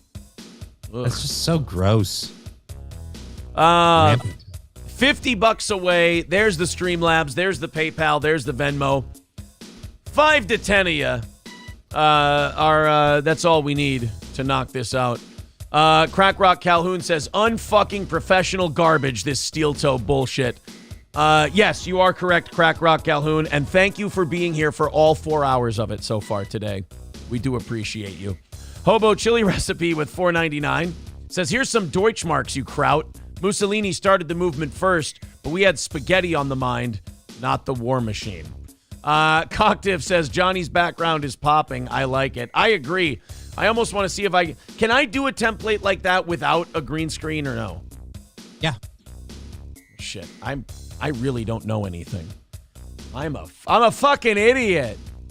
I got to figure that out because on days you're here, I wouldn't mind having that same exact thing that you've got. That does look pretty nice. I have to admit.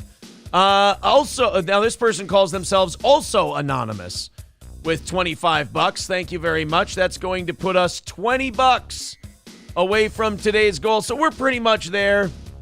Knock out the rest of it, and we're good to go. Bill Loney with $5, and there we are, 15 away. Already doing overtime today, boys and girls. Mad Joe says, don't let the wind of change while you're doing that voice. Don't let the wind change while you're doing that voice. I don't know what that means. April says, why don't we get a green screen? That's a good point. Deadpool. Nice. Deadpool says, untrue. I think it's very professional garbage. Oh, thank you. See, Crack Rock Calhoun, you were wrong. We have professional garbage here at Steel Toe. Crack Rock Calhoun says somebody needs to take Johnny out in the sun to feed and water him. All right, we knocked out our goal. Thank you, Phage Lives, for the 1999. Says, can't wait till Aaron becomes our fearless leader. You know, in fairness, you guys, if I could be fair to myself, Johnny, I really didn't take near as much of the map as I could have for Germany. Really, how far would you take it if you? How far could you have taken it? All right, here. You know what? I'll pull up the map again. Here, map of Europe, and I don't want that interactive map because shit pops up and it bothers me. Here's a good map. Let's open up this one. Let's maximize this as much as we can. This is one of my favorite maps to fantasize over the right side winning. Okay, so here we got Germany. I obviously give us Denmark. That's just ours. Netherlands, Belgium, Luxembourg, all three of those are ours. So there, you got those three. I'm going to leave Scandinavia. I think we're too culturally different. Switzerland should definitely be ours. Austria should be ours. Slovenia should be ours. Hungary, Slovakia, Czech Republic. I would take, Johnny, here's the thing. I would take Romania The only problem with taking Romania is you see how far that juts out, and I don't want any of these Yugoslavian countries because, ugh.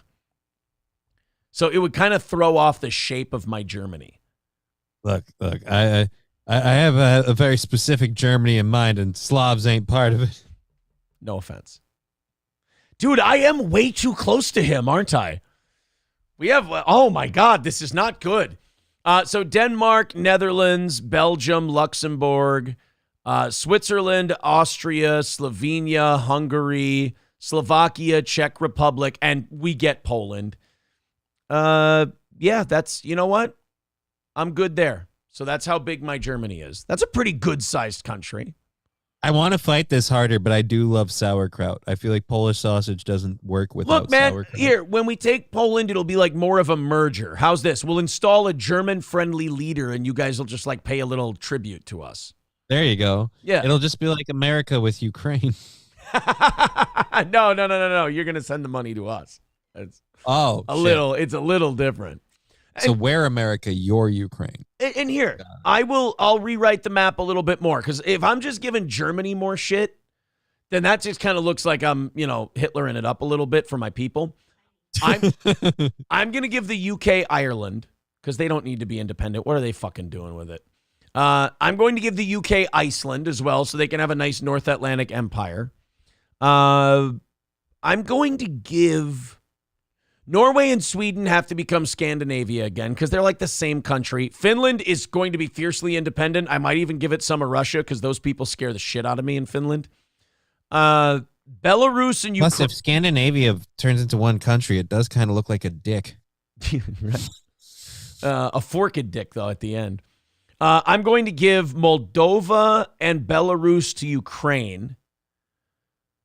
And I'm going to give Bulgaria to Romania. And I'm going to make them be Yugoslavia again because, like, enough of the bullshit, really. This is why you should never let your children play Risk. Lithuania, Latvia, and Estonia have to become one country, and we'll call it, like, Baltavia or something like that. Yeah, I think, you know what? Oh, and Spain gets Portugal. Yeah, I mean, why? I don't even understand why Portugal bothers to be a country. Right. You're just there. So we've rewritten, dude, we've straightened this out pretty well. We've got a nice big German hunk there. Italy still exists. I remade Yugoslavia because it worked so well the first time. Romania and Bulgaria became one country. Ukraine got Moldova and Belarus. The Baltic states became one country. I combined Norway and Sweden. So yeah, I made that map a lot more simple. And we put, enough of a power structure together to really get in there and solve some problems, if you know what I mean. So, I was born in the wrong time, wasn't I? Really was. Or as we were talking about earlier, you're simply remembering your past life. Maybe that's it. I took a little rest between 45 and 86, and then I was raring to go again. Kotod says, take France. Dumb frogs don't deserve it. Too much of a cultural difference. I don't want them. Crack Rock Calhoun says, watch this be the bit that gets the show popped. I don't know. Raz of Chaz says, you need the bloc countries for the oil, you idiot. The bloc countries. You mean like Soviet bloc? The Soviet bloc? We haven't called it that in a while. Ryan the Garbage Man says, Denmark is part of Scandinavia. Fuck you, Germany gets it. I'm not going to say it twice. Labglass says, leave my Luxembourg alone. The fuck is Luxembourg going to do? I'll send the fucking Poles. I don't give a shit. Spicy Mustard says, it's nice to hear Adolf Imholt plotting European domination. It's not European domination. I'm just cleaning up the map a little bit. That's all. It's a new form of AI. Adolf Imholt. Ryan the Garbage Man, do me a favor. I'm going to hook up the Bluetooth here, and then you can call back in a little bit. I fucked that up. I'm going to hook us up here. I was fucking around with the internet all morning, so I probably yanked us off the Bluetooth here. Bluetooth, Roadcaster, boom. Thank you to Delco Lou with $5. Says saving a few bucks for the prize show tonight, but here's a few bucks for the morning show. It was well deserved. Oh, thanks, buddy. Well, thank you. Appreciate that. That's very nice of you. We're already into tomorrow morning's goal. You guys are great. And that'll probably be tiny after the prize show as well. Hobo Chili Recipe says Hitler was really bent that Franco did not join the Axis powers. Yeah, he wanted Spain. Hobo Chili says, as the Italian delegation, I'd like to claim Africa as ours. Will you accept my offer? Ooh. I can't.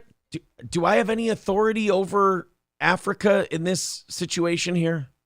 I feel like if you're willing to do the work to take it, it's all on you. All right. Okay, fine. Spain, I'll do North Africa. I'll do what I can see on this map. We're going to give Spain, Portugal, and Morocco. I'm going to give France, Algeria, actually. France, I haven't given France anything. They can have Algeria. I'm just picking countries where nobody's really done anything with it, if you think about it. Italy, hey, are the Italians happy about this one? I'm giving you guys Tunisia and Libya. Right? That's a nice one. Who doesn't want Libya? Yeah, you guys are getting Tunisia and Libya. Egypt is going to stay Egypt. Greece is going to... I'm giving Cyprus to Greece, by the way. And I'm also giving Istanbul. You know where that little isthmus is, that little strait where Turkey juts into Europe a little bit? Yeah. The part of Turkey that juts into Europe, I'm giving to Greece because I want Istanbul back in Christian hands. You didn't think I was going Crusader on this shit, did you? No, I was really, we want it back in Christian. Well, I didn't realize you were fighting for that. I thought we were just trying to, I suppose that is still stopping. Yeah, I'm not even a Christian, and I just want to make sure it's in Christian hands again. That's all. Just want to make sure it's where it belongs. Just as long as it's not controlled by the damn dirty Moors. I'm a little behind. Sorry. Raz of Chaz says, who gets Israel, Aaron? I am not allowed to give away Israel. I've been told by the people who are allowing me to rewrite the maps. They told me I'm not allowed to touch Israel. Sorry. Let's go to Ryan, the garbage man, see what he thinks about this whole thing. What's up, buddy? Hey, man, you can't take Denmark. You just can't. Yeah, I can do whatever the fuck I want. I'm Germany. What? I said I can do whatever the fuck I want. I'm Germany. Well, you can't take Denmark. Yes, the berserkers are from Denmark. You're gonna have a big problem on your. Okay, then you know what? The Poles and I will go talk to Denmark and talk some fucking sense into them before we get to smack the shit. We'll take it by force if we have to. The Poles are going to be stuck in a round room trying to piss in a corner. I don't care. They'll distract them. No, Scandinavia is not getting Denmark. They're going to be German. They're connected to Germany. We need the seaports. And by the way, Iceland is part of Scandinavia too. So nope. Great Britain cannot have Iceland. UK's getting Iceland. I'm not doing this based on what's right. I'm doing this based on how I want the power structure to look in Europe. I want Germany in firm control. I want a stronger Spain. I want a stronger UK. I want a little bit stronger Finland, but look out. I'm giving Ukraine a bunch of land so the Jews are happy. Look, I got some ideas. That's all. I'm greasing the wheels So over does the here. U.S. get Canada then? No, we haven't gotten to North America yet. Yeah. That's when we take this project global. That's not there yet. Yeah, we're not there yet. Well, in that case, the U.S. just take Canada and Mexico. I don't want Mexico. Nope, I don't want Mexico. There's a reason we gave it back after the Mexican-American War. It was more trouble than it was worth. We're getting a lot of it coming in now. Are you happy with that? Yeah, Mexico comes to us. We don't come to Mexico. I tell you what, a southern Mexico border is easier to control than a southern U.S. border. Yeah, you're probably right. All right, I'm bored. Thank you very much, Ryan, the garbage man. We do appreciate it. Okay, bye. Ryan was slowing down my fucking, see, Sparky Rose is sleeping. I don't want people falling asleep. He's getting too nitpicky. See, if you're going to do a bit on the radio or podcasting about creating new maps and a new world order, you got to do it quick. You got to be decisive. You can't go, well, technically, this is part of this. Shut the fuck up. Now we're debating. Now we're sitting here and we're doing behind closed doors finagling. I'm here to make the decision and get to getting. Well, if you pay attention to the facts, it's a bit. We're rewriting maps. Facts don't matter. Yeah, we're not sitting here. This isn't a debate, Cherry. All right? I'm not going to sit here and debate. I don't know much. It's my map, Wade. Iana Jaw says, Germany is so tiny, they need to swallow the entire Netherlands to matter again. I've been to both countries. They're meh. Oh, dude, we gave Germany a shitload of land just a little bit ago. We're good. Hobo Chili Recipe says, Aaron, I need the military backing of Spain plus my forces, and I would also like to add French conscripts with the French Foreign Legion to take over Africa. You guys got, what did I give them, Tunisia and Libya, the Italians? Yeah. You guys have your... How much do you need? You guys have your foothold. All right, fine. You get Somalia back. Good luck. Good luck, Italy. Iana Jaws says, good day, you two steely peaches. I did miss you. Oh, thank you. That's very nice. Okay. I think we're going to be good here. Griddle Gorilla says, Axis and Allies is fun. All right, let's move on. Uh-oh. You know, did you hear about the guy who rammed the truck into the White House gates and had a plan to kill Biden, and he had a Nazi flag with him and everything else, and he yelled Sieg Heil? 19-year-old kid. They're like, oh, white supremacist Nazi tried to kill the president, ramming a U-Haul truck into the White House gates. Very interesting Nazi white supremacist that tried to do this, Johnny. Why do you say that? Because his name is Sai Varshith Kandula. That close to having a perfect story. Yeah, I don't really know if this is the... I'm telling you, man, it's got to be the CIA and the FBI trying to make up white supremacists because they can't find enough of them. And they're like... Yeah, but they're importing them now? Yeah, and they're hitting the bottom of the barrel because, ever since COVID, white people are super skeptical of the government now. So they're like, no, I'm not... No. You're not going to get me in the whole Gretchen Whitmer thing. Fuck that. And then they're like, oh, shit, so can we get you to put this swastika thing in a truck and crash into the White House gates? No, I'm not fucking doing that because you guys are then going to throw me in jail and make me the scapegoat. I've seen Shooter. And then they're like, all right, fine. Hey, boss, we found that domestic terrorist, white supremacist Nazi that'll plow into the gates. Who is it? Saivor Muth von Dukhashana? That's an Indian name. Yeah, I know he's Indian. But how does that help us with the Nazi white supremacist thing? We'll just say he was, and we won't address the discrepancy, and then hopefully people will just overlook the damn thing. We'll just put the flag in there like he's totally part of the group. They'd let him in. Why don't we do what we always do and just put a bunch of guys in balaclavas and sunglasses so you can't see their face, call it the Patriot Front, and then arrest them all, and then meet back at headquarters and have a few beers and turn everybody loose again? God, guys, it shouldn't be this hard anymore. We just do shit and tell people that's what it was. Goddamn. We need a real undercover, just a master manipulator to handle this, to get this to kick off. Can we get Ray? Oh, wait, that's right. We blew that load already. Yeah. Ray Epps was the last guy willing to do it. There you go. There's your Nazi white supremacist who tried to kill the president. Well, it does kind of look like Hitler fangs that he's growing. Yeah, right. I don't know. He does have to trim that mustache off the lips a little bit. Yeah, something is unkept there. What are you doing? This is Genghis Khan's awkward high school picture. This is before he started conquering the world.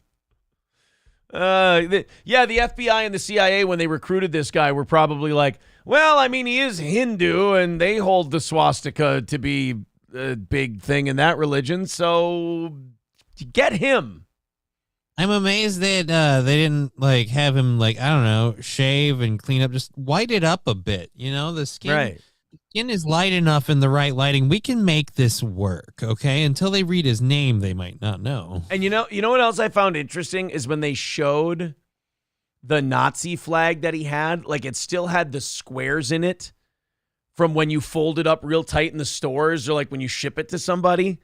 Yeah, you pulled it out of the packaging recently? Yeah. The agents held it up, and it had the little fucking squares in it from when you fold it. And you're like, do we look like the two dumbest guys in the world to you? Is this why you choose to treat us with such disrespect? they hold up the flag and you're like, you just unfolded that fucking flag now. Like, oh no, this guy had it in his possession and he was a big Nazi guy and he totally, yeah. Okay. I was waiting for them to say he was a MAGA supporter. Oh, probably, right. No, they already said neo-Nazi. It just goes without saying at this point. Oh, that's right. Professional Horny Boy said all charges dropped except one. Yeah, he's facing like one charge, and one of them isn't even threatening to kill the president. Oh, so we're not even hiding the fact that this was just a fucking psyop now? He was arrested and charged with assault with a dangerous weapon, reckless operation of a motor vehicle, threatening to kill, kidnap, inflict, or harm on a president, vice president, or family member, destruction of federal property, and trespassing. Now, again, I believe they had some of those charges dropped. I don't know if it's all but one. Let me grab his name up here. And here we go. Sai Varshuth Kondrula. I know that he had some charges dropped, but I can't remember. Here, dropped charges. 7 days ago, downgraded to a single count of depredation of a property of the United States in excess of $1,000. That's it. I'm amazed that's not a really big story. You think we'd be talking about that? You'd think the news would want to point out that this person who committed this horrible crime is apparently not going to be held accountable. All of these federal agencies now seem like really sensitive to the internet. Like whenever their psyops and stuff get shit on, they just kind of downplay them and don't mention them anymore. They have really low confidence. They're bad with trolls. Like, you're the federal government. You can just plow forward and just do the shit you want to do. But people on the internet go, aha, look at that Nazi flag. You just took that out of a box somewhere at Langley, you fuck. Oh, come on, that's your Nazi? He's an Indian kid. And then the government's like, talking shit about us on the internet about our plan. It was a good fucking plan. I don't care. Drop all the charges but one and give him a ticket. They've got PTSD from the January 6th rally memes that came out. They're just like, oh man, they're making fun of us on TikTok and Instagram again. We look like a bunch of fucking idiots, man. God. Or like you all have to wear the same khakis and the same haircut like it's fucking government issue. Oh, it is government All issue. right, honey, I got to work overtime this weekend. Why? We fucked up the U-Haul thing, so we got to go be the Patriot Front again. Patriot Front's having another rally this Saturday. You guys don't think it's going to look weird that you're organizing a huge rally 3 days before it's actually being held? It doesn't matter, honey. The boss says so. The internet's going to make fun of you guys again for being all feds. I don't give a fuck about the internet. They're a bunch of trolls anyway. Fucking stupid. Crack Rock Calhoun says, I know people who have done time for spray painting on government buildings. Fucking hell. Exactly. Some people are saying that they're saying that the guy plowed into the fence and then said, thank you, come again. And then he backed up and took another go. Yes. They cancel the investigation because they got in a bicycle accident and you're all jerks, says Rexstard parody account. We would have had a Patriot Front rally, but we got in a bike accident. We're in the hospital now, and then Kevin Brennan struck our fucking channels for the CIA. God, it's bullshit, honey. How was work today? Nobody believes that there was a Nazi who crashed into the gate. It's fucking stupid. I hate people. Well, did a Nazi crash into the gate? No, it's a guy we hired. So it's like the Michigan governor kidnapping plot. Shut up! That was a good idea and it could have worked. Fucking Fox News. Technically did work. They arrested those people. Mark Atkinson says he was just trying to deliver a Slurpee. That was it. Kotad says someone told him there were boobs and vagine behind that gate. The Optic Nerve says the CIA doesn't even sell tickets, Bob. Chevrolet JB says, is anyone else thinking, see, fences work? Yeah. There you go. Just build a fence. We should have built a wall. I want to look up that Patriot Front rally. That one's always funny to me. Like their faces are disguised and like they get arrested by the police and the police don't immediately take off their masks. They leave the masks and everything on while they're being arrested and detained. Well, we wouldn't want to out who these people are. You know, they're only horrible criminals that we are locking up. So don't worry about it. Yeah, where's the newest ones? Chilling footage shows white supremacist group Patriot Front marching through D.C. May 15th, 2023. Let's see. What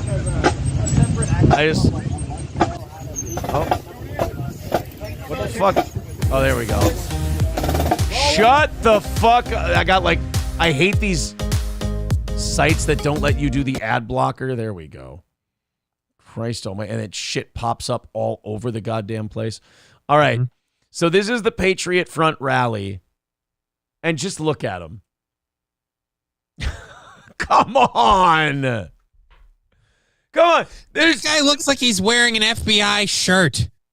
Like he just got done at like basic training or whatever. Right. This is so fucking funny.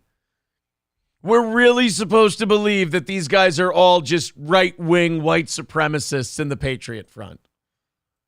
I think like people should go to these rallies and not have their faces covered and stuff. And just a giant sign that says Fed with an arrow and just hold it. So it's pointing to them. Yeah, I want to go not dressed as a Patriot Front guy. You're right. And just hold a big Fed sign. And just have arrows pointing in all directions away from the word Fed. It's perfect. God. Like, it's funny, but it's also like insulting at the same time. My favorite one was the Justice for J6 rally, where they had it was all feds that showed up and none of the actual right-wing protesters, because they all went, guys, this sounds like a trap. This Justice for J6 thing sounds like it was organized by feds. So nobody showed up except these dudes who clearly looked like feds. And then one of the cops even arrested one of the feds. And the fed was like, I'm working. And the guy's like, you're working? What do you mean? You're like a police officer? Like, shut the fuck up. Oh, you're like undercover? Here. And then they take him out. Justice for J6 Fed arrested. I want to see if I can find that one. Yeah, and then they had to say, the federal officer was arrested for carrying a gun during the Justice for J6 rally. Right. By the way, he did not end up being charged, surprisingly. Interesting. Oh, I want to see, where's the video of that? Fed arrested Justice J6. Yeah, because he's trying to tell the cop, look, fuckhead, I'm working here. I'm not singing earth. He's like, oh, okay, well then come with me. Is this the one? This might be it. Federal officer carrying gun won't be arrested for the Justice for J6 rally. All right, this is that fucking Independent. They're another one, like the Daily Mail, where it's nothing but fucking ads. They tell you can't have an ad blocker, and then as soon as you disable it, you learn exactly why you wanted to have the ad blocker. Yeah, exactly. Stevie J says, why don't the videos of the Patriot Front ever have context? There's no interviews, no counter protests. We can't see the surroundings. It's weird. Yeah. Remember when that group showed up to, the Charlottesville thing, and you had, Antifa here, and you had, Richard Spencer's people here, and they were going at it. It's funny when this Patriot Front stuff pops up. There's never any counter protests. There's never anybody else. Well, people don't want to get arrested. That's a bunch of feds, man. I mean, that's true, yeah. The Patriot Front people end up arresting all the Antifa people. Like, guys, you forgot you're undercover. You're like, oh, shit. Sorry. My bad. We're Patriot Front. Black people smell different. Ian Jaw says, Americans, I have questions. What did or do you all do on Memorial Day? I just kept saying America, fuck yeah, when people mentioned it. Is that sufficient? We all say something nice about the troops, and then we drink a lot. So pretty much America, fuck yeah. Yeah. Luck of the Bind says, they fronting that they patriots. Yeah, well, they're definitely not admitting they're feds. That's for sure. Joe the Toe says, Fed is deaf backwards. You heard. Oh, shit. Joseph Ibarra says, where are the fat guys? Right? I mean, here. Present and accounted for, sir. Hobo Chili Recipe says, it's basically friends I lost downrange and I drink a bottle of Jameson. Yeah, see, that's how people celebrate. That's how they celebrate the Memorial Day, to answer your question. Stevie J says they admitted recently they can't release footage from inside the Capitol before they open the doors because it would reveal the identities of plainclothes agents inside before the doors were opened. Why does that not surprise me? Raz of Chaz says, speaking of feds, where is Granny? You know, that's interesting, Johnny. Granny was here all morning. He was, yucking it up in the chat, everything else. But the minute... We bring up this story and... boop. Yeah, the minute we start mentioning feds... No Granny. Where was Granny during the Patriot rally? Was he at work, quote unquote? Did he have to visit some friends? I don't know. It seems, I agree with D. Gulag. It does seem awful sus, if you ask me. We got a couple of stories left. We got this cruise ship story. I don't really know if anyone cares. New video shows moment waves hit Carnival cruise ship during treacherous storm as passengers described fearing they would capsize. So there was a cruise in the Bahamas, and they decided to Jordan Belfort it through a storm. And we have a quick 16-second video of it, which I'm sure Daily Mail will make us watch at least a 5-second ad for. Did I call it? I'd be terrified. We don't have any more food. I fucking called it. It's time to hunt with my buddies. Shh. There we go. So here's the waves coming up on the ship as someone took this picture from near the deck. That's it? It's shitty footage. That's it? That's all we have? That was your big, scary fucking moment? Guys, the waves are hitting the boat really hard. I mean, you can't see it, but I swear I feel it in my foot. This is what you guys were scared of? Was, I don't know, what looked like a rainstorm on the outside? Here's some of the pictures.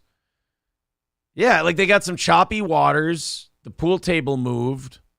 Yeah, look at that big fucker. Do you know what kind of waves it would take to capsize You that? need a rogue wave of unbelievable proportions to really pitch that bitch over. Right. That thing is gigantic. Carnival cruise ship flooded during nightmare storm. All right, let's see. Come on, show me some actual nightmare. We don't have any more food. Of course, another 5-second ad. It's time to hunt with my buddies. Shh.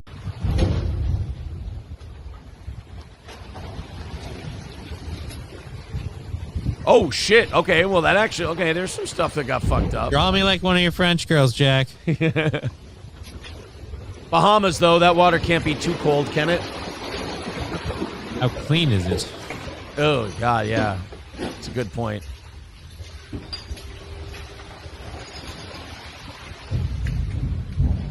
Ooh. What the? I guess it did get fucked up a little. Yeah, there's the pool table. All right. There's a lot of water in the wet dock. Yeah, it fucked him up a little bit. What else? Yeah, just... Oh, yeah, and then there's the clip from the video where the passengers took a little picture of the... Oh, yeah, there's some waves. I love... Why did we have just a random picture of Grandma? I have no idea. Oh, no, they knocked down a mannequin and some liquor bottles.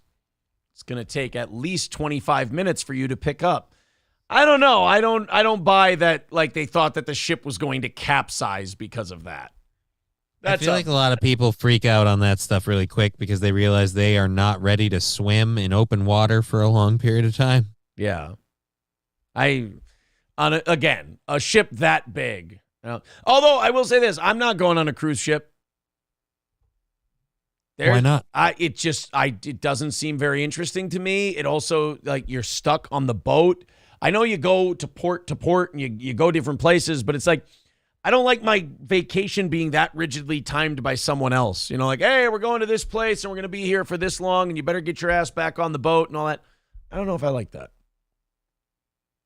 And I don't want to be out on the water all the time. My biggest fear of all of it is, one, if I fell over, I'm fucked. And then two, I hear so many poo stories. Yeah. Like, apparently everyone just gets the shits on the boat. And I'm just like, all right, cool. You're in the water, easy to clean. But I mean, no. David Chandler says capsizing is one thing, fedora sizing is way worse. Oh, and look at the time. We have to go. Oh, my goodness. Johnny, thank you very much. Catch Johnny today at 2 o'clock Central Time. Just Kidding LLC on Twitch, Rumble, and YouTube. Subscribe to all of those channels. Yeah, and Johnny, don't worry. Even if you had fully functioning legs, if you fall over on a cruise ship, you're fucked no matter what. Oh, yeah, no. In general. I'll also be on the Backyard Boys podcast this Friday. What time are they on? Father Derek, the rest of them. What time are they on?